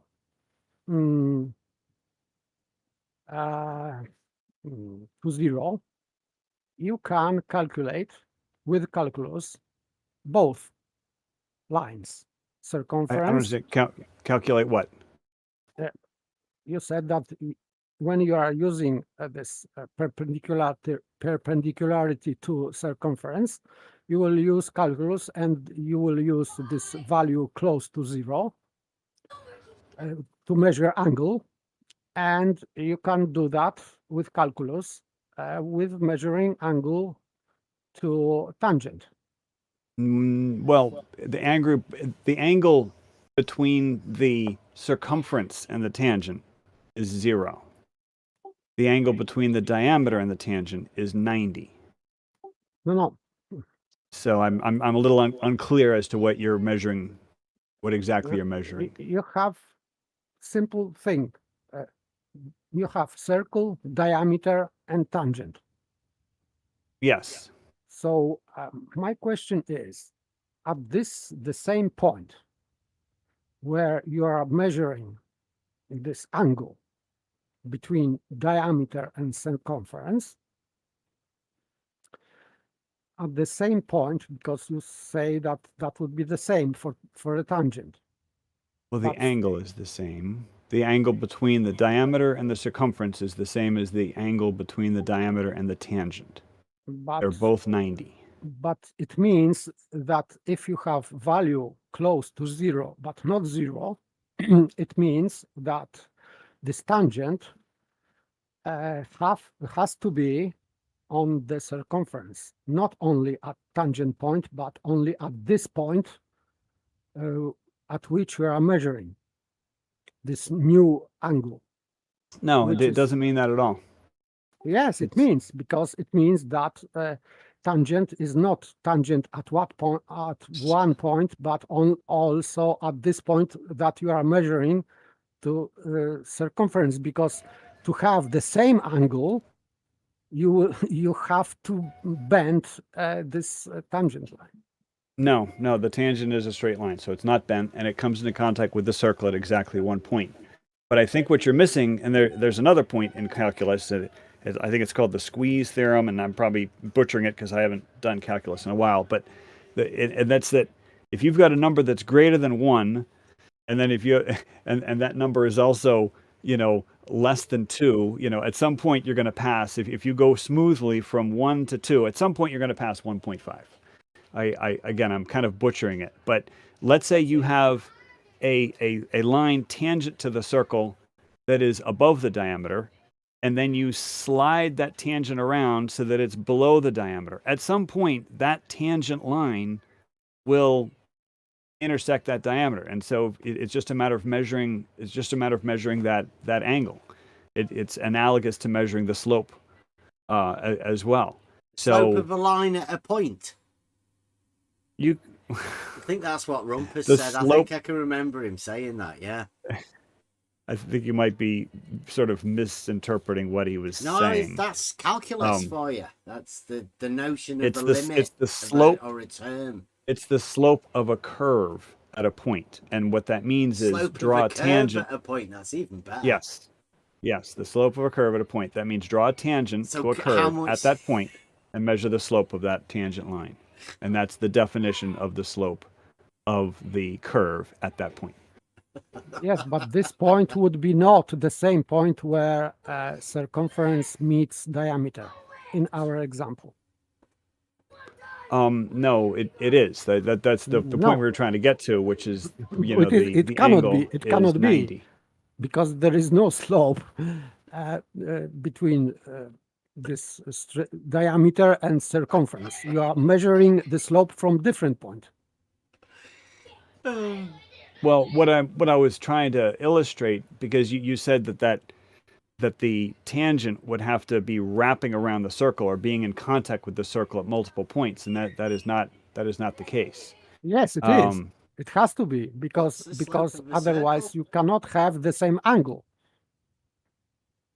You are just literally said that that tangent is tangent at more points than one. No, I never ever said that. But this is implication of what you said. No, what? No, but you're taking implication, which I never meant or intended. All right, Okay, so but that is not the implication. I agree. Of what I agree. But I can only point out that it is implication. This is but it's an incorrect implication. Why? All right, Why? it's something that I had never intended, never implied, I so agree.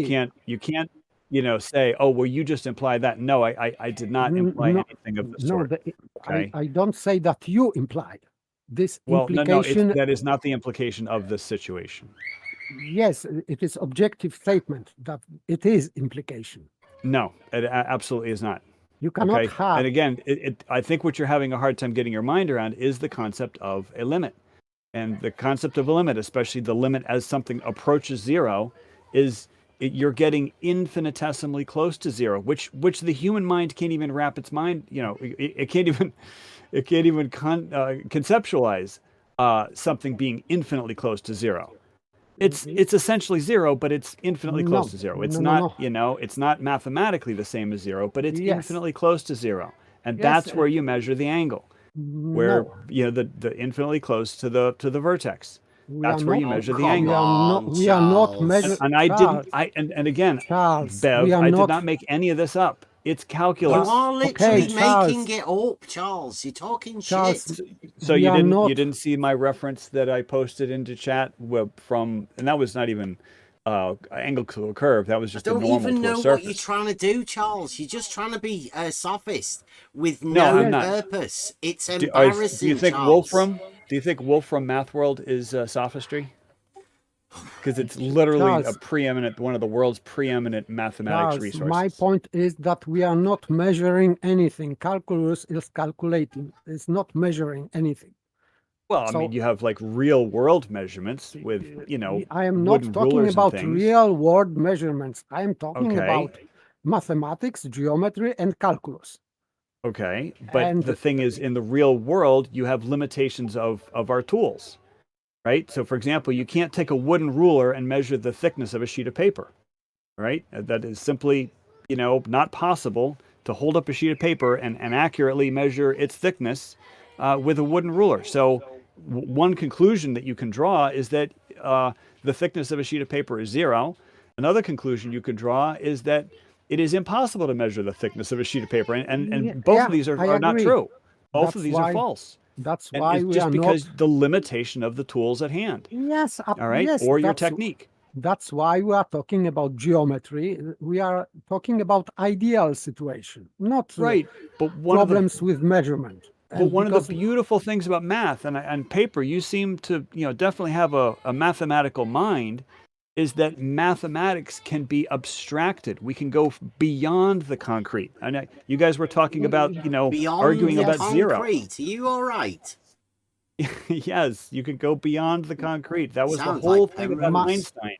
Charles, my point is that within pure mathematics, geometry, and calculus, you are violating a law of identity, because with this tangent line to diameter and circumference, there will be difference between tangent and circumference at any other point than in intersection point.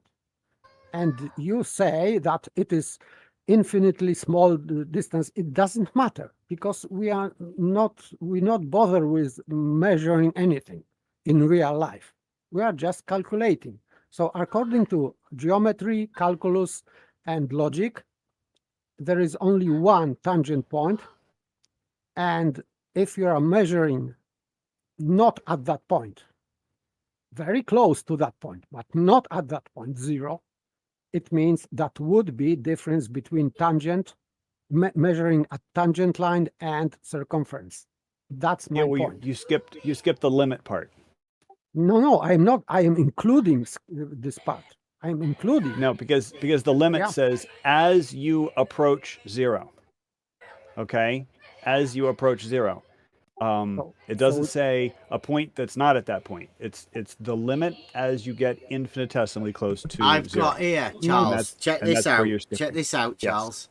Yes. Definition 3 in this Euclid book, first book of Euclid's Elements. Definition 3: the ends or limits of a line are points. Yeah, that's another equivocation fallacy, because when he's using the word limit, he's not using the calculus definition of the word limit. Yes, I agree. I mean, it's a very similar You've got concept. another definition then. Where's the definitions for calculus? Like Euclid has definitions at the beginning of Euclid's Elements of geometry. Where's the definitions at the beginning of calculus? At the beginning of the calculus textbook. Okay, Charles. So that's why I asked you previously question. This limit is including 0 or is excluding 0? Well, you're getting infinitely close to 0. No. This is not answer for my question. Is that limit in calculus including 0 or excluding 0? It's excluding 0. So it means that this tangent point and this point of intersection, this is 0 point. So it means that you are not measuring at the point, and that would be a difference between tangent and circumference. It has to be. So my point is proven. I proved just now that you are talking about 2 different perpendicularities, because you will not have 4 equal angles using straight lines and using straight line and curve. Yeah, let me put it in more of a street way. Paper just proved that you were talking shit. The problem with this is that you keep talking. I think that's the problem. Well, it's not a problem for us. I have not created calculus. Okay, calculus was invented by much smarter men than me, and the fact that I can't articulate this, well enough in this conversation is not an indictment on calculus. It's an indictment on me. Okay, so I'm having trouble. So you admit that you are talking shite. No, I'm not, because you could look up anything that I just said, and you'll find out the references. You can't look it up, can you? Because well, they're what do you not think there. of Wolf? Calculus does not have definitions at the beginning of it for geometric terms. Does it, Charles? Why wouldn't it? Well, show them to us, Charles. The redefinition of geometric terms. Oh, I never for said calculus. redefinition. Well, it has I to never be said redefinition. because you're just saying we've equivocated. That Euclid book says the limits are the ends, the end points. You said that was an equivocation, and it wasn't the end It points. It was because the concept of limit hadn't been invented during Euclid's time. Okay. The limit as something approaches infinity, the limit as something approaches 0. Yeah, what do you think? What do you think those concepts Euclid weren't book? invented What time by do the you think time my of Euclid. Euclid book was from, Charles? Why do you think this particular book talks about limits and terms? Well, but they're using Why do you think the same that is? What spelling time of do you a think word. it comes from, Charles? They're using the same spelling of a word, and it's a similar concept. To go to the ends of the world. right? No, to go to the no, limit Charles, of the world. You know, it's geometric. It's not the same It's thing. geometric, and it is the very same thing. It's the same spelling, okay? And you No, fall into I the disagree. same No, trap stop every trying single to do time. this. It must gotta be It's an embarrassing. equivocation fallacy. All right, the word limit is in not. Stop calculus saying and the that word when you limit don't in know what it Euclid. means, Charles. No, limit in in normal life, let's say, is just last point. Last point Yeah, of and the that's line probably is limit. what Euclid meant, right? Yeah, not probably, for sure. Absolutely. Okay, so it's for sure what he meant. Okay, but then calculus got invented. Yes. Okay, and Okay. they used the word limit, which is a very descriptive word, but it has a precise mathematical meaning. That means different, similar. Let's different see it, meaning. Charles. Let's see it. Oh my goodness. Different meaning than Euclid. Oh my goodness. No. It's like you guys want me to do your homework for you. No, not for me, because this is your claim. Yeah. No, it is not my claim. We have It's the Euclid, claim we of have calculus, definition. okay? Sorry, Charles, sorry. Because you are just reversing burden of proof.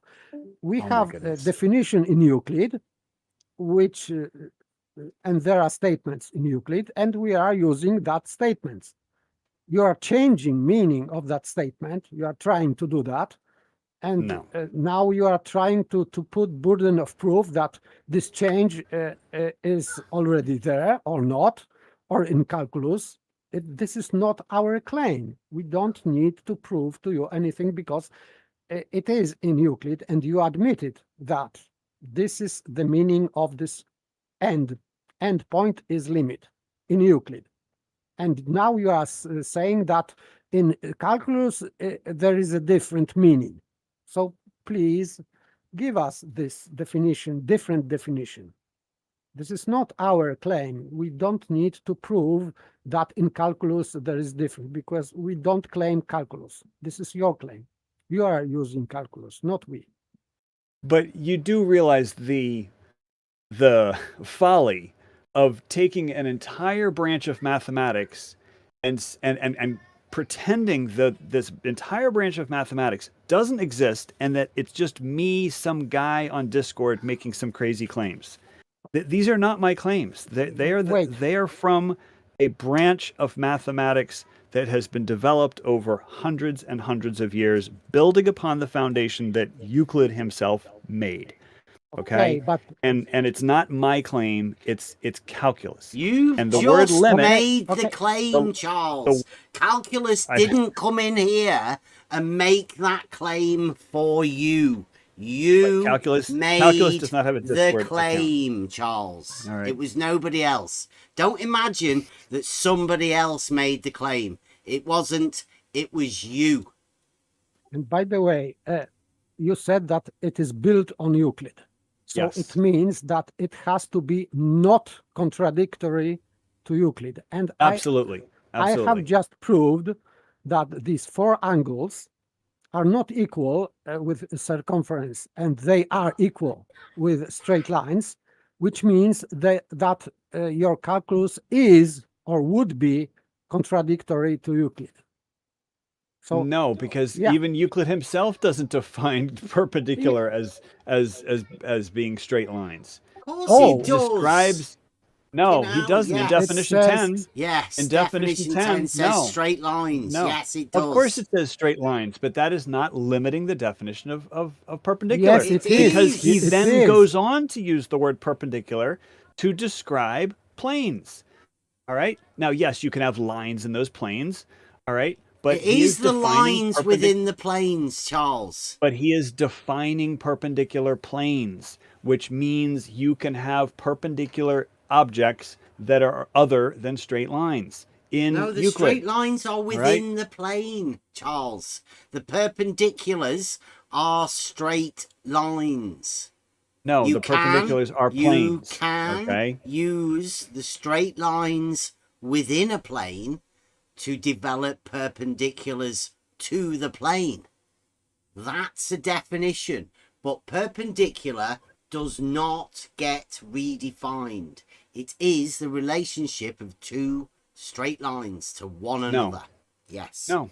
Yes. No, Charles. It's simply Don't meeting just at right say no. angles or forming right angles. Because I mean, And Euclid all right himself is angles are defining. equal, Charles. Of If course, one all of right the angles are lines equal. is curved, you cannot have all right angles being equal. That's your claim. No, that's proof, Charles. No, it's not. Yes, it is. It's contradicted by calculus, which is a branch of mathematics that you have you not can't studied. get any definitions for. Well, I'm just speaking All extemporaneously. right angles being equal is not contradicted by calculus. I can promise you that. Never claimed otherwise. All right angles are equal. Okay, Well, how and do you calculus does curve not one of the contradict. lines then, No, Charles? you just switched from perpendicular to lines. All perpendiculars or all 90-degree angles, all right angles are equal to each other. Okay, which is right? a perpendicular with straight lines. Now, No. how do you curve one of those lines and keep the right angles equal, Charles? Do you need me to repost that thing from from Math because I World? know it's impossible, Charles. You're making yourself look Charles, stupid, Charles. if you are Post it curving, from Wolf from Math World. okay, The definition of a normal vector, to a surface, is a vector which is perpendicular to the surface at a given point. And that is actually Gauss did a lot of work perpendicular, with Charles. Perpendicular to the surface, and this is a curved surface. What's a curved surface? I'm missing the. Where's the curved surface, Charles? I can't post it in chat. No, in that thing that you've just wrote there, where is the curved surface? Well, the surface could be any shape. That's the point. When they say surface, that could be any shape. No, perpendicular makes that straight, Charles.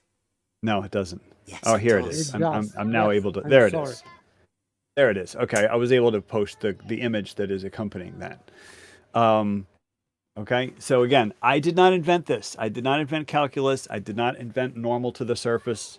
You know, but you guys are claiming things. You might have missed this, Charles, but it says the perpendicular to the given object, right? Normal line to a plane, a curve at a given point is the infinite line perpendicular to the tangent line. Now, tangent lines are straight.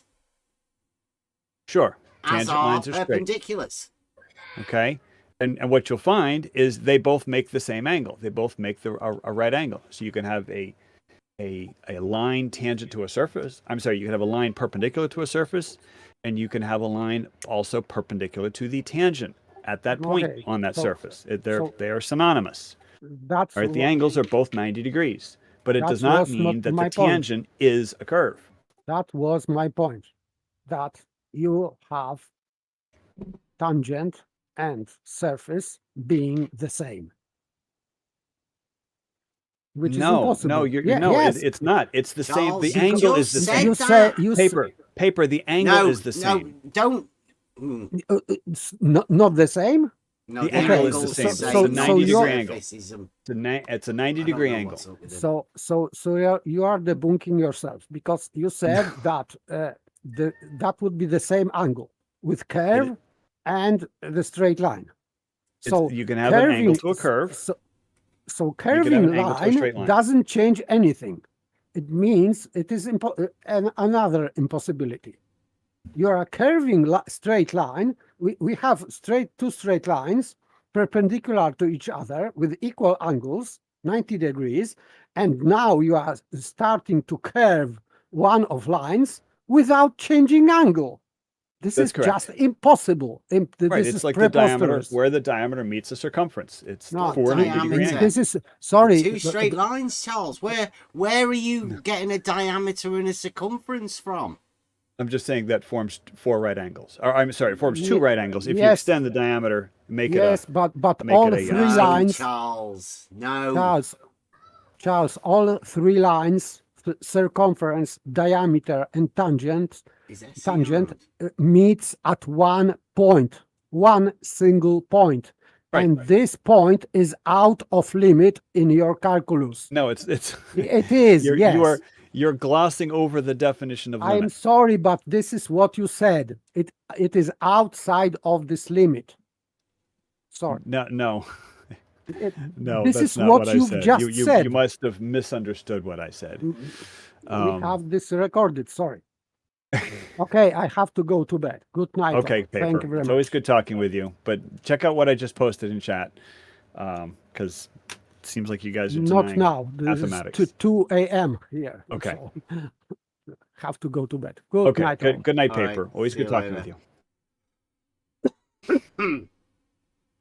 Anyway, it's all fun. It's all fun. So you do guys. you Always think good there's talking with you proof guys. of this then? Like, you know, like you said there, you've got Mathematical proof. you've got perpendiculars at the end of a diameter, you say. Yeah. Well, the circumference is perpendicular to the diameter. That's what I said. So that yeah. So if you have a diameter, at each end of the diameter there is a perpendicular, and according to the perpendicular thingy, two perpendiculars to a straight line, which would be the diameter, they would be parallel. But you said that's the circumference. No, I never said that. You did. You said the perpendicular never to said the that. circumference, the diameter.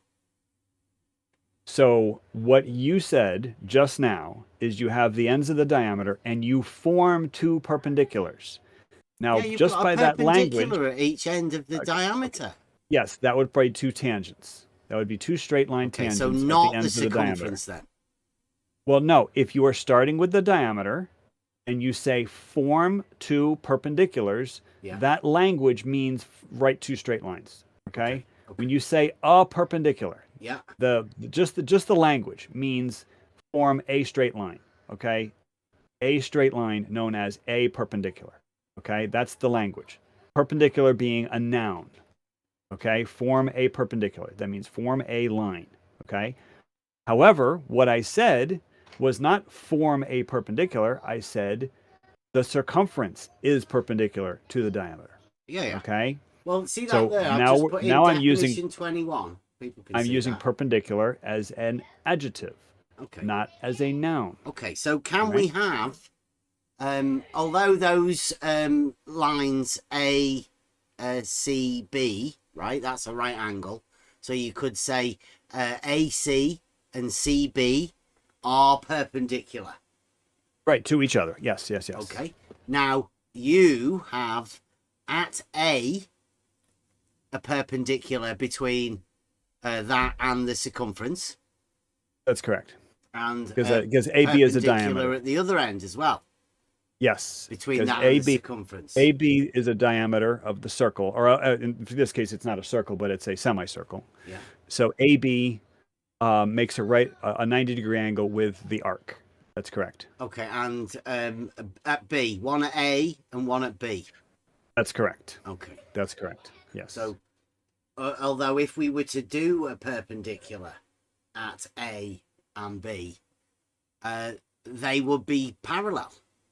Yes. But yes. the And they would circumference be parallel, tangent. Even though Right, you well, think that there's also a perpendicular at Well, A the and B circumference- between the circumference and the diameter. Right. The circumference is perpendicular to the diameter at either A and B.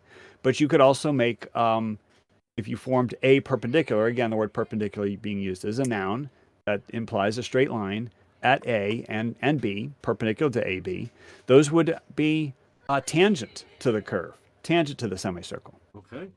All right. So you could also do that. So yeah, you are equivocating the circumference with the tangent. Seems No. to me. No, through no, angular they form the purposes, same. yeah, 'cause They form the same angle. You're They both trying form to a say, 90-degree yeah, angle. you're trying to say an angle can be the same both to a straight line and to a curve. Well, the angle between the diameter and the circumference is 90. The diameter, Now, the is angle there a between the difference diameter between the and the angle, tangent or is just also the 90. difference between the perpendicular? Like, because you were trying to do the equivocation of perpendicular through a noun and an adjective. Would you do the same with an angle then? Because obviously there's a difference between the perpendicular noun and the perpendicular adjective, right? Would you do the same with an angle? Because perpendicular is just an angle, right, in between straight lines. So, as far as I know, the only usage of the word angle that we've used is a noun. In the real world, angle can be used as a verb. Somebody is angling away, walking down the street and then he angled away. But as far as the use of the word angle that we've done, we haven't used any other usage of the word other than a noun. So I was not doing any equivocation. Yeah, have you seen Double Bastard's been doing some logic? We like to do logical arguments. Right? Yeah, I'm actually. Is that the into it. It's the one that basically to say that your perpendicularity to a curve is a load of bullshit again. Well, but again, I didn't invent it. Okay, you did. You're the one that's speaking this bullshit. Well, haven't you seen all the sources that I've been citing? Because again, I didn't just invent heard this you stuff. talking shit.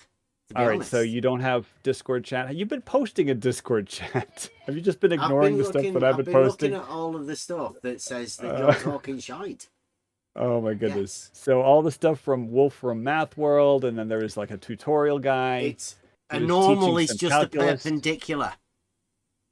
Yeah, but it could be a perpendicular to a curved surface. It can't, because you can't have perpendicular to a curved surface. Well, except for the part that it's described. Of two straight lines. No, that's you made up that definition. You implied that from Euclid, but then that is Euclid himself disagrees with your definition of perpendicular.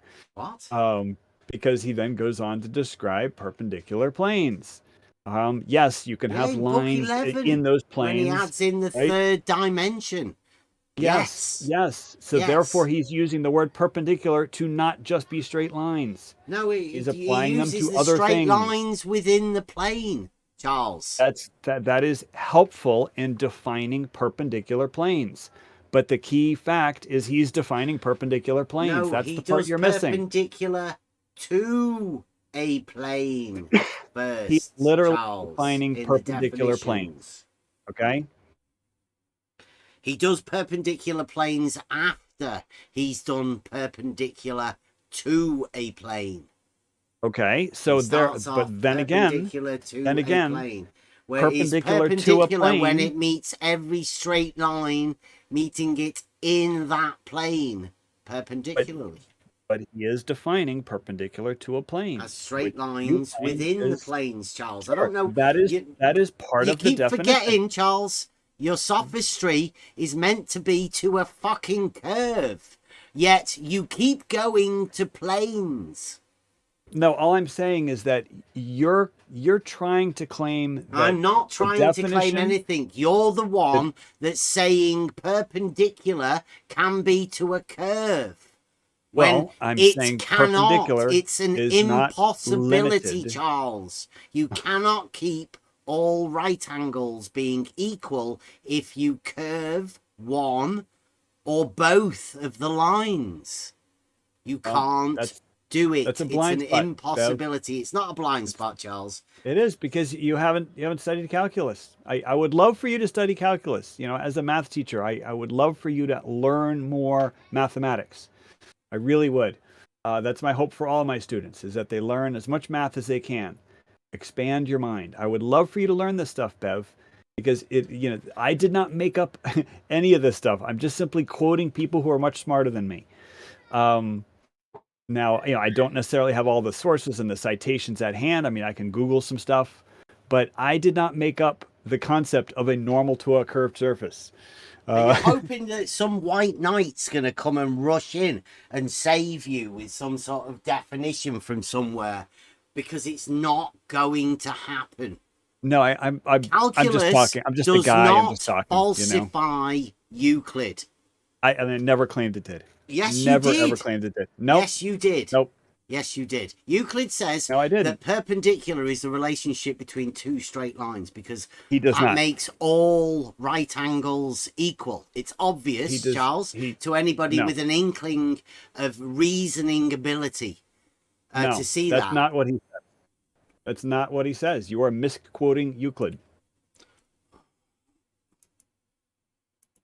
Go on. Can you even quote it at all? Well, in, Like you're in misquoting. in definition 10, Yeah. there is nothing in definition 10 that restricts the usage of the word perpendicular. He's starting with two straight lines. No, perpendicular and he is the describing- definition. They call it perpendicular. He describes it.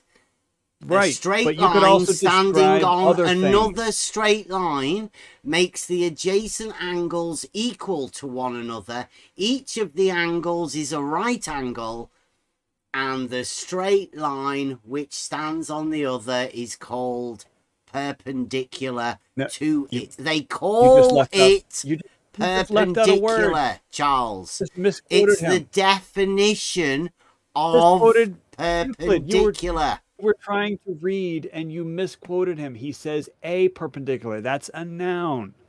Okay? That's a noun. He is not defining the concept of perpendicular to be two straight lines. He is describing a straight line falling upon another straight line, and he's describing the line as a perpendicular. Yes. Okay? That is one example of the usage of the word perpendicular. That is not a restriction, though, Bev. That's your problem. That's straight lines. Not a restriction. No, It's straight you're lines, making that Charles. up. Yes. You're making that up. No, I'm not making it up. It's wrote there for anyone to see. You want to place a curve somewhere, yet you won't be able to, because then the angles won't be equal. Charles. Well, calculus says otherwise, and I would love for you to learn. Which learn one something. would be unequal then? Which? No, if you have a perpendicular to a curve, it also forms 4 right angles. Okay, I mean if they're a plane, Right angles. If it's You do understand that perpendicular right to a curve in a plane. means straight, don't you? No, it does not. Yes, it does, Charles. That's one usage. When they say like, oh, a right straight line, things like that. But the word right, in terms of right angle, simply means 90 degrees, right? Straight.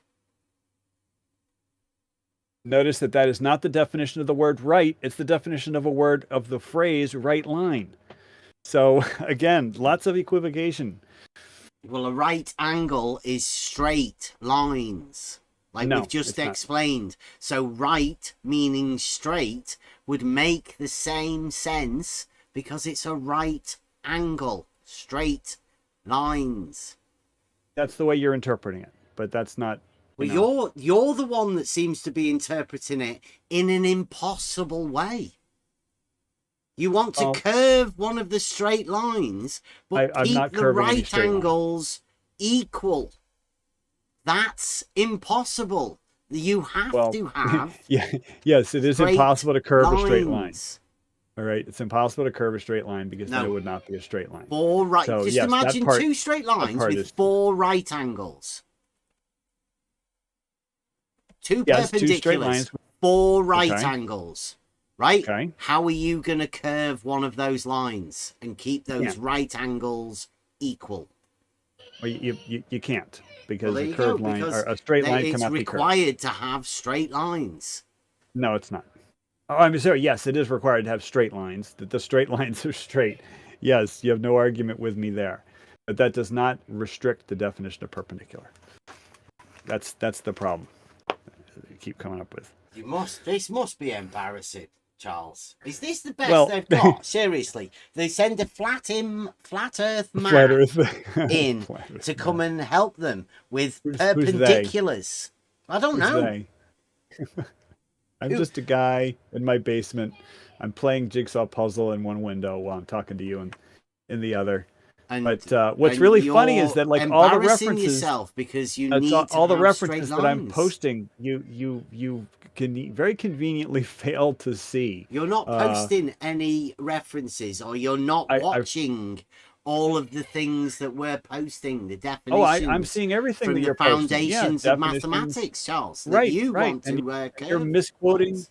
You're misquoting Euclid. That's not Charles. You have got to be delusional. You have. You're saying I'm misquoting Euclid, and Well, it's saying you were straight Euclid, and lines. It's there for anyone to see, Charles. Okay. He was defining a perpendicular, and I just said a perpendicular is talking about a straight line. All right, that is a noun. So if you have a line and you're going to form a perpendicular, yes, that's another line. But that does not restrict the definition of perpendicular. Perpendicular means meeting at a right angle. And you can have many things meeting at a right angle, including two straight lines.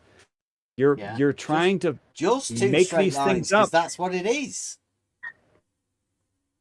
I'm sorry, say it again.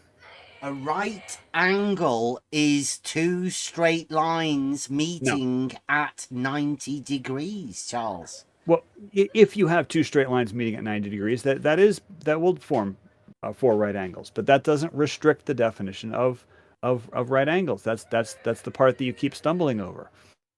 All right, it's like you're reading too much into definition 10, which is then contradicted later on when he starts talking about perpendicular planes. Charles, So, there is you know, no contradiction within Euclid.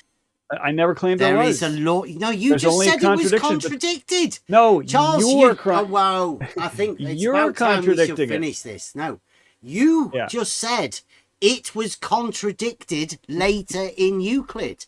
You just said your that. concept. Yes, your concept that perpendicular is restricted to two straight lines. Your concept of that is contradicted by Euclid. So it's not misapplication. contradicted by It's your Euclid misapplication. at all, Charles. Well, there is no contradictions within Euclidean geometry. I never said there were. It is your misapplication It's that not, is in Charles. contradiction. It's not my misapplication. There's straight lines in perpendiculars, Charles. There are straight lines within perpendiculars within planes also. There is no contradiction. You, Charles, have a head full of contradictions. You don't know what a contradiction is because you're messed up. Well, part of the problem, Obviously messed up. part of the problem is that you've got these very significant blind spots because you are not expanding your mind with further mathematical knowledge. Euclid laid down a tremendous foundation for the entire body of mathematics. And to my knowledge, Euclid has not been, disproven. He's not been contradicted.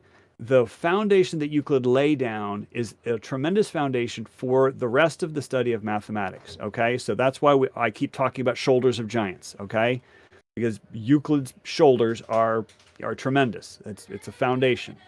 But math has gone beyond. Charles, Math has it's developed. not Euclid's work. It's what you can do for yourself. You can understand this stuff without talking about Gauss. knowing about Euclid.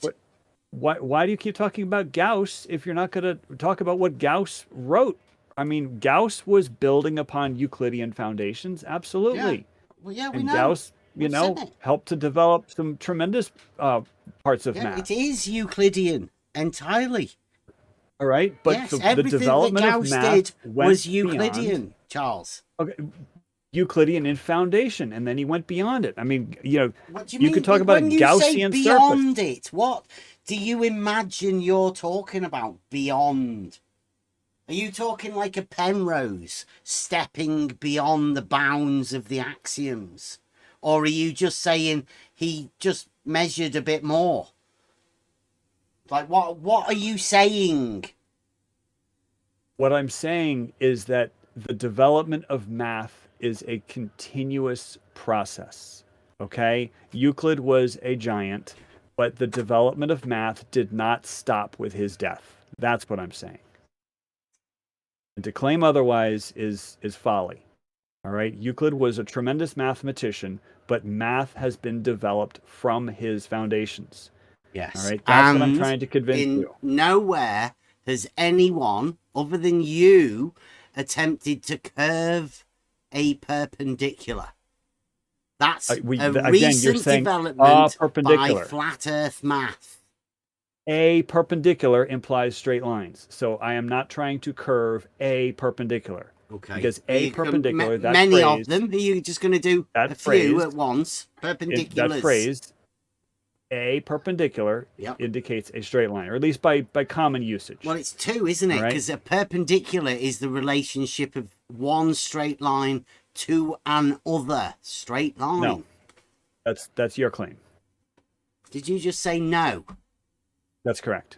Well, it just so happens we just read the definition a bit earlier, and it says when one straight line stands upon another straight line to make two right angles. Right. That is the definition of a perpendicular. Okay. That is not the definition. Which one's perpendicular? Of Charles. I'm sorry. What did you say? Which one of the straight lines is perpendicular? Well, they're perpendicular to each other. So they're both perpendicular then. So there's perpendiculars. They're perpendicular to each other. Yes. They're perpendicular to each other. But if you start with one line, so how can it be a noun if it's both of them? Okay. If you start with one line, they're both nouns, right? And they're both perpendicular to the other line. Yes, that is correct. But if you let me finish, if you start with one line, right, you have one line drawn on your paper. You know, the word perpendicular doesn't make any sense because it's just one line drawn on your paper. Then you draw a second line. You can call that new Charles. line. No, Charles. Perpendicular. Charles, you start with a straight line. Yes. Okay. Then that's you can not construct perpendicular. a perpendicular. No, that's not perpendicular. A straight line on its own is just a straight line. That's what I was saying. Okay. That's why I said the word perpendicular makes no sense to refer to a straight line. Okay. Now, and when now you want draw, to draw a perpendicular, now you draw, which one is perpendicular? Oh my goodness. Which one is perpendicular? The question is meaningless. Okay, the straight line that you started with, does that stay a straight line and the other one's perpendicular? Or does the straight line you start off with, does that then become a perpendicular? Oh my goodness. So now you're treating perpendicular as something that is, that you could either be perpendicular or you could be straight. It's a relationship, Charles, between the two straight lines. The perpendicular is the relationship.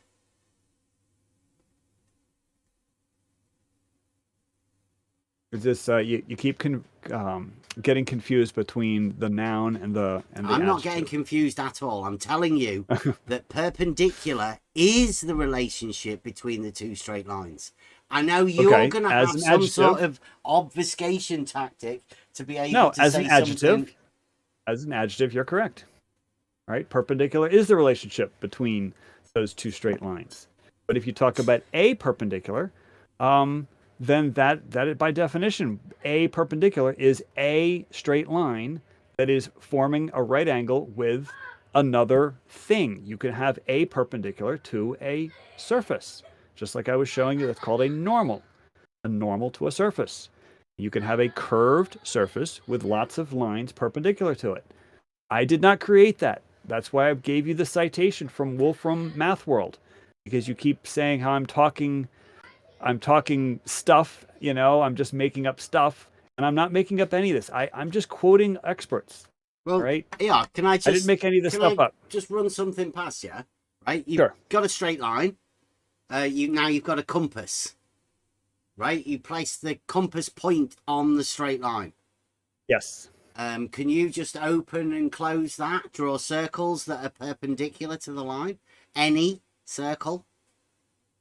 Yeah, well, where the circle would intersect, if you were to draw those circles, every single one of those circles would be the circumference would be perpendicular to that straight line. Absolutely.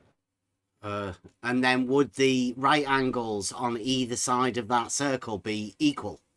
Yes, all four right angles formed where the circle intersects the straight line would be equal, because all right angles are by definition 90 degrees and they're all equal to each other. But yes. the ones on the inside would be the inner part of the circle. And right. The 90 smaller degrees. No, than they're the not ones small. that are outside of the circle. They're not smaller. They might appear, if you draw a really tiny circle, they might appear to be smaller, but upon close inspection, you'll find they're all 90 degrees, no matter the size of the circle. And that's where the joke of the tiny protractor comes in, you know? Well, it's not a joke. I think it's a bit of a joke that you can think you can draw a circle and then make a right angle.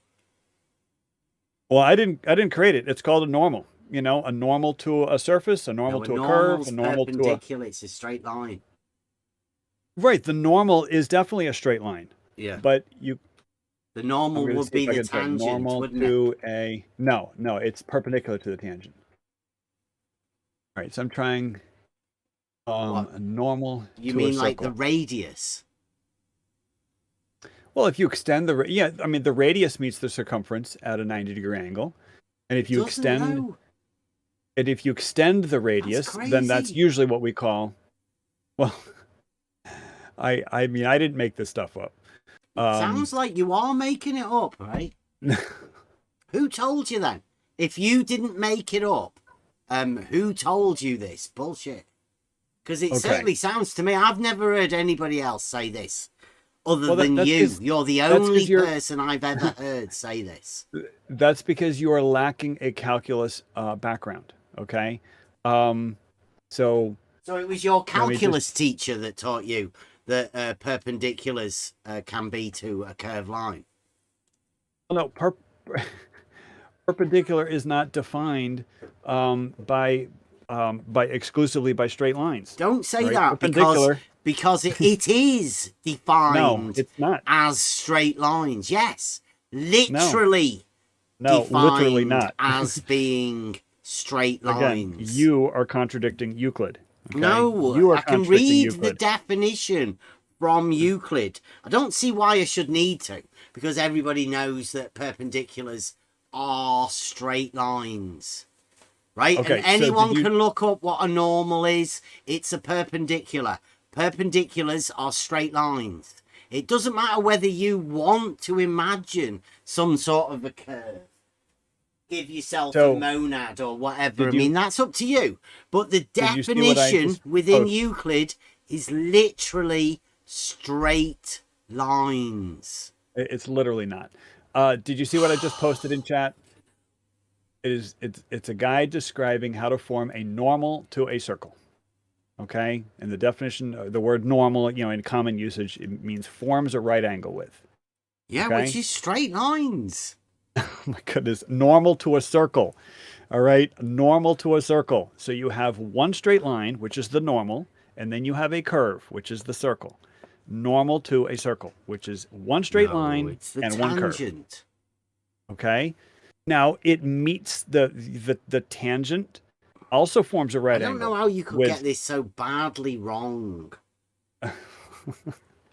Again, I really would wish you would learn, you know, a little bit of calculus. I have already gone over Euclid, and we have just pointed it out to you that it's straight lines. You are blinded by something. I don't know what.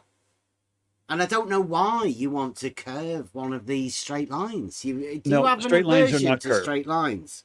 No, oh my goodness. nice reversal there, Bev. What? But nice try. Okay, have you know, do you think you hold any contradictions? No. You don't hold any contradictions? No. Not that I'm aware of. I strive to be contradiction free.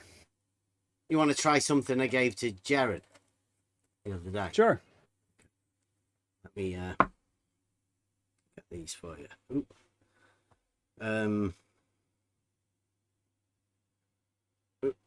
Okay.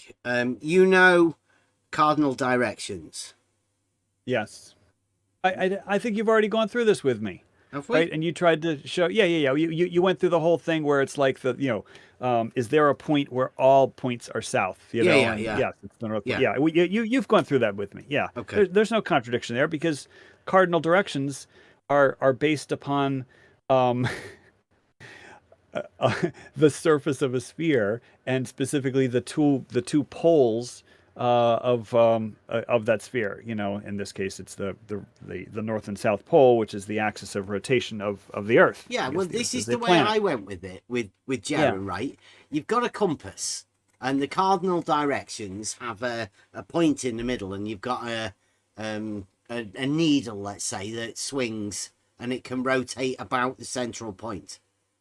Yes. Okay, so you're talking about a circle, and the middle, the monad, right there where the pivot point is for these needles. So north-south is a straight line diameter, and east-west is also another straight line, making this circle into quadrants. Okay, so we're talking about a physical compass with north, south, east, and west. Yeah, cardinal directions. It's a tool that you're holding in your hand, and you're making these two diameters. Yeah, okay, I get this. that. Yeah. This circle has north, south, east, and west, and that's what people would understand about north, south, east, and west. Now, I'm not within this arena. I'm talking about 99.999% of people in reality, right? Yes. North, south, east, west are perpendicular. Yes. Because they are straight lines, diameters intersecting. So all of those right angles at the center. Okay, I would urge caution right there with that last thing you just said. On the tool, they are diameters on the tool, but in reality, north, south, east, west are not necessarily straight lines. But within, that's what I was saying. Within the tool, right? And when you say perpendicular, you're talking about the straight lines that are there. You're not talking about curved lines, because you can't curve any of those lines and have right angles being equal. Well, no, that's not why. The reason why is that diameters are not curved, right? You have two diameters of a circle, and diameters are not curved. That's why you can't curve the diameters, because diameters aren't curved. Well, no, right? It's not because, no, it has nothing to do with perpendicularity, because you can have perpendiculars. At the center, though, they are perpendicular. Those two lines are perpendicular. Right, but that does not restrict the usage of the word perpendicular. In this particular case, we have two diameters which are perpendicular. Absolutely. Okay, now, the question was, how many of those straight lines do you imagine are circles? Yeah, within the tool, neither of them. They're both diameters. No. Within the tool, they are perpendicular. That's established by them being in reality right in angles reality to each they're other. Perpendicular. Right. Now the question is, how many of those two straight lines that are perpendicular do you imagine are circles? Well, again, in the tool, neither of them. Okay. These two straight lines. But that's not what the question asks. Well, we've already established that they are straight lines, that they are perpendicular. The question is, how many of those two straight lines do you imagine in reality are circles? Okay, but so this is where I keep trying to flag you on equivocation, because it's just a simple question. I know, but it's Jaren a clever didn't even question. have this much I know, but it's a clever it's not sliding a clever away. Question. Okay, Bev, we went from talking about two diameters in a tool that you're holding in your hand. Yes, we did. Right? Yes. Which are two straight lines. Yes. In this tool, yes. holding it in our hand. Yes. And then you seamlessly merged over into north, south, east, west in reality. Yeah, and asked you how many now of we are those no longer talking about you the tool, imagine right? are circles. Why can't you just answer? Well, because it depends on what you're talking about. Are we still talking about the tool? Perpendicular lines that we've just established are perpendicular within the tool? We're asking you, in reality, how many of those lines do you imagine are circles? Okay. So are we not talking about the tool anymore? So that's the thing. Are we talking about a tool? Or are we talking about something else? Because that's where the equivocation fallacy comes in. If you're talking about the tool, we've already established that they are straight lines that Yes, which means they're are not circles. perpendicular. Right. Right? They're straight So they lines that are obviously, perpendicular. Charles, they obviously aren't circles. Yes. Right? Okay. So in Yes. reality, how many of those straight lines that we've just established are what straight straight lines? within the tool? What straight lines? Oh, within the tool. Okay, Yeah. so we're talking about a compass in reality. We're still talking about a tool. Talking about the north, south, east, and west. In the How tool. many of those do you imagine are circles in In the tool. reality? Yeah, in reality, holding a compass in my hand, none of those are circles. They're still straight lines. Brilliant. They're diameters Okay, in the so tool. you don't imagine that north, south, or east or west are circles. In Brilliant. a compass So holding it 0 circles for flat Earth math. Now, in the that's tool that not I'm holding even in what my the hand. flat earthers say, Charles. So you're in a group with us, really. You're No using- contradictions. You're Brilliant. using equivocation. You do not hold any contradictions, Charles. Well, but you could try to equivocate. Do you some imagine that if you contradictions walk onto me. east, you could end up where you started? Yes. Without going in a circle?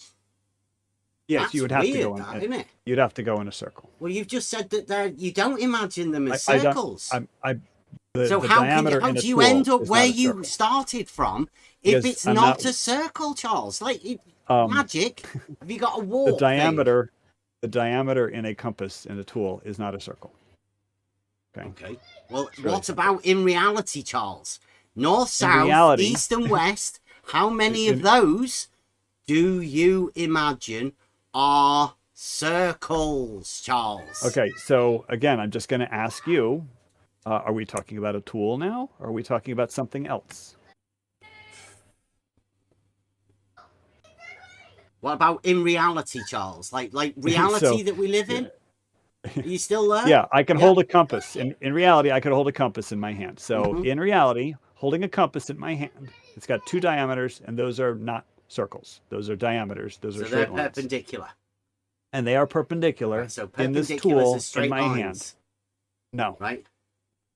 In the case of the two diameters of a compass, yes, those two straight lines are perpendicular. But that does not define perpendicular. Okay. That so, is an and you, observation. like you've said many times, that north, south, east, and west are perpendicular and straight Yes. lines in reality. No, in a compass. Yeah, in reality, like we've just in a- said, you keep going to in- the compass in reality- just so you can in re- say that they are straight lines. Well done. Okay. So if you want to shift the conversation away from holding a compass in my hand, I'm happy to talk about that. Yeah, that's why I said, how many of those two straight lines do you imagine, Charles? Yeah. Imagine are circles. Okay. Well, they're So not straight welcome. lines then. I mean, they would be, one would be a geodesic and the other would be a, what do they call it? There's a name, I forget. You know, a geodesic in Euclidean space is a straight line. Yeah. Don't you? I know you said that repeatedly. Mhm. But I'm talking about a Because it's geodesic on true. the surface of a sphere. Well, a sphere is a Euclidean solid shape as well. Sure. So But it's very difficult to describe still how to would get make from a one. geodesic in Euclidean space a straight line, wouldn't it? I'm going to try again. It's very difficult to describe how to get from one part of the sphere to another part of the sphere using Euclidean geometry. It just makes it very difficult. So that's where you use non-Euclidean geometry, because that describes the surface of the sphere. Yeah. But the surface of the sphere, it belongs to the sphere, which is Euclidean. And also, if we're talking about a ball in reality, then that's Euclidean also. And all of the lines within it would be Euclidean. Right. I mean, but it's not prescriptive. It's descriptive. Okay, so how many of the north, south, east, and west in reality do you imagine are circles? Oh, you finally took out the word straight line. Yes, both of them. I was waiting for my opportunity. You finally took out the word straight line. Yes, north, south, east, west are circles. They're both circles. So if you keep going north to the point where you reach the North Pole, and then you go, going in the same direction, but now you're going south, you will eventually cross the South Pole, and then you'll return back to your starting point. Same thing with going east. If you keep going due east, you'll travel a smaller circle, assuming you're not on the equator, and then eventually you will return to your starting point because you were traveling in a circle. Do you call north-south longitude? And east, west, lines of latitude? lines of north-south, lines of long. Yeah, but now how do you measure those? Well, you measure those with angles. The other day I was talking to somebody in the chat, and they said that the latitude lines are parallel. Well, no. They are not parallel. They are referred to as parallel. Happy about that. I have no doubt that you misinterpreted what he said, or he was posting what he said. definitions and all sorts. No. Yeah, he was. Parallel. Don't say no, he was. He's definitely. Okay. So lines of latitude, like just one line of latitude, is called a parallel. Now, in Euclidean geometry, you cannot have a single line be called parallel. That literally doesn't make any sense. I'm sorry? Are all of them called a parallel? Yeah, no, but if you're just pointing to one line of latitude, if you just point to one line of latitude, you could say that line is a parallel. That phrase does not make any sense. That sentence does not make any sense in Euclidean geometry. You cannot point to one line and say that's a parallel. Okay? Yeah, because you need two straight lines within a plane for parallel, don't you? Yes. Okay. So why do they call a line of latitude a parallel? It comes the derivation, least, wouldn't it? No, it's actually a circle. It comes from the fact that you take a.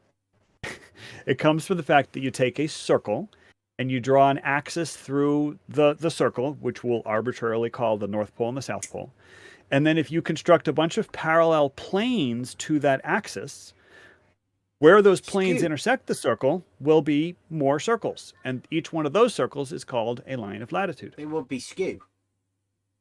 No, they're not skew because they're circles. Yeah, but they would be skew to each other, right? They would be parallel in the way that they would never meet if extended. If the straight lines within the circles were extended like skew lines were, like we explained before, so one they attribute would never meet. Okay, one attribute of the word planes. Oh my goodness.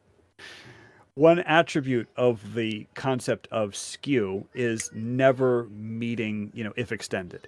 Mm-hmm. That is not the definition of skew, because these lines of latitude are actually circles, and you never ever use the word skew to refer to. No, if you could draw circles. a line in any one of those latitude planes, right?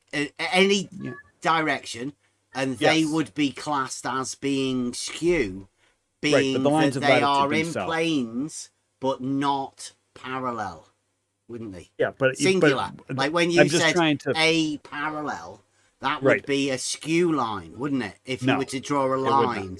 But seeing as they're already in planes, a parallel would just be one plane that is parallel to another plane. No. That would be the idea of a parallel, I would say, through geometry. That's but you said you didn't understand. No, you said that you didn't understand how a parallel would make sense. And I just explained to you that a parallel would be a plane that is parallel with other planes. Parallel. But that now you've got several planes, so we're just talking about one. Well, each of them individually would be a parallel plane, wouldn't it? You don't need to say plane. You just say a parallel, because that would make sense. You need multiple planes to refer to any of the planes as parallel. Okay. Do you have multiple planes? Latitude? Well, okay. What we're talking about. So it would make sense then, wouldn't it? Geometrically. to have each What of the latitudes being a plane that's they're parallel. circles. They're circles Yeah, formed circles by. are 2D, same as a plane. They're circles that are formed by Latitude the and intersection. longitude. They're and circles. They're circles formed by intersecting a plane that is perpendicular to the axis of rotation and a sphere. Okay, and it's an idealized sphere. You know, it's like It's you just know, the like mean sea diameter, level. really, isn't it? Like a vertical, but just the diameter that goes all the way. And these planes would be a parallel to. Well, you could say they were perpendicular to the diameter, couldn't you? Of the axis, let's say. Yeah, I wasn't actually listening to everything you said because I was thinking about a parallel. Latitude being the plane being a parallel plane. All right. So, what is latitude? Are latitude lines parallel? I'm trying to find something. Why are lines of latitude also called parallels? How about this? Oh, this is from a. It's just from a locked. Is it because website, they're parallel? No, the lines of latitude are not parallel. But they are called parallels. Isn't that contradictory? Because Well, that definitely does again, sound contradictory. If you're calling them parallels, but they're not parallel, that sounds weird to me. Well, we're returning to one aspect. We could go, 'tis globe. That proves the dogmatic globe, that. We're returning to one aspect of the English language, which is that words can be used with multiple definitions. But not contradictory definitions. With no contradiction. Well, Okay? not really. You can't really use geometric terms and use them contradictory. Because that would be against the law of non-contradiction, which geometry definitely has within its foundings of logic, right? You don't believe that you can contradict yourself in reality, do you? Well, I mean, I try not to. No. But if you're talking about lines of latitude, law of non-contradiction to be applied or just got dismissed. No, I try not to contradict myself, but oftentimes people say that something is violating the law of non-contradiction because they're not realizing that words have multiple usages, have multiple definitions. But parallel doesn't mean not parallel, right? Because that is a contradiction in terms. In common usage, people can use the word parallel to mean all sorts of things. For example, the left-hand side of a railroad track and the right-hand side of the railroad track. We say the railroad tracks are parallel to each other, even though the railroad tracks can curve around and do all sorts of things. Because one kind of usage of the word parallel informally, not geometrically, but informally, are two lines that maintain the same distance away from each other, which railroad tracks have to do because that's how trains work, right? The same I'm just talking about informally. Human beings talking to other human beings can use words informally. So people may talk about railroad tracks are parallel. The latitudes, then. So the word latitude, that's word an parallel, informal use of parallel. The word parallel in referring Meaning to a line of latitude parallel. is not geometrically parallel. Okay. So did you see the thing I just posted in chat? Well, I'm hoping that whoever it was the other day that said that they were parallels should be corrected because he said that they are parallel. Because they are perpendicular, aren't they? Longitude and latitude are perpendicular. Right. North-south is perpendicular to east-west. Okay. And so latitude is perpendicular to longitude. As we know, Bede's perpendicular argument, any two perpendiculars to a straight line will be parallel. No. That's the only perpendicular you forgot the word. You forgot the word coplanar. Well, right? Without the word coplanar. No, don't forget about planes. You can have a diameter and then planes that are perpendicular, can't you? You know, like Yeah. latitude, for instance. In other words, you were just forming a perpendicular to a line that wasn't a line. Therefore, the word perpendicular can Well, the refer to lines and diameter planes. isn't a line. That's a line, but then you just said form planes that are perpendicular to it. Yeah. Which would be your latitude. According to some people, is a violation of definition 10, book 1. Who? Well, you, for one. I'm not. For what? No, you can have straight lines within the plane that would be perpendicular. Absolutely. But Well, we're there you talking go then. about There's no the plane violation. itself. No violation at all. It just Because happens you're- to be that every line meeting it from that plane would be perpendicular to it. Sure, Right? Well, but, there you go but then. we're There talking you about go. perpendicular plane. You've got every line within the plane. But you still haven't referred to what I just posted in chat about why are lines of latitude called parallels. So again, I didn't make that up. So Vertically. Oh, vertically? Vertically? Are you sure? yeah, this was from study.com. Do you know where the so I prime don't really know. meridian is? Yeah, it goes right through London. What? How far do you live from London? Well, we were talking about the whenever you do surveying. Oh, that's the principal meridian. Yeah, the so prime meridian is meridian's where? 0 degrees longitude. Longitude. Is that all the way like from north to south? Well, the prime meridian does go from the North Pole to the South Pole, and that is referred to as vertically 0 to the prime degrees. meridian would be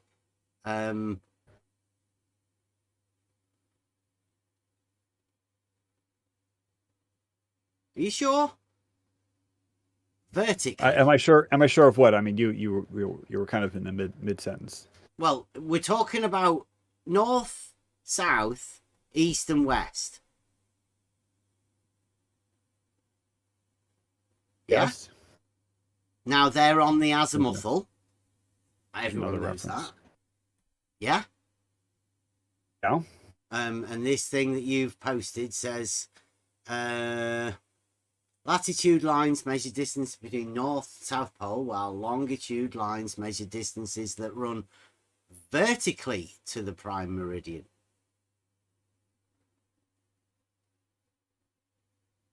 Yeah, I'm not quite sure. Lines measure I'm not sure why the distance word vertically. that runs vertically. Well, you posted it to the Yeah, prime I mean, meridian. that's- So how's that? Vertically. I'm not from sure why he prime has the word meridian. vertically in there. You posted it. Oh yeah. Yeah. So what do you think that would mean? It could then? be. Does that mean perpendicularly? It could be that what the Does that person mean meant was like if you perpendicular? write vertical planes or something.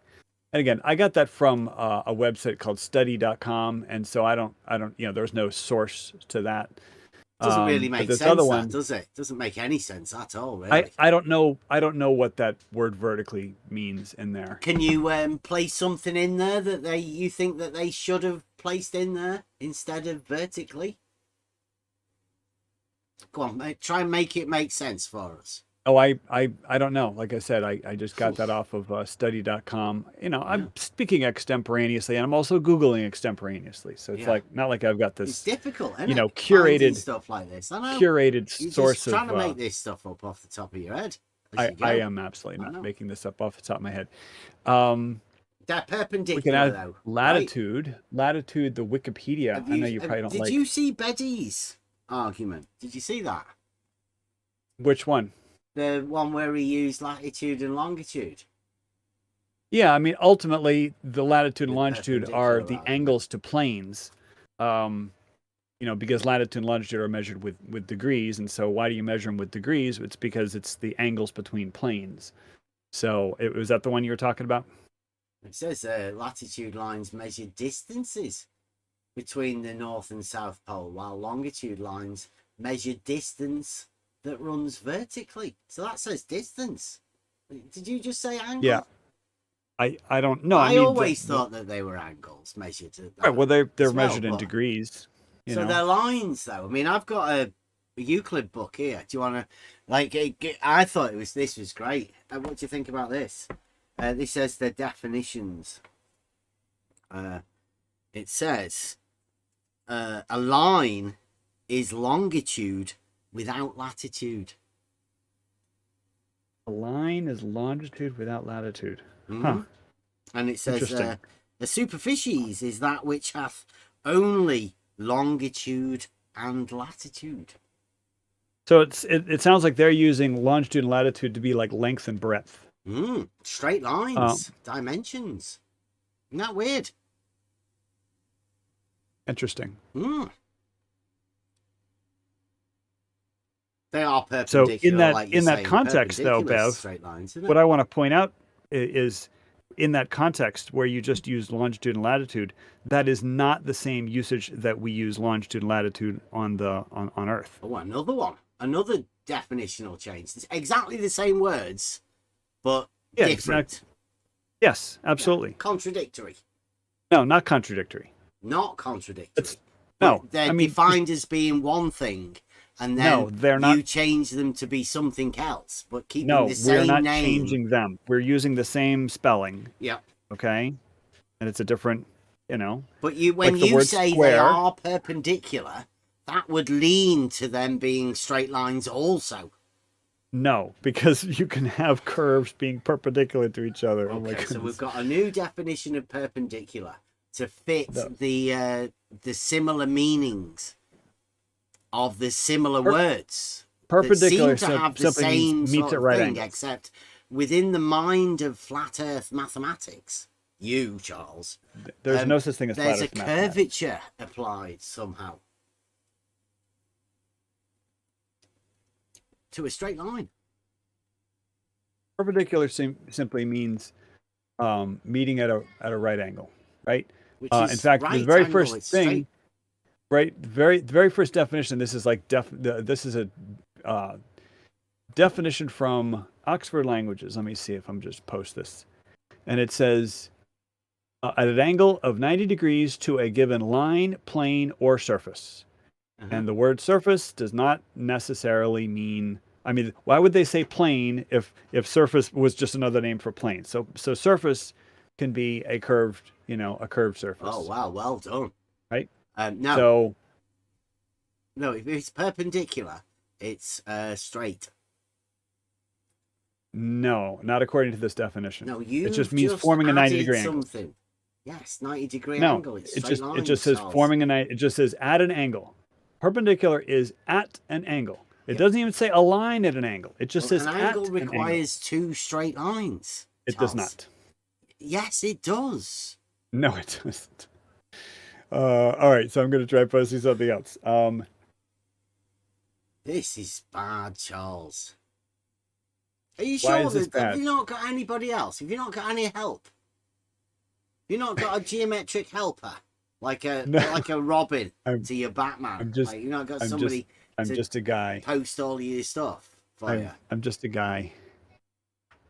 Oops. Oh, I never hit return. I thought I hit return. I was reading off of the screen and I'm sorry. I apologize. Now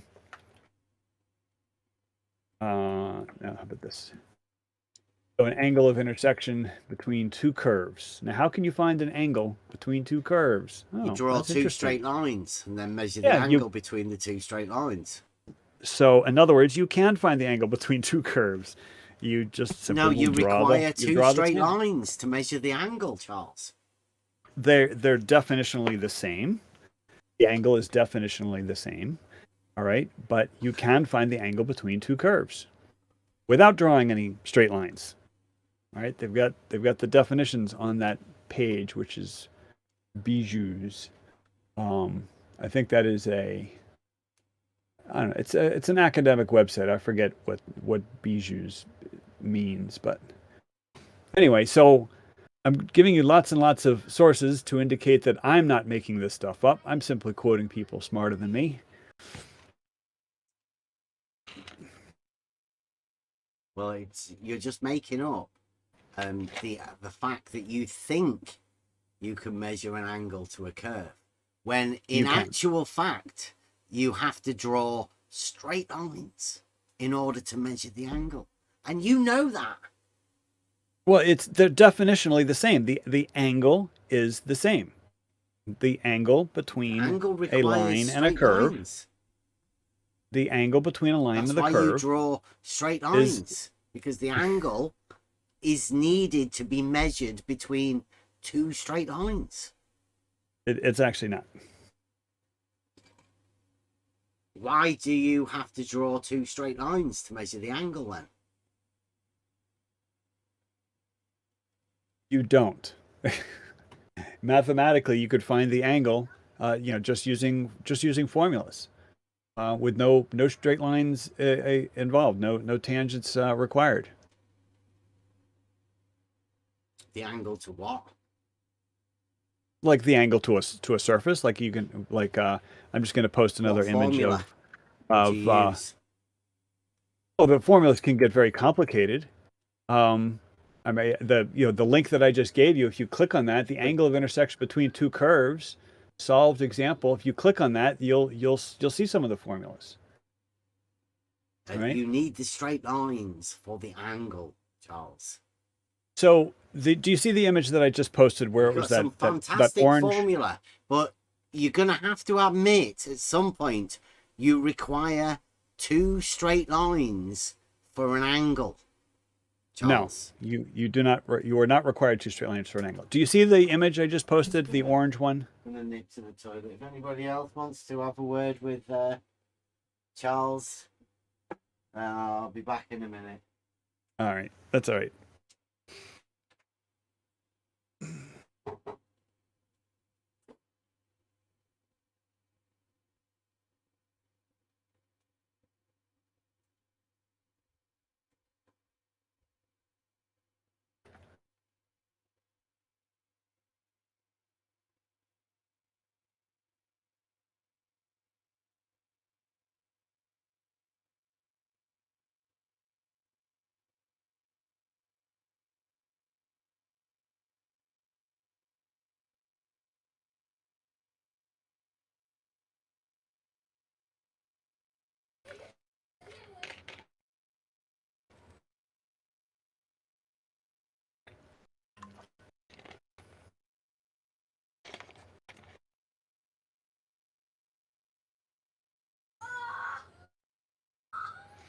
So just to fill the time, what's interesting? Asking, you just posted an interesting thing. You've been lied to about everything.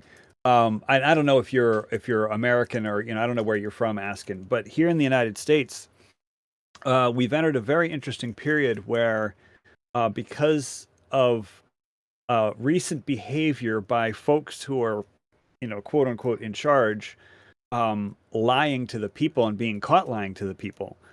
Over and over and over for a period of years, there are a bunch of folks who are in authority who have lost all their credibility.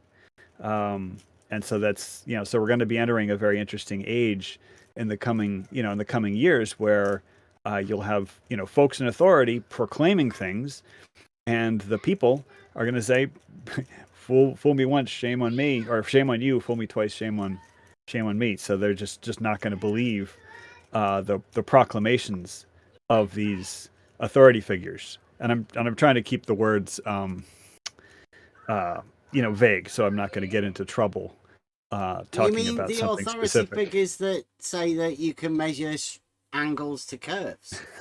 No. That like that. No, I was just thinking that's math. Yeah, I know, Calculus. flat Earth math. It sounds fucking ridiculous.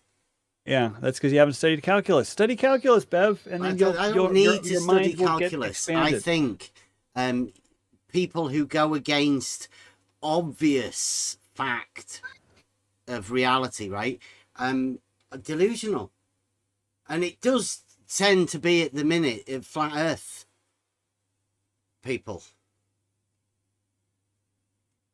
Like, you've been in this 15 years. And Yes. you must have talked to a lot of flat earthers. Yes.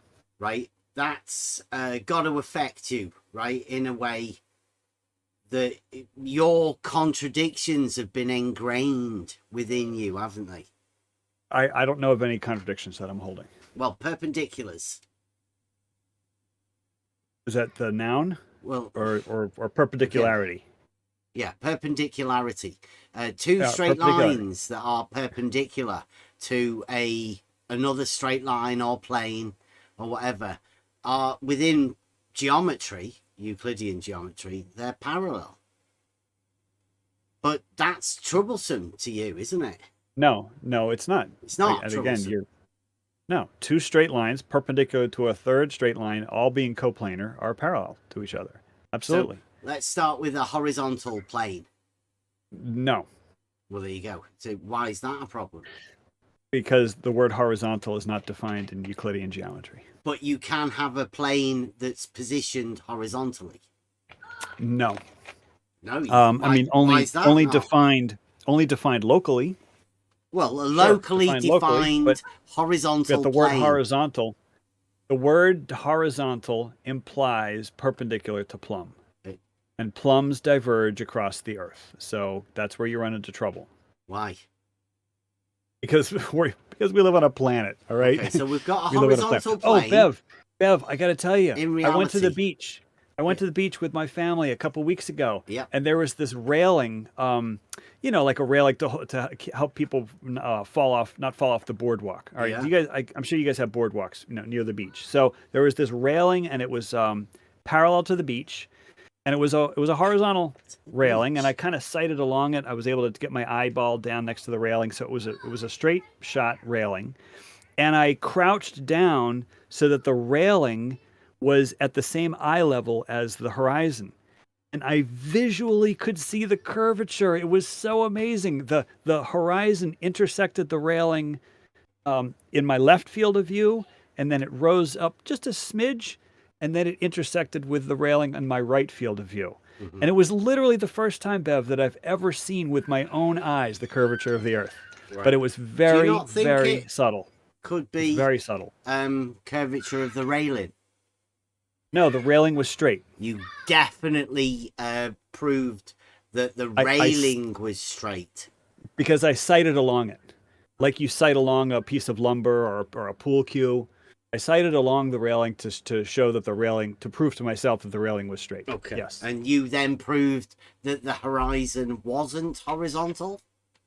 I didn't prove anything. I just simply observed the horizon was curving very, very, very subtly above So it this couldn't railing. be horizontal then. That's the point, right? Well, what I was looking at was the edge of a circle.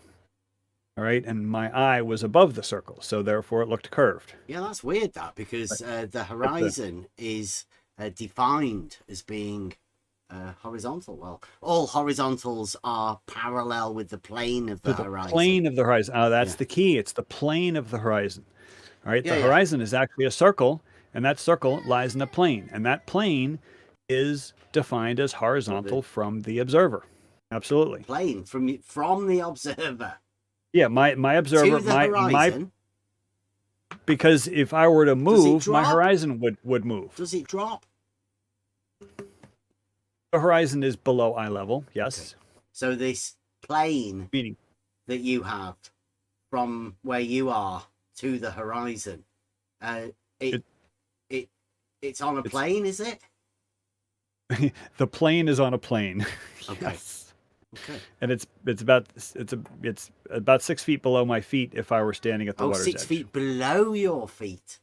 If I were standing at the water's edge, looking at the horizon, the plane of the horizon would pass approximately 6 feet below my feet. Okay, so you can't see the plane of the horizon. Well, no, it's an imaginary. The plane of the horizon is an imaginary But construct. That would be horizontal then. All of the horizontals would be parallel with that plane of the horizon that's 6 feet below your feet. Yeah, well, but not all horizontals. Only horizontal for me. But that plane extends, I don't know, all Infinitely. the way from the horizon to the horizon to the horizon to the horizon. So the and even horizontal beyond. would be parallel with that entire plane, right?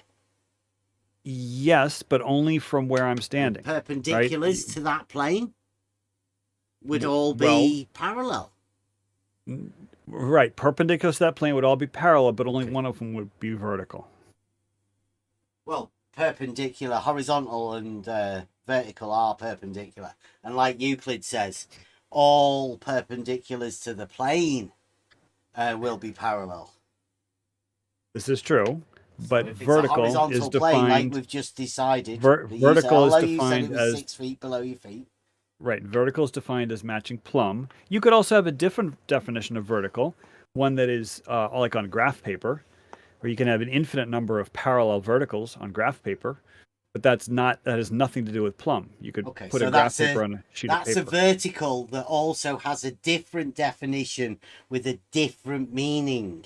Yeah, same even thing with though vertical it's got angles, the same right? name, and it Same name, is same still spelling. perpendicular to horizontal, but just a different outcome. It's very weird, this.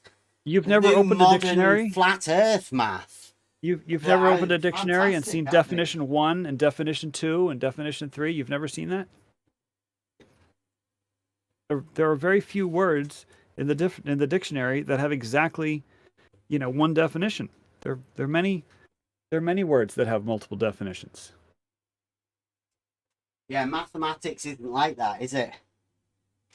It doesn't have contradictions because we have a law but of mathematics- non-contradiction right, within right, logic so- and mathematics. So if you want to talk pure mathematics, then you have a sheet of graph paper, and We're you can just have talking about horizontal perpendicular lines, and angles.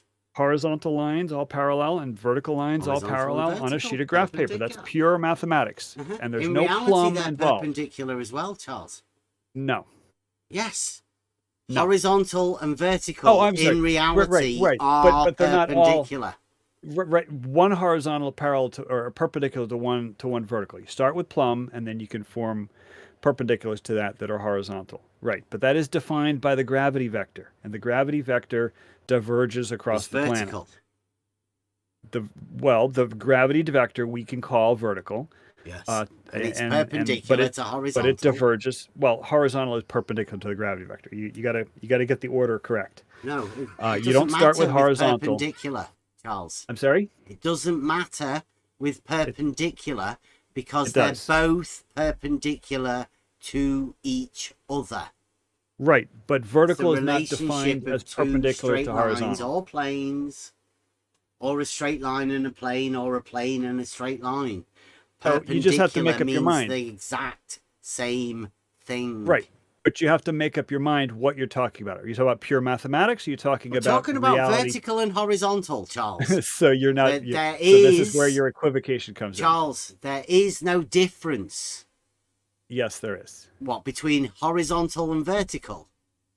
Or Because two between straight the lines usage- that are perpendicular to each other? Or two All right, there's a planes that difference. are perpendicular to each other? Or a straight line and a plane? Or a plane and a straight line? Or Or a curve vertical and a and straight line? horizontal? Or a plane Or a curve and a vertical curve? and a plane horizontal? or a line and a surface. There is a difference between horizontal and vertical in pure mathematics. Like I said, a piece of graph paper, and horizontal and vertical as defined in the real world with plumb, and water level and things like that. What's the So there is a difference? difference. All right. What's the And, difference? I mean, the classic example is, you take a sheet of paper. I mean, you were an algebra student the once. difference? All right, well, take a sheet of graph paper and you label the x-axis horizontal and you label the y-axis vertical, right? Now you take that sheet of paper and you lie it on a desk. That is no longer, the vertical is no longer aligned with plumb. No, but right, vertical so- is still vertical. But it's not aligned with plumb. So it's not vertical. Vertical is. So it's vertical and not vertical at the same time because it's two different you moving definitions a of the word piece vertical. paper, Charles, doesn't Yes. affect vertical. All right. So which usage of the word vertical are you meaning? I'm Plumb meaning vertical. or- In or reality, y-axis. there's only one meaning of vertical. No, Charles. you're wrong. You're wrong. You can call the y-axis a vertical line, and you can call plumb a vertical line. Those are two different things. All right, because you could put the sheet of paper on the desk. Now your y-axis on that sheet of paper is no longer aligned with plumb. So we're using the same word, vertical, and we have two different contexts.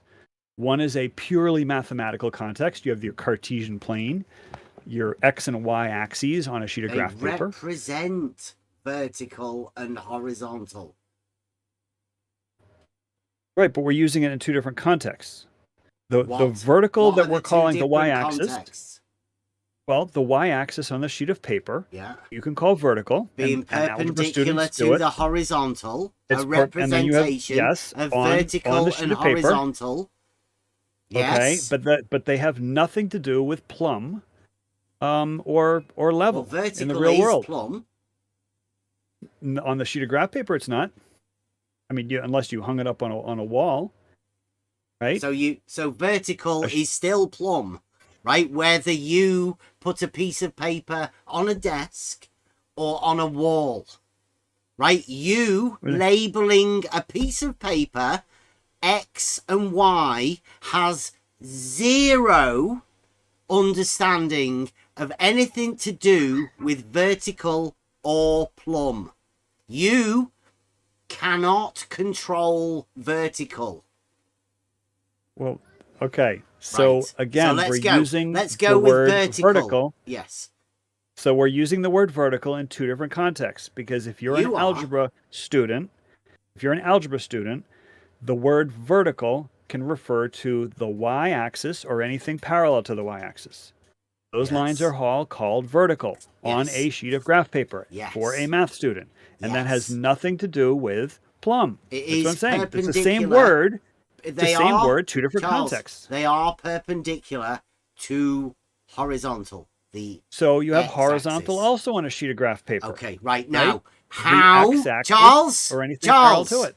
How is that different than reality, right? We know now within mathematics, everybody who's listened has obviously seen a graph paper and they've seen people do that, right? So their understanding of vertical and horizontal within mathematics comes from what you've just explained, right? Yes. We all understand that. Now, in reality, there is vertical and horizontal. You state they are different than that we've just explained through mathematics. Can you please state what is different? Well, in the real world, vertical is aligned with plumb. All right. On a sheet of graph paper, the sheet of graph paper can have any orientation whatsoever, most commonly sitting on a desk. And a student's writing on the graph paper. The teachers on the whiteboard, that's where most people have seen it. Therefore, vertical would be the y-axis, which would be vertical. Right. And the x-axis would be horizontal on the whiteboard, just as it is. Now, please state how in reality, even though the whiteboard is in reality on the wall, in reality, how is it different than that which we've just explained in reality? How is it different? Okay, so, well, the problem is that you are not restricted to whiteboards. Most of your mathematical career... different, Charles. Most of your experience use has been all with of your on a sheet of summon paper. all of your flat earth powers and tell me how it's different. On Because the it also whiteboard applies to they are paper. perpendicular.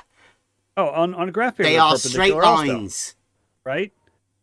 On graph paper they're straight lines. We that are know perpendicular. that, Charles. We've But they're not aligned just with gone plumb. over that. We're They're not aligned talking with plumb about on paper. your idea of reality. How is it different? Well, in reality, vertical is aligned with plumb. Yes. Whereas on graph paper, the graph paper can have any orientation whatsoever. Right, most but on the commonly on a desk. whiteboard, Charles, that is also aligned with plumb. We've just but we're decided not talking that about that is just the the whiteboard whiteboard. we're talking about. Is a teacher. What about I've got a graph paper? whiteboard here. You It asked me is about graph paper. aligned. No, I'm saying in reality, most people have seen the maths teacher at a whiteboard with the Y and the X, like you've just explained, right? You understand that? I'm pretty sure everybody understands that the Right, y but and the that's not x the are only perpendicular. example. They are straight, and they are aligned with plumb and horizontal in reality on the whiteboard. Now, Yeah, but what if the please, whiteboard Charles, wasn't please mounted correctly? tell me how they are different. Okay. So you could have a subset. If you had a perfectly mounted whiteboard and you hung a plumb bob on the whiteboard, like you've done literally in your studio or wherever you have your webcam, you've got a plumb bob mounted on, hanging on your whiteboard, and that's aligned with the y-axis that you could draw on your whiteboard. Okay, so your y-axis in that example, that's not your different. whiteboard How is it different, y-axis is Charles? the same. You're meant to be right? telling us how it's different. Because you have graph paper. You could have it on a desk. You could have it on an easel. You could have it on the screen of a laptop. Somebody is studying through Zoom. I don't know if you guys use Zoom over in the UK, but during the lockdown in the United States, the schools were locked down, and a lot of students were learning on Zoom on laptops. And the laptop screen was probably not aligned with plumb. The laptop screen is normally at an angle. Let's say the whiteboard is aligned with plumb, and the x-axis is aligned with horizontal, perpendicular to it. Now they're the same. Now we're Plumb. saying in reality, you said they're different. No, I said. So they are perpendicular, and of course they're perpendicular. They would be parallel then, right? All of the horizontals, as in reality, they're all parallel to each other. Right. All the horizontals written on that whiteboard would also be parallel. Okay. But the problem is, Bev, is that you are using a subset of all of the graph paper examples. The graph paper drawn on a whiteboard, you could align the y-axis with plumb. Okay, that's great. The y-axis aligned with plumb. But the y-axis doesn't have to be aligned with plumb. It could be on a sheet of paper on the desk. And now you've broken this fact that you're trying to say that vertical is aligned with plumb always, even on graph paper. And that's not true. The graph paper could be on the floor. The graph paper could be on an easel. Yes, you can have a y-axis on a whiteboard that is aligned with plumb. Yes, but that's a subset. You have all the other y-axes which are not aligned with plumb. That's the difference, Bev. All right, that's the difference. And that's why I'm trying to say there's two different contexts of the word vertical. All right, so what we'll do is then, you can do whatever you want to do with your graph paper, and we will stick to the vertical and horizontal of reality, right? Because they're the same, you said. Well, vertical is aligned with plumb in reality. Okay, but you as could they also would be label a on the y-axis on graph whiteboard paper. Of every mathematics teacher. Sure. Mm-hmm. And those plumbs are diverging from each other across the world. All of the y-axis. No, plumb. Well, the y-axis you were saying. Well, the y-axis could be oriented however you want. But I'm talking about plumb in the real world, hanging an actual factual plumb bob from a string. Yeah. They diverge across the earth. All right, and that's been so that's how they're different, right? Yeah. Now, are they perpendicular to level? Well, you got it backwards. Level is perpendicular to plumb. So that you don't think the plumbs are perpendicular to level? Well, you can't establish something and call it. You can't establish a plumb without using a plumb. So you can't start with one and say I'm going to construct a perpendicular and call it plumb. No, you start with the plumb. You have to hang a plumb bob first, right? And then you can construct perpendiculars to that. Well, you can. All right. You can establish a level without a plumb bob, right? You don't need plumb. Yeah, this is here, yeah. I mean, you don't need a y-axis, and you don't need any graph paper in whatever orientation you want to carry around with you. There are many tools there's no relationship between that vertical and a piece of graph paper, is there? Right. The graph paper is usually not aligned with plumb. Yeah. Yeah. I think we're in agreement there. But the point I'm trying to make, Bev, is that the words horizontal and vertical are context dependent. Yes, horizontal is perpendicular to vertical. That is correct, but they're context dependent. What do you Graph mean, paper context of vertical, what? because Context graph of paper. graph paper. Yeah. Why are you That's going one on about context. graph paper? Because that's one context Because of the they're word vertical. perpendicular. Because the graph No, is perpendicular. No. Is that why you think? No. You don't think that vertical and horizontal are like graph paper, do you? I'm saying you can have vertical and horizontal on graph paper, and you Because also they're can squares, have horizontal aren't they? and vertical Because they're perpendicular. in reality. Yeah. In reality, In you hang a plumb graph bob, paper, and that's called right? vertical. Their perpendiculars make squares. Now, in reality, that graph paper is perpendiculars, and they do make squares.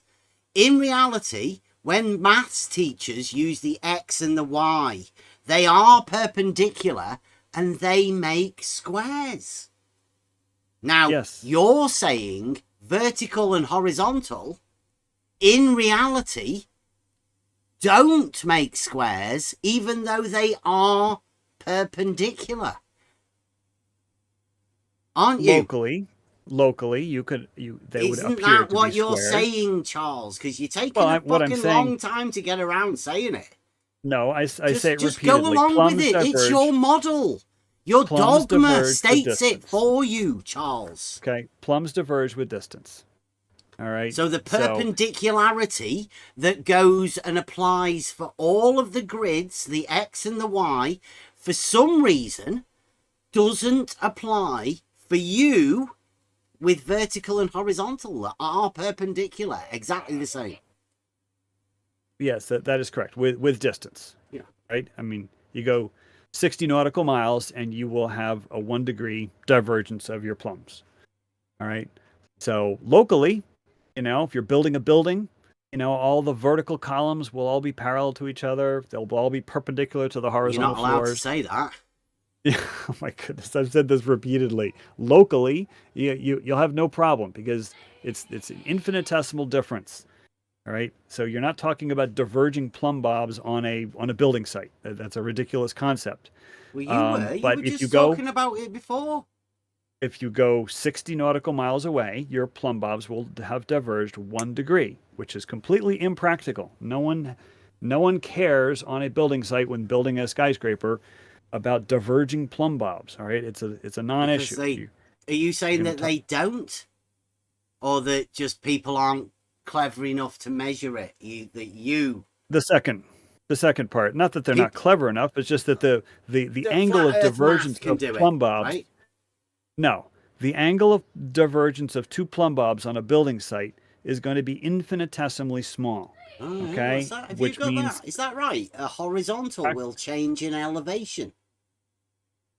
I didn't say anything about a horizontal. I said it's got there. Plumb bobs. It's in the live chat. It says there a horizontal will change in elevation with great distances. Oh, so if you may quote me, it says. Yeah. And the context of that conversation was that if you construct a horizontal from your location and you go, for example, like one of the arms of LIGO, if you say this arm of LIGO is horizontal from where I'm standing. Yeah, but like when you go a good meters, distance away, it will now change in elevation.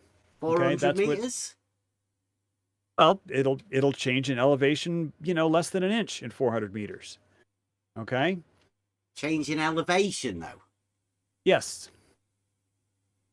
So, in fact, I actually did construct an elevation profile for both of the LIGOs, the one at Hanford and the one at, I forget what the other LIGO is. Elevation profile for a straight line. Yes, because LIGO is the straightest thing that's ever been constructed. Okay, is in the that history horizontal of mankind. then? Change in elevation? No. You could define it to be horizontal only at a point. All right, but the whole arm of LIGO is a straight line. Right. So, for example, take an arm of LIGO and a horizontal will change in elevation. Yes, because the horizontal is defined from. How can a point change in elevation? I didn't say a point changing in elevation. So stop misquoting me. Stop misquoting. It's a plane. Right? You can have a horizontal plane, sure, but let's talk about one arm of LIGO. Just Okay. pick an arm of Well, LIGO. both of them are in the same plane. Just pick one arm of LIGO. I know you It like doesn't to try matter. to They're change the both in subject. the same plane. Okay, but let's just pick one arm of LIGO. Okay, and you can measure the elevation of along the entire thing, and it's in the as-built. Okay, all the numbers Okay. are Does there. it change? Now, at some point, you will find the elevation change to be very, very small. Okay, at that point, you can call it horizontal. You can say LIGO is horizontal at that point. Now, everywhere else it's along not a that horizontal one plane. arm. I'm just talking about one arm of LIGO Yeah. and whether Is it is that horizontal. one arm lying within a plane? Because obviously Well, straight any- lines lie any within line. planes, don't they? Any line is in a plane. Come on, Yes, Bev, you know yes, better. I know. All right. So we're talking But about the point- plane then, right?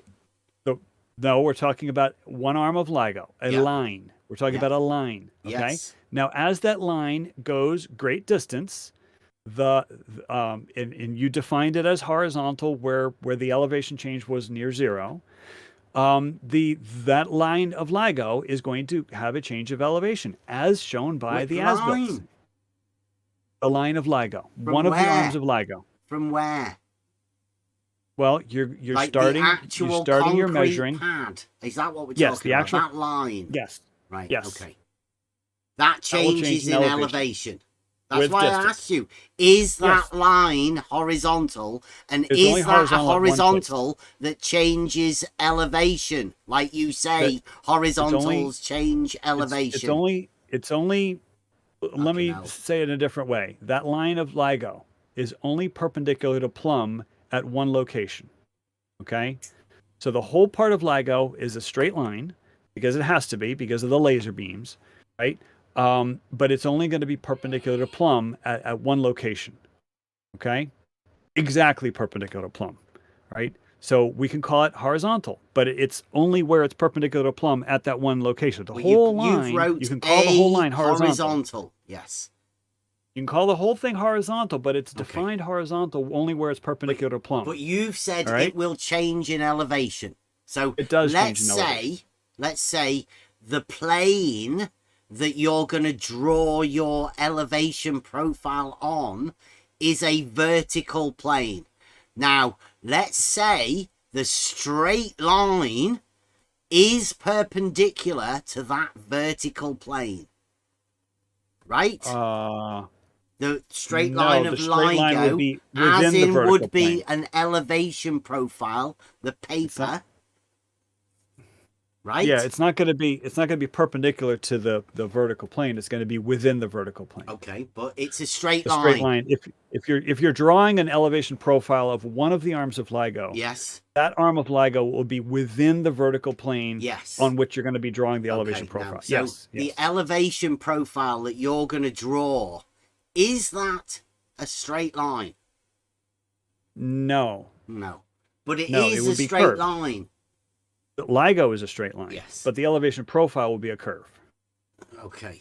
And is a that's curve. not- I've that's I've not drawn it, exactly you know. how elevation profiles work, you know. It is exactly how elevation It's profiles not. work. It's not. It is. No. When you If they have measure something changes of in elevation, reality right? on an elevation profile, if it's a straight, then in the elevation profile, it will also be straight.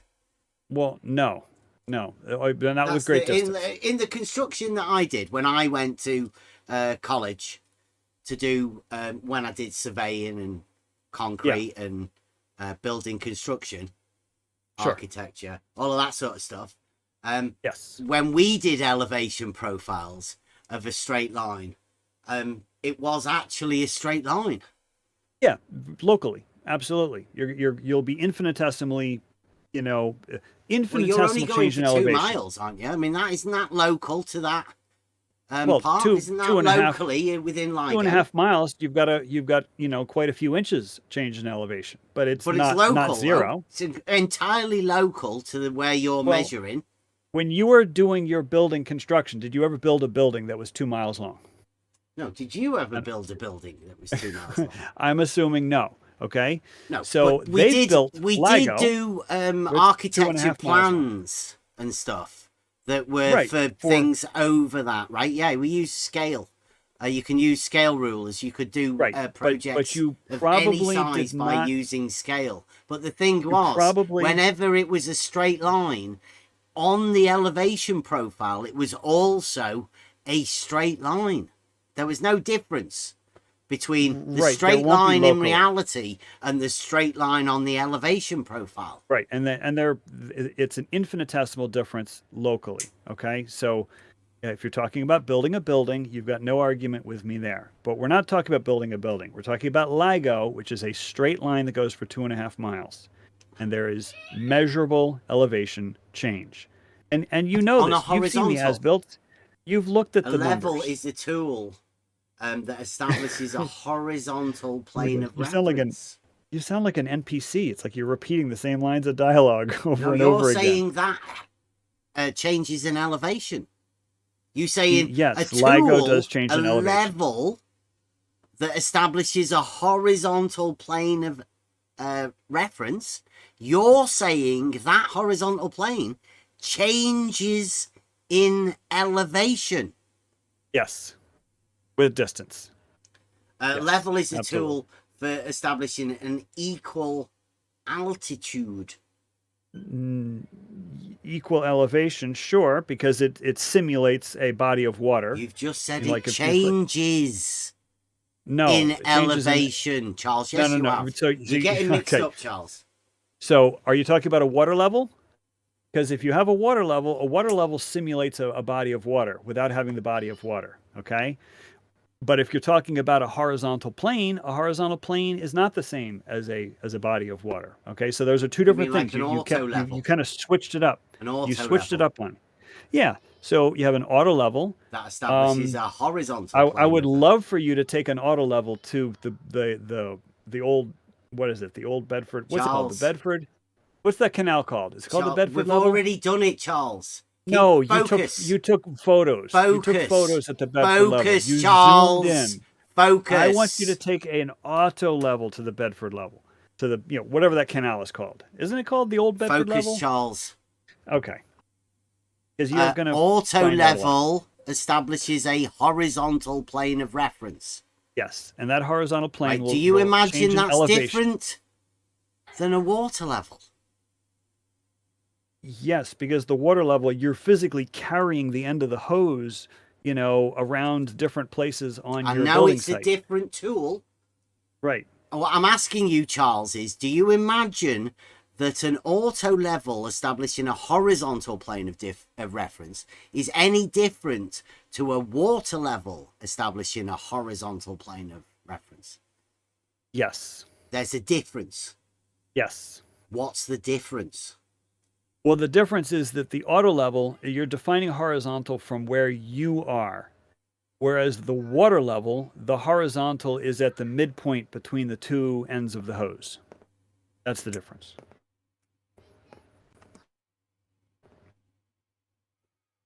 So you imagine that the center point is also on the straight line from one end to the other?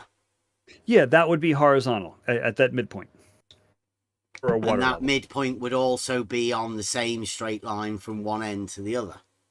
Yeah, I mean, if you're sighting along the water level from one end to the other, which, again, it's not how you use a water level, but let's pretend that we're going to use it kind of like you'd use an auto level, which is a sighting device.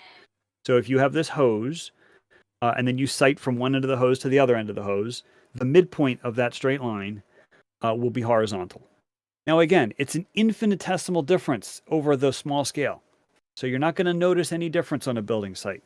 But on something the size of LIGO, which is 2.5 miles long, each arm, you're going to have, an inches of difference. And it's not a zero difference, but inches of difference in elevation. And so I've plotted out the elevation profile. On a vertical the elevation plane, profile. On the elevation profile, is the center higher? Raised.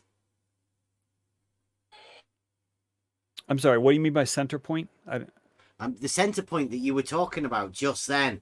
Did you forget you were talking about monad? Okay, but we were talking about a water level. Now we're talking about LIGO. I'm sorry, I just didn't follow the connection between LIGO and the water level. We were talking about the straight line in between. Are we talking about a water level still? We were talking about the straight line, the same as LIGO. Okay. There's a straight line at LIGO, right? Okay. Now the Right, center but point. LIGO is not a water level. Okay, so when you're Okay, so we again, put Bev, you use equivocation. Charles, we put a one end of the water level at one end of the line of LIGO. We put the other end at the other end of the line of LIGO, right? So they're both lined up with the straight line of LIGO. Now No. you're talking not. about the center of the water. But they're you? not lined up. They're not lined up. They are at each end, though. A They're and B. not lined up. Yes, they They're are. not Why are lined they up. not No. lined up at A and Because B? you are presuming that the both ends of one arm of LIGO are at the same elevation, and for most of the arms, I think they're not. They're not at the same elevation. That's correct. So there's a and you can slope go to the to as-built and look at them. Okay, so of LIGO, the line that you horizontal, it was straight anyway. It was straight. Yes, straight line of LIGO. Do they rise up or fall down? How are they different to the water? They're simply changing an elevation with respect to the water. I'm trying to find. You I said you've actually done mapped the this out. elevation profiles. Where are they? Yeah, Let's have a look at I'm it. trying Let's to. have a look. I can't I'm even trying to find imagine where what it you're is. thinking of. LIGO elevations. Let me find this. Yeah, go on. This will be good. So have we got any other stuff? LIGO Hanford. elevations. Has anybody got any LIGO pictures? I know J-Ro might have a few. Yeah, where am I? Saved. I think I messed up my. Yeah, so at Livingston, it looks like the I don't know if it's the southwest arm. The ends may be pretty close in elevation. 63.98 at one end. And yeah, no, they're not the same. 64.04.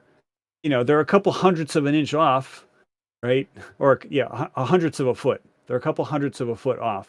So they're not at exactly the same elevation. At Hanford, what is it? The 529.63 versus 533.78. Yeah, they're not the same elevation either. So that's why, when you were saying take the water level and then have the line connecting the ends of the water level line up with LIGO, it doesn't line up with LIGO because the ends of LIGO are not at the same elevation. Okay, yeah, but that's what I was asking you. Can you see the picture I've just put in there? Yeah, the horizontal axis, vertical axis. Yeah, I put the see X that. and the Y on the horizontal. Well, no, not horizontal in reality. You can A horizontal pretend it's plane. horizontal. But Right? that's not From somewhere, horizontal. from some point, somewhere, there's a horizontal plane that takes up X and Y, right? Because Yes, they're both okay, in at some a point. plane, right? Right. At some Right. point, somewhere, you can call that horizontal. Now, Right. somebody said to me that the vertical was at the corner. So No, it's not. wherever it is, let's just say it's there. Let's call that the Z point, right? So you've got ZX and ZY. Do you get that? Two lines. Yes, I get along, that. But just your, so we your know, yellow right now. your Z-axis is not actually vertical. Well, it doesn't matter. We just call it. It's just Okay. a Z point, so we understand Okay, these Z- lines Z- now. alright, okay, The line ZX. I mean the plane. Just a line that's within the plane that goes from Z to X along the plane that we've called horizontal. That line. Oh, okay. All right. So when you say Z, you mean like the point of intersection of all three of those axes. Yes. Yes. Well, we can call that the origin. Right? Yes. If you want to Just the call it origin. Z. Okay. That's why I said call it Z. Well, So you've but got Z ZX. is the name of now, an axis. let's say ZX has an elevation profile. Now, it's sloping. It's got to be sloping because you said it's a straight line, right? Yes. Yes. In a the elevation plane profile. that Yes. has an elevation change. Therefore, Yes. it must be sloping. Yes. Now, which way is it sloping? Both directions. Both directions. It's a curve. It's a curve. And I wish I. What's a curve? No.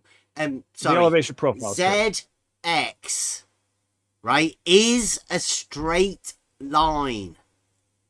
Right, but right, it's and we're asking you elevation. Which way is it sloping, because there's a change in elevation, right? And now you've just told me it's curving. Well, that's not how straight lines change in elevation. That's called a slope. Straight lines don't change in elevation in a curve, because that's fucking ridiculous. Is it higher at the X axis, at the X end, or is it higher at the Y, at the Z end? It may be higher both. It may be lower in the middle. Maybe higher at both ends of the same straight line. Yes, that's correct. Because what about ZY? Higher What about the ZY? Is that sloping? Yeah, it depends to on be which higher arm, at both ends also. It depends on which LIGO we're at. There's one of we're the at arms LIGO of LIGO at Livingston. Okay, LIGO Livingston. That's the one that you were talking about. Yes. Yeah, LIGO Livingston. It looks like it's the end of like the southeast arm, I think, is where it's actually defined as horizontal. So the slope is most pronounced at the corner station of the southeast arm. But the southwest arm, it looks like it slopes in both directions. Slopes in both directions? It slopes up in both directions, yes. A straight not exactly. line slopes upwards in both directions. Yes, because slope is defined as rise over run, rise being change in elevation. So, being that the straight line of LIGO is continuously changing in elevation, yes, you have a slope there. Now it's a very, very tiny slope, measured in inches over thousands of feet. It slopes upwards. Yes, in from both the center. directions. But not exactly the center, but the southwest arm does slope upwards in both directions. You do whereas it looks like the realise that's southeast arm. impossible for a straight line. No, because the definition of slope on Earth is relative to elevation. No, you can't have a straight line sloping up from the center. Not on graph paper. That's impossible. Yeah, it is impossible on graph paper. But we're talking about in reality, where we're defining it. No, I'm saying in reality it's impossible. That's exactly what I'm talking about. Yes. Yeah. No, it doesn't slope upwards because of your conception of the shape of the Earth. That's a huge blind spot for you. It's got nothing to do with the shape of the Earth. That's why people call you a flat earther, because you think horizontal and level are the same thing. This has got nothing to do with flat Earth. In fact, I can prove that the Earth's not flat. Right, Charles, you are the one that's called flat Earth math, and that is telling us that a straight line, the straightest thing in the universe, slopes upwards from the center. Yes, because slope in the real world, slope is talks about changes in elevation, and because the Earth is if it slopes oblate upwards spheroid from the center, it cannot be straight. Only if the Earth is only if level is the same as horizontal. I almost tripped up and said the bad word. Only if level is the same as horizontal, then you're correct. It would be impossible. But that's your blind spot. You believe that level is the same as horizontal. And if level were the same as horizontal, then you cannot have a straight line curving. Charles, right? In reality, level is horizontal. In reality, it is not. There's multiple ways to prove that. But you've never done one. One of them would be a reducto ad absurdum to say that somebody might have to say that a straight line slopes upwards from the center in both directions. That would be a reducto ad absurdum. Well, but the usage of the word slope in reality is measured by elevation change. slope on a sheet of graph paper, of course, it would definitely be Straight impossible. lines only Straight line on a sheet of slope. graph paper has a consistent slope. They don't slope But LIGO, upwards from the center in both directions. oh my goodness, Straight lines so don't do that. it's a blind spot you've got. You're thinking that the Earth is the same as graph paper, and it is not. I'm thinking of looking at an elevation profile and imagine an upward slope from the center, and that's not a straight line. Yeah, I don't know what to say. It's crazy. Yeah, I had this thing done where I had my chart series, legend, horizontal And axis, you say this vertical is axis. LIGO. Yeah, like- let me see if I can Like, get this. it's an actual thing that's been built that's straight because it's got a laser in it or something. You say Yeah, it has to be. It has to be slopes straight. upwards from the center. Yes. Can't even. Yeah. So I know you may Sounds you may crazy. roast me. Sounds like futuristic, man. I'm going to try to copy this over. I'm Discord clueless, but I'm going to try to copy this over. So this would be the elevation profile of LIGO of Livingston. Okay, I'm going to see if I can post this. Yeah, that's the elevation profile of LIGO Livingston. What? That's the elevation profile of LIGO Livingston. I know you're and again, laughing. you could I do would this. be laughing too. What's the You could do this little, yourself. You could it just. looks like I just a got the numbers Dunning-Kruger off of sort the of as. thing. You don't I want to could, get it does look like the Dunning-Kruger graph. That's pretty funny. But yeah, and you could do this say yourself. That's You an could- elevation profile. You've never done any building construction, have you? I've never claimed to. Let me. It's an elevation profile of a straight line. It's the elevation profile of a construction project where it Where is so it's big. the straightest line in the universe, the biggest straightest- construction project known to man, supposedly. Here, I'm trying to copy this thing over, but it's not copying. Fantastic. All right, that. I'm gonna have to try to do another screenshot. That's got to be the best one I've seen so far. That. So this was You didn't get any this was help from taken anyone, did you? Did all of that yourself? I did this myself, and I think I messed up in the corner station. The corner station is duplicated Fantastic. because there's 2 points that have the same elevation because those 2 points in the middle are at the corner station. So those 2 points, that little flat section should not be there. I should probably take one of the data points out to make it a little more accurate. But I'm pretty sure I set it up so that left to right it was the southeast arm, and then the corner station, and then the the southwest, and then the southeast. So that's the elevation profile, and notice it's all between 59 feet and 64 feet. So we're talking about a difference of inches. Okay. That's inches, that is it? What's the No, distance? these So are in you feet. go. The Is vertical, that for the full distance across the bottom? This is the left to right is probably 5 miles, should have and then put top to bottom left is to right. is What? right on my graph. From the left point of the graph to the right point of the graph is Thought 5 the arms miles. are only 2 and a bit miles. Right, that's 2.5 miles for the first arm and 2.5 miles for the second arm. Okay, Oh, and the so elevation did you profile. start at one end and then go to the apex, and then travel along the apex to the other one? Is that the way We don't you've call it the done apex. Call it the corner station. Right. So I went from one end of the arm to the corner station, and then from the corner station to the other end of the arm, and that's how they do elevation profiles, because canals bend all over the place. So an elevation profile doesn't mean the whole thing is in a straight line. Well, they normally you- do one for each arm, really. Well, because you do have no, but I side mean, profile and a side I profile. put them You have together two just side profiles.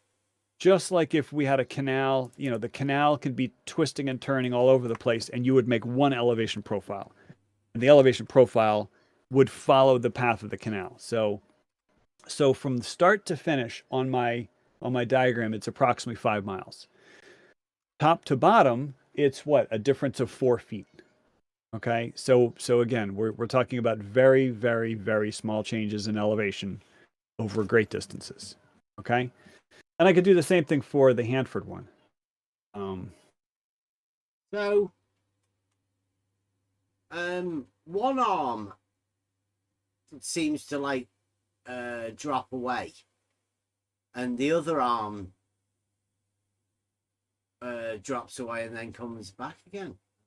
Yeah, because they have different horizontal points. That's the twin Different tangent horizontal paradox. points on a straight. Yeah, because the straight line is so long that wouldn't that be having level is more than one tangent point? Because surely, if it's in one plane, that at some point that plane would be horizontal, right? Right, You but can't have more horizontal points, can you? On the horizontal plane, is that allowed? it would be defined as a horizontal plane at one point, and that point is not actually located on either arm of LIGO. Okay, so why are And you saying I think different Blue Marble Science horizontal has points shown then? this. Why did you say that? I think Blue Marble Science has shown this to you. I don't have the math for it. Yeah, but wouldn't it slope away? I don't know. I mean, I say a horizontal has no slope. That's one of the characteristics on graph paper. Of a horizontal. No, graph in paper, reality, a has no horizontal slope. plane has zero slope. No, not if it's big enough. If it's many miles No, you large. get auto levels get calibrated to be horizontal, and if there was any slope, they wouldn't be calibrated to be horizontal. That's how if they you know were at the beach, there's no slope to a horizontal. if you were a couple feet above sea level, and you shot an auto level, and it hit the Blackpool Tower at much higher than much a too couple far feet. for you to be using. Yeah, an see. auto level. Yeah. But that's a wouldn't great do example of the horizontal. No, you know, we the har- when your- we go your out and do that, horizontal we go from to the show auto level. the optics. We don't go to show you that what happens. I know, but you got caught. You got caught using a get caught precision doing surveying tool, and then it showed you something that you didn't want to see.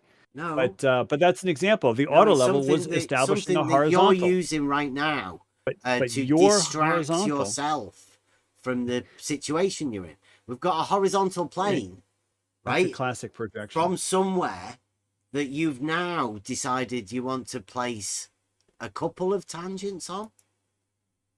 Well, you're the only one who's talking about tangents, like the twin tangent paradox. It's actually a triple tangent paradox. But it's not a paradox at all, because nobody talks about the tangents of You've LIGO. got 3 points there where it's at maximum. Yeah, and those 2 points in the middle, 3. it should be 1 point. That's one corner station, but because the way I'm just using a spreadsheet and it's graphing, and it graphed all the points equidistantly from the other. So I really should take out one of those. I should take out one of those middle points, because essentially the middle point got duplicated. That's why there's that little flat section. So if you could just imagine that flat section is So there is just 2 points there on the maximum well, because elevation. I've got a data set. I'm just making one graph with 2 data sets. That's the problem. And so it's not accurate right there in the middle. But this is a that's why I straight. said- Well, it's not a straight. It's a plane. The elevation profile of a plane along 2 axes. It's the elevation profile of a straight line. Actually, 2 straight lines Within a plane. The south. Well, you could. I mean, any 2 straight lines could form a plane, so that you're not saying anything. I mean, any 2 intersecting straight lines. Well, form a they plane. would be perpendicular also, because they are. Well, they intersecting in the case of LIGO, they are defined to be perpendicular, but you could have 2 lines So forming it's a plane. perpendicular within a plane, and like Euclid says, for the perpendicular. Right, and it's somewhere. Scroll up in chat. There's that photo of LIGO where I said the arms of LIGO are perpendicular, just like in this photo. Yes, the arms of LIGO are straight and perpendicular, as shown in this photo. J-Row posted it at 9:22. But it's only because it is LIGO. I mean, you can have lots of lines that are not perpendicular, but the arms of LIGO are perpendicular by, the engineering specs of it. So horizontal. Well, I like the way that you've attempted to do an elevation profile of a straight line. I must commend you, because that's perhaps, I think that's the best one we've had yet. I've saved it. Thank you very much. I'm gonna take that. I'm gonna take that as a high compliment. Absolutely hilarious. Yes, thank you. Delete that. And I can tell, Charles, that you had zero help from anyone. Yes, I don't think you intended surely that as a there would have compliment. been somebody out there going, That's pretty funny. I'll help you out, or no, don't do this, Charles. That's pretty funny. Don't. That's pretty funny. But a lot of times people in this arena get accused of copying each other, and like I don't copy from anybody. Like I literally went to the as-built. I copied painstakingly. I copied these values, and I had to open up all these different PDFs because you the still PDFs decided to draw it. Did you not the spreadsheet? There's got to be something wrong here. No, there's nothing wrong because it's There's following the nothing curvature wrong of the with Earth. a straight line looking like that in elevation. No, there's absolutely no, because it's a straight line, so therefore the elevation has to change. All right, because the Earth is a planet. All right, so it's what's amazing to me, Bev, is like here we have an example, an engineering example of something where literally scientists have to build this thing straight because they have to fire a laser beam down this tube, this vacuum tube that's 2.5 miles long. So it has to be straight. And now we've got all these engineering schematics. And so, the people doing the engineering schematics, they don't care what shape the Earth is. They're interested in building this thing or doing it as built after it was built. Yeah, it's just and so weird. We've got all these schematics. Weird that all of the other elevation profiles that have ever been done, they all depict straight lines as being straight. Elevation profiles of what? Of anything. Of small buildings. Well, I've got on the screen there. That's a canal. Yeah. And so those aren't horizontal lines; those are level lines, because canals are level. They're straight. So a level, no, a level line on a canal. They are definitely straight. Well, the elevation profile is straight. Yeah. Of a level and the line. lines in the elevation profile are straight too. But those lines that are aligned, we're going to call them horizontally, or you're going to say, you could say they're parallel to the top and bottom of the diagram, right? If there that would is be a water canal, level. they would be those are water described levels. as being level. Yes, from the water one lock of to the the canal, next, right? And then from the one lock to the elevation next, changes go within the lock. That's correct. That is correct. So every single one of those pieces of flat water, canal water at rest between locks is Did you level. slip up then? You didn't say that. No. Don't worry about it. Nobody heard it. Tell me what you think you heard me say. No, I said like you. I wouldn't want to repeat it. You might get. Oh my goodness. Might get struck from the council. You're just teasing. All right, 629. I'm gonna say 629. Anybody else here? 529. And what's my maximum value? Oh, okay. So here's you want to see another elevation profile? This is the one of Hanford. Oh, you know what? Before I do that, I should there we go. Okay. I'm going to post the elevation profile of Hanford. 303 on the thing there, Jero. I just wrote it down. Timestamp. Okay. There it is. Oop, that one goes up. You should have done it the other way around, and then it at least would have gone in the same way, because it looks like it's completely opposite to the other one now. That one.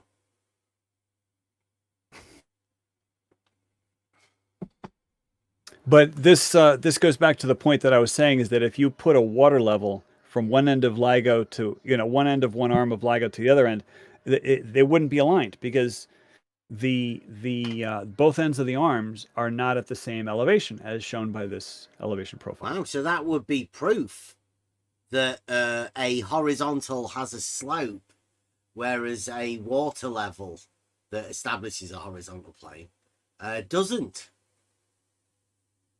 Well, the water level, I mean, a typical water level only has two ends. It's one hose with two ends. So you that's are just 2 stating points there's in a space. difference between a water level and a level tool. Well, there's lots of Although yes, they're both there's yes, they're both tools. But I mean, if you had a water level and you only had the hoses, you know, a foot apart, and then you had a level that was a foot long, I mean, they would all match up, right? I mean, people don't walk around with a level that's like 30 feet long, like a spirit level. No, that's why we have a water level, because it's more accurate and you do not require a sight line. Yeah, because you can go around corners. Like if you were building like a porch or something, you can kind of go around the corner and, and have the porch. You could go around. Right. Right. But I wouldn't say that it's, I mean, the accuracy, you know, because the thing is the hose, you have What a do you mean meniscus you wouldn't in the say? hose. You've never actually used one, have you? Have you ever checked any for accuracy? The difference That's between... a red herring. Well, have you?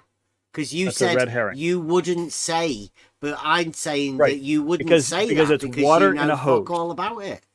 So I it know would be a lot pointless about you water in a saying hose. anything about it for accuracy. So water in a hose, water in a hose forms a meniscus at the end. Mhm. Which And is which a is the curved most surface. accurate level? Well, it would probably be like an auto level, right? An auto level. You sighting say an in, auto level's more optics. accurate than a water level. Yes, I definitely would say that. And have you ever done any testing? No, I So don't that's have just any you off the practical top of field your head experience. imagining which is the most accurate level. Yeah, well, the thing is, a water level doesn't have any optics, right? Yeah, that's one of its selling points. In fact, it's its major selling point. It's entirely physical. Yeah. Yeah. And if you're after But physics, it's- right? but it's good you're for, like, best off, local construction, not you know? dealing within optics. If you're dealing within actual physical, could be called scientific, really, couldn't it? It's that physical science. Well, I mean, The everything is water based level. on the laws of science, you know, because that's based on Mother Nature. So Mhm. Mother So Nature it could never be lies. proved then, this stuff that you're talking about now. Well, we're talking about a tool and the accuracy of a tool. Yeah. All right, and all tools have So limitations. you could definitely be able to test, though, the accuracy of which level is the most accurate. And it probably depends on context and distance. Because, Yeah. you know, the thing is, if you have a long hose, if you have a very long water level, there's the friction of the fluid against the hose. Friction And of so, you know, what? you stretch this thing, the friction of the fluid, the water, against It's the at hose. rest. No, okay. All right. The water If you in the have- water level is if at you have- rest. Where's the friction? Okay. If you have 100-foot water level Mhm. and you just suddenly raise up one end of the hose, you just lift up one end of the hose, you will not see an instantaneous change of that water. It will take some You've got to time. wait until it's at rest. Okay, so that's why I'm saying, why do you have to wait? It's because the water has to go against friction in the hose. The water physically has friction, all right? And you have to wait for it to, you know, level Well, out, once you've to waited use the for word. it, which is the most Right? accurate? Well, again, you're limited by the meniscus, right? Well, the meniscus, let's which say- which takes up physical space. Okay, but Right? let's say we're going to have a water level that's, say, 400 meters. And Okay. you've got an auto level. Now, obviously, the auto level has to make transitions in order to establish the elevation. Which is the most accurate? Yeah, so but the problem here with the water level and the auto level are going to be doing two different things. Because the water level is, you know, again, if you were going to be sighting along it, it would be the two ends of the hose, the water level and the hose is at equal elevation. Whereas the auto level, it establishes a horizontal projected only from where the instrument is. Yeah, but it's an equal right. elevation, that horizontal. That's set. No, Yes, it's within not the equal auto elevation. level. That's the idea. No. of the No, auto it's level. not an equal elevation. Charles, No, absolutely not. Charles, Absolutely not. have you ever heard of differential leveling? Yes. It's done with an auto level and establishing Yes, a I get horizontal that. plane where you I get that. reference foresight to backsight. Yes, I get that. Right. So But they're the an problem is, equal elevation. well, only locally. Okay. That's why As we're long as you saying, go- Charles. as long as That's you go why we're distant- saying, which do you imagine is the most accurate? Because an auto level establishes an equal elevation, and that's the idea No. of you transposing one elevation point to another using differential leveling, auto level, and the water level. Now, you can check one against the other. The question is, which one do you imagine is the most accurate, Charles? Well, it all 'Cause depends this on can be what done, you're trying to physics, establish, actual right? test. Yeah, but what are you testing though? That's the thing, because You're I hear you testing refer to like whether testing Euclid which or what one do you call it? is the Realizing Euclid. most accurate tool. So the thing about the auto level is your instrument is in one location, and then you're sighting at somebody holding a surveying rod or something at another location. Yep. And the further that person gets away, the First marks order of get smaller and accuracy smaller within the until the millimeter, marks. Charles. I'm In sorry. fact, within the millimeter for first order accuracy. But we'll give you the best auto level there is. And let's say Right, you but- can deal with 0.7 of a millimeter. Right? You Okay, can make but as you're many not gonna- transitions as you want to get from A to B 400 meters away. Right? It's Okay, up to you. so you're Now, the moving your question instrument is, multiple times. which one is the most accurate? Do you imagine? Don't forget, this is a real test that we could do. In reality. We might have already done it. Yeah, well, it's a little. Your methodology is a little confusing. No, I'm just Are asking you. I'm just asking you Well, because this can obviously be asked to anybody, anywhere, particularly Notice that- surveyors, right? So the notice question that is, I'm asking for which is clarification, the and then you most just- accurate? The water level or the auto level? All right, so again, one of the slightly frustrating things about having some conversations here is sometimes when I ask for clarification, you just sort of brush it off. You know, it depends on your methodology. All right. How exactly are you using the auto level? Are you repeatedly moving your instrument multiple times Do you not know to how go to, do you from not know how 400 to do meters? differential leveling, Charles? Well, you are not answering my question. All I'm right. saying That is differential a leveling. tell. Bev. Do you That's a know tell. how to do differential leveling, Charles? I've Probably read about not. it. Okay. I've read about differential leveling. But the question that I have for you, are you making a single sighting 400 you meters can't away? make a single or- sighting with an or auto you- level, Charles. or are Hello, you you have making to multiple- do moving differential instrument multiple leveling, Charles, which means transitions, foresight, backsight, foresight, All right, and backsight, transition, and- move auto level, foresight, backsight. Now you can do double rodding if you want.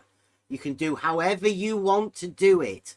The question is, which level do you imagine is the most accurate? Well, we've only answered one half of my question when I asked about methodology. What is your methodology with the water level? Are you Open out the leapfrogging? water level and you how- leave it there. How long is your water level? 400 meters. Okay, so you have a single 400 meter water level. Yes. That you're just leaving it, and you're just sitting it there. Yes. And then you've got your auto level, Yes. which you're doing foresight, backsight, and then you move it. Foresight, backsight, and you're moving it. Okay. Uh-huh. Which all right. is the Well, then that's most a very good accurate? question. I would think, just off the top of my head, that the water level would be more accurate, but it's like be more accurate to determine what. That's the question, Horizontal. because Well, all right. So it wouldn't be horizontal at the ends, though. That's the What do problem. you mean it wouldn't be horizontal at the ends? It would only be horizontal at the halfway point. No, because the idea technically would be speaking, for you to right? transition a horizontal from one end to the other. Yeah, that's the problem. Is that they're both going to be following the curvature of the Earth. But see, like you wouldn't be able to do this leapfrogging the straight thing. line from one end to the other would be horizontal, would it not? Well, only horizontal in the middle. But the problem is every time you move your auto level, the pendulum in the auto level is going to be drawn to gravity, right? It's got that little prism that's drawn with a pendulum, or it's not called a pendulum, but I mean it's a little. It's a be horizontal, yes, the auto level. Right, but I mean it's got a prism that is drawn to the gravity vector. Okay, that's how an auto level works. That's how the leveling part of the auto level works. It's got a prism that is suspended. It's So got an every time auto you part move to it, yes.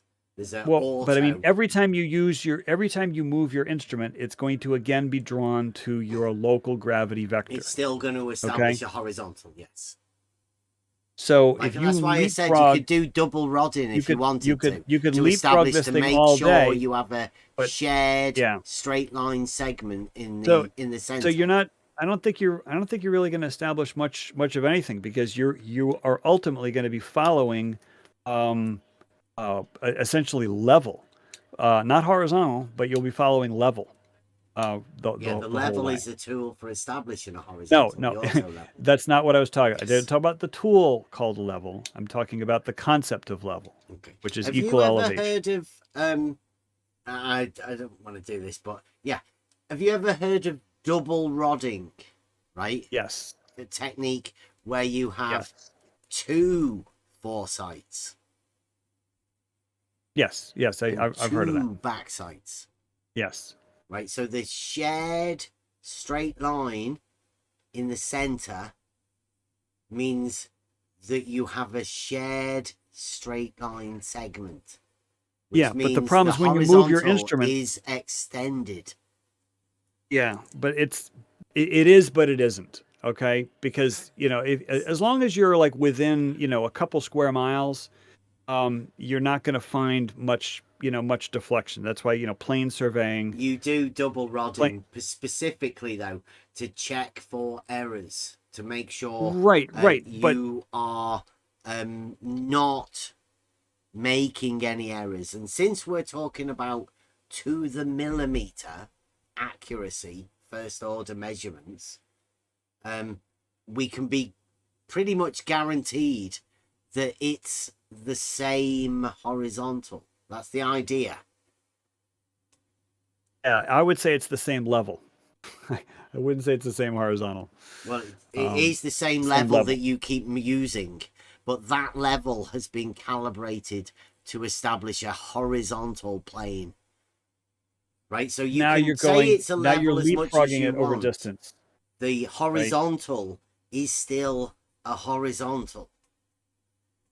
The level is a tool that establishes horizontal. Right. So just to clarify, when I say level, I'm talking about the concept of level, meaning a surface of equal elevation. All right. Yeah, a horizontal. So there's no the problem is if you leapfrog to a horizontal, Charles. Well, LIGO has a slope. LIGO is continuously sloping. It's not. But if you're continuously leapfrogging, Charles. Well, a horizontal. It's right there in the drawings. No slope. Have you ever heard of rise over run? Oh my goodness gracious! Charles, it's right there in the engineering drawings. The ASBEX. Have you heard of rise over run? Why do you ask me the same question over and over again? The Okay, run is horizontal and the rise is vertical. Well, in the real determines world, a slope. Okay. So the horizontal does not slope. If you're talking about vertical as in elevation, yeah, we're talking about rise over run. Okay, you're just repeating words doesn't help clarification. In reality. right? The Well, horizontal LIGO is continuously does sloping. not So slope. Well, on graph paper, you are correct. Okay, and if level was the same In as horizontal, reality, you'd also be horizontal correct. doesn't slope. You use rise over run, Charles. Oh my goodness. This is getting ridiculous. So at any point along LIGO's path, you especially the engineering diagrams, you have a change in elevation, and you also have a change in length, or length from the corner station, let's say. And I wish I had these numbers a little bit better, because I think I just wrote the first couple digits. But you can measure the slope at any given point in time. And like, for example, the last thing I posted, let's say the far left-hand side of the diagram, the slope of that arm of LIGO is pretty flat. I think it was a difference of a couple hundredths of a foot over 1,000 feet or something like that, right?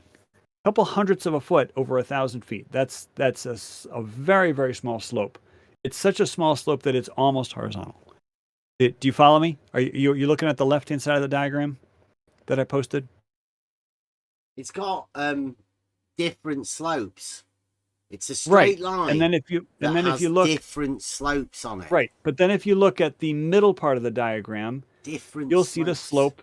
You'll see the slope is dramatically different. All right, because the elevation change is dramatically different.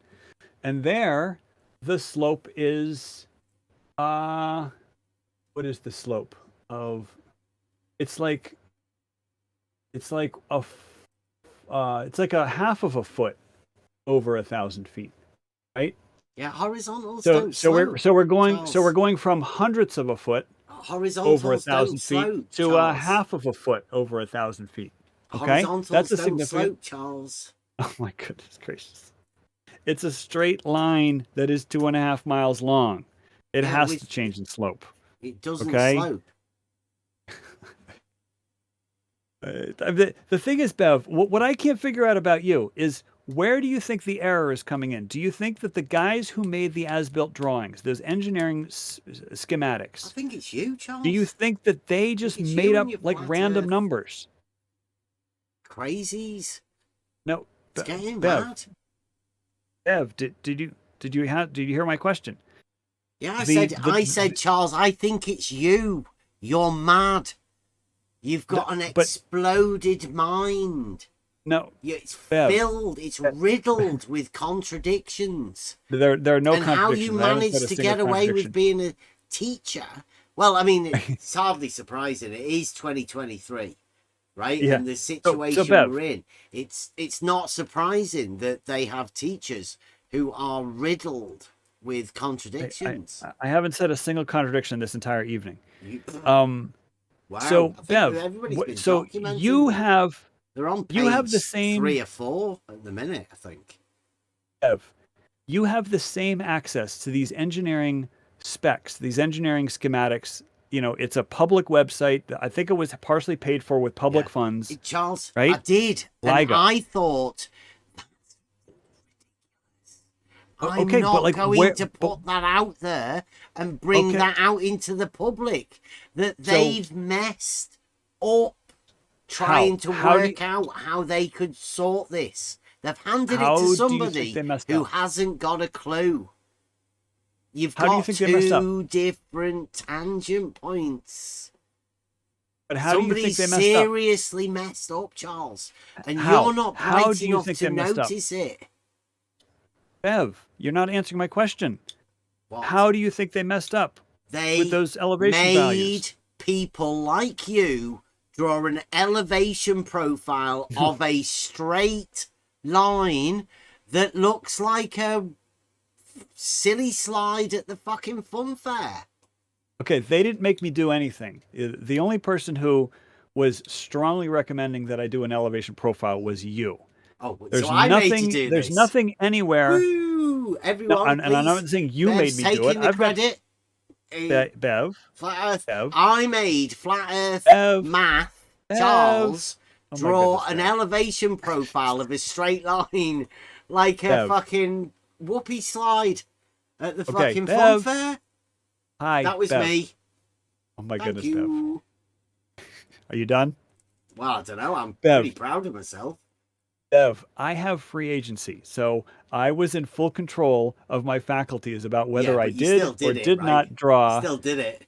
About whether I did or did not And draw you an said elevation it was profile. me that asked you to But- do it, and you did but it. Bev, So all I had to do was ask you. You did it. You encouraged me repeatedly to draw an elevation profile. Okay, Yeah, look but at what I'm this. trying to say, Bev, is that there's nobody at LIGO. I made him do that. Nobody at LIGO encouraged me to draw an elevation profile. So when you say they made you draw an elevation profile, that is the opposite of the truth. They did nothing of the sort. They just simply have engineering schematics on their website. That's a So straight the line. question comes Everyone, back. that's Bev, LIGO at Livingston elevation Bev. profile of the straight line arms. Thank Well, you the very last one I much, posted Flat was Earth of Man. Hanford. Okay. No, the I- second one's Hanford, isn't it? The first The one. second one's Hanford. The first one was at Livingston. Yeah. But Bev, the question remains: where did they mess up, or how did they mess up? It's Because they didn't it's make a me straight draw an line, elevation right? profile. Yeah, I'll go over it is a again, straight line. Charles. I'll go over It's it a straight again. line. It's a straight line. Yes. Now, in all of known history, every elevation profile ever drawn uses to depict a straight line in elevation profile as a straight line. For a building, yes. For anything, any project. No. What? Name another Panama project where you have a Canal. straight line. Panama Canal is not a straight line. Panama Yeah, the Canal is water level. level. Level. Yes. Okay, so level will be a straight line in an elevation profile because it has constant elevation. Okay, that's not a straight line. It is a straight line. You said you. It's not a straight line. You Yes, said it is. Level is a everywhere in straight line history. in a horizontal You said plane. everywhere in In history, reality. a straight line is depicted as a straight line. Yes. Okay, but then you named the Panama Canal. The Panama Canal is not a straight line.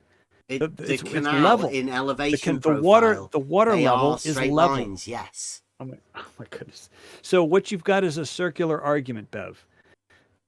All right, because That's you're not a saying that the circular water argument. level. I'm You're saying saying that water level is straight. Elevation profiles will depict a vertical change depicted to a perpendicular, as it is measured in reality.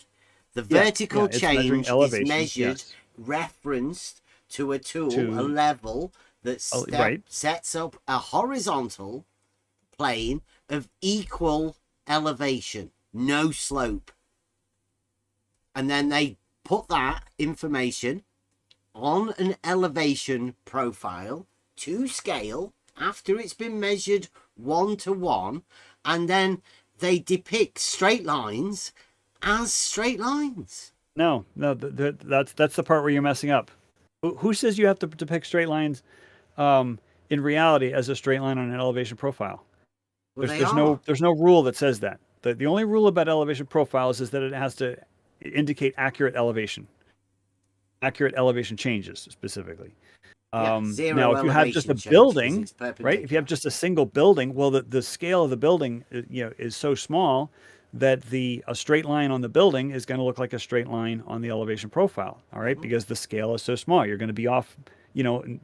Measured in microns. Right? We measure But if you're- elevation changes to measure the Earth not being flat, Charles.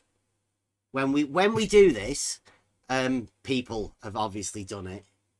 They've mapped the UK completely. They've referenced all of the elevation changes of all of the points on the land, and whenever they depict them in elevation profiles. Now, these elevation profiles are shown to scale, with the vertical being perpendicular to the baseline of the elevation profile. Exactly right, the as vertical they are on the measured elevation profile. in reality. Right, because vertical on an elevation profile is aligned with plumb, and anywhere on that elevation profile, vertical will be aligned with plumb the whole way. All right, but that does not mean that that the vertical on one end of the diagram the plumb is the same orientation as the plumb at the other end of the diagram. All right, so that's a I don't know. It's circular reasoning. Well, I can go Really to what it the is. canal, 27 miles in between locks, just down the road. Yeah. Right, and I can go anywhere with a plumb.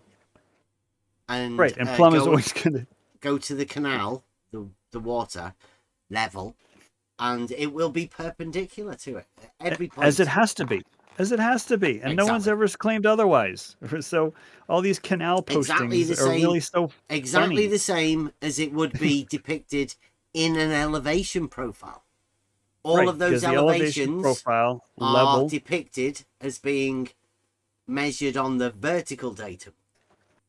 Yeah, absolutely. There's no argument there. So all the canal postings are really quite silly because it's level. The canal is level the whole way. Absolutely, yes. In between locks. Completely. Yes. But well, it is getting late.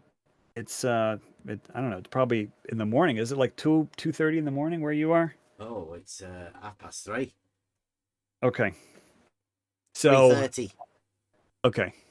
I am going to take off. I actually have to use the little boys' room. Did you manage to do your video? What was the last video that I said I was going to do? Mental health one, I think it was. Oh, right. For our friend.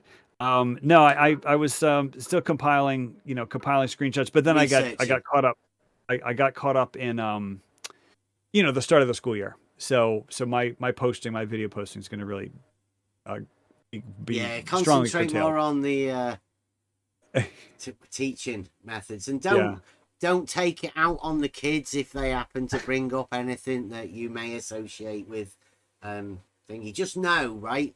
The Earth is not flat. Yes, the Earth has terrain. I'm glad you've come to that conclusion. Definitely not flat. Measured on the vertical datum. Yeah. All right, Bev. It's always good talking with you. Okay. I hope you have a great evening. So you take care. Bye-bye. Okay. Wow. Nice bit of the Earth's not flat. Did he concede it? Yeah, he knows that the Earth's not flat. Yeah. He just thinks horizontal slope, but like in a really weird way. It's crazy. I'm quite proud of that. Actually, I mean, look at that picture. Say Bev did this. Bev made flat Earth math do this. Elevation profile of a straight line. Look at it. Take it in. It's like Bev made him do this.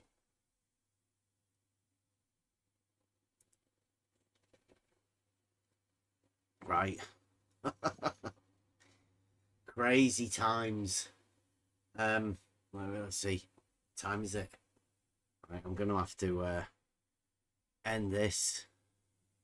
Mind you, I'm supposed to be staying up late. UFC night tomorrow. Think somebody Flatsoid wants us to have a debate, but it's UFC, so depends.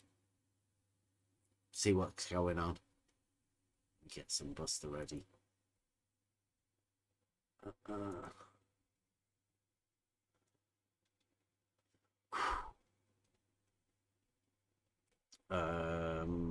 don't want a too long one. No, Bev's not a flat earther. Thank you very much for watching. Sorry about that, but you know, we do what we do, and we have to take on these things. But I can't see much else really. Wait till we get talking to some people that aren't completely model afflicted. It'll be different. Join us again. Don't know when we're going to be live. Maybe if we get a chance to have a word with Flatsoid, I'll probably be on. So thank you very much. Have a good time. See you later. I don't think that was really helpful. But what do you think, Blue? Well, it's showtime. And one thing, what has to be emphasized, of course, is that a water level is not a tool for establishing a horizontal. It is a tool for measuring 2 points being level. And I think Blue's also been good on this. I thought that was a if good you idea. want to use it to establish a horizontal, but it's not going to be a horizontal at either of the 2 pot ends, it's going to be in the middle, you then have to use another tool to manufacture a line, to manufacture the horizontal. You have to use through a camera or some other device to generate the horizontal, because the level doesn't. It just gives you 2 points that are at the same elevation, and that's it. Yeah, well, no horizontal involved. Well, if you connect those 2 points, and you just said this a few moments ago, you do establish a horizontal at the midpoint of the 2 points. Yes, you need another That's tool. kind of the way I felt about By it. itself, you do not get a horizontal. You need another tool. well, If you want to end up with a horizontal, you then need another tool to do that. Either a telescope or something to look through it. It's showtime. Well, Bev will say 100% of the time that a water level is a tool that establishes a horizontal point of reference. I say, now wait a minute, there is another definition of a water level. It is a device that establishes 2 points of equal elevation. That's what a water level is. Well, yeah, but you're getting a lot wrong, I'm afraid, Charles. That's kind of the way I felt. Then don't ask questions if you're not going to listen to the answer. Okay, well, go ahead, go and you answer. Well, you just made a claim that just with 2 pots you can determine horizontal. Tell me how I could do that and then say, right, the horizontal is here in the middle. I say, now wait a minute. Between those 2 pots, how I'd do that then. Go ahead. I thought that was a good idea. So what are we doing today? What are we doing today, Charles? Proving that Bev is not a flat earther. And I don't think he understands. Right, exactly. You don't understand. And I don't think he understands Bev is not a flat earther. Right, exactly. It's not my problem if you don't want to learn. And I don't think he understands. So today we got the flat earth man, Charles. You could not generate a horizontal feature or anything just with a water level. You need another tool to use to do that.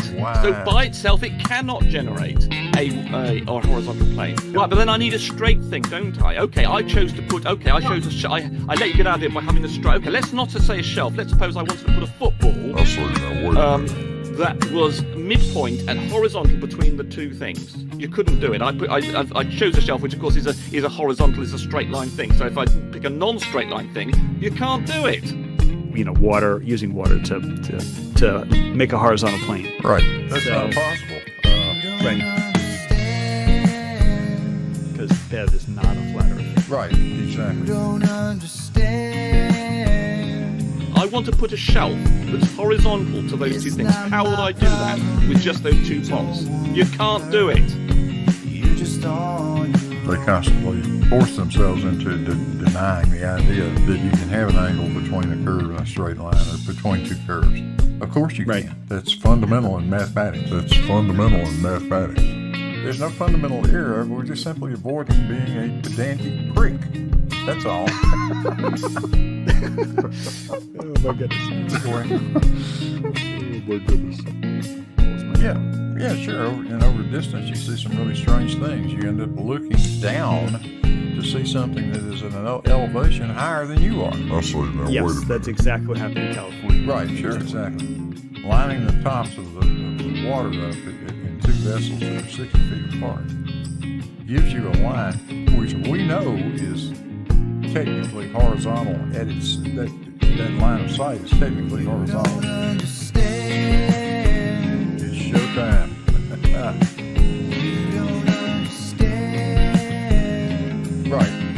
Right, exactly. It's not my problem if you don't want to learn. You just don't. Bev keeps on saying this is a tool to establish a horizontal. It's his favourite phrase. I'm going to use that probably even more than horizontal level.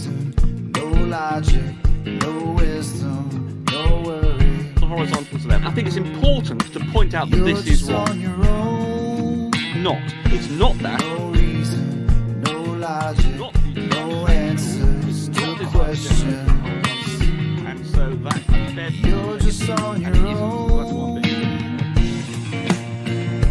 Another point, verticals are lines and not planes. That's another key thing, whereas horizontals are planes and not lines. That's true. Right, but a vertical plane isn't defined that way. The plane itself is vertical, which means, you know, if you were to draw a line orthogonal to the vertical plane, and then measure the angle to that orthogonal, then you would see that one is horizontal and then the plane itself is vertical. Anyway, so Blue, you want to move on? Yeah, let's. Well, I don't think that was really helpful, but what do you think, Blue? It's showtime.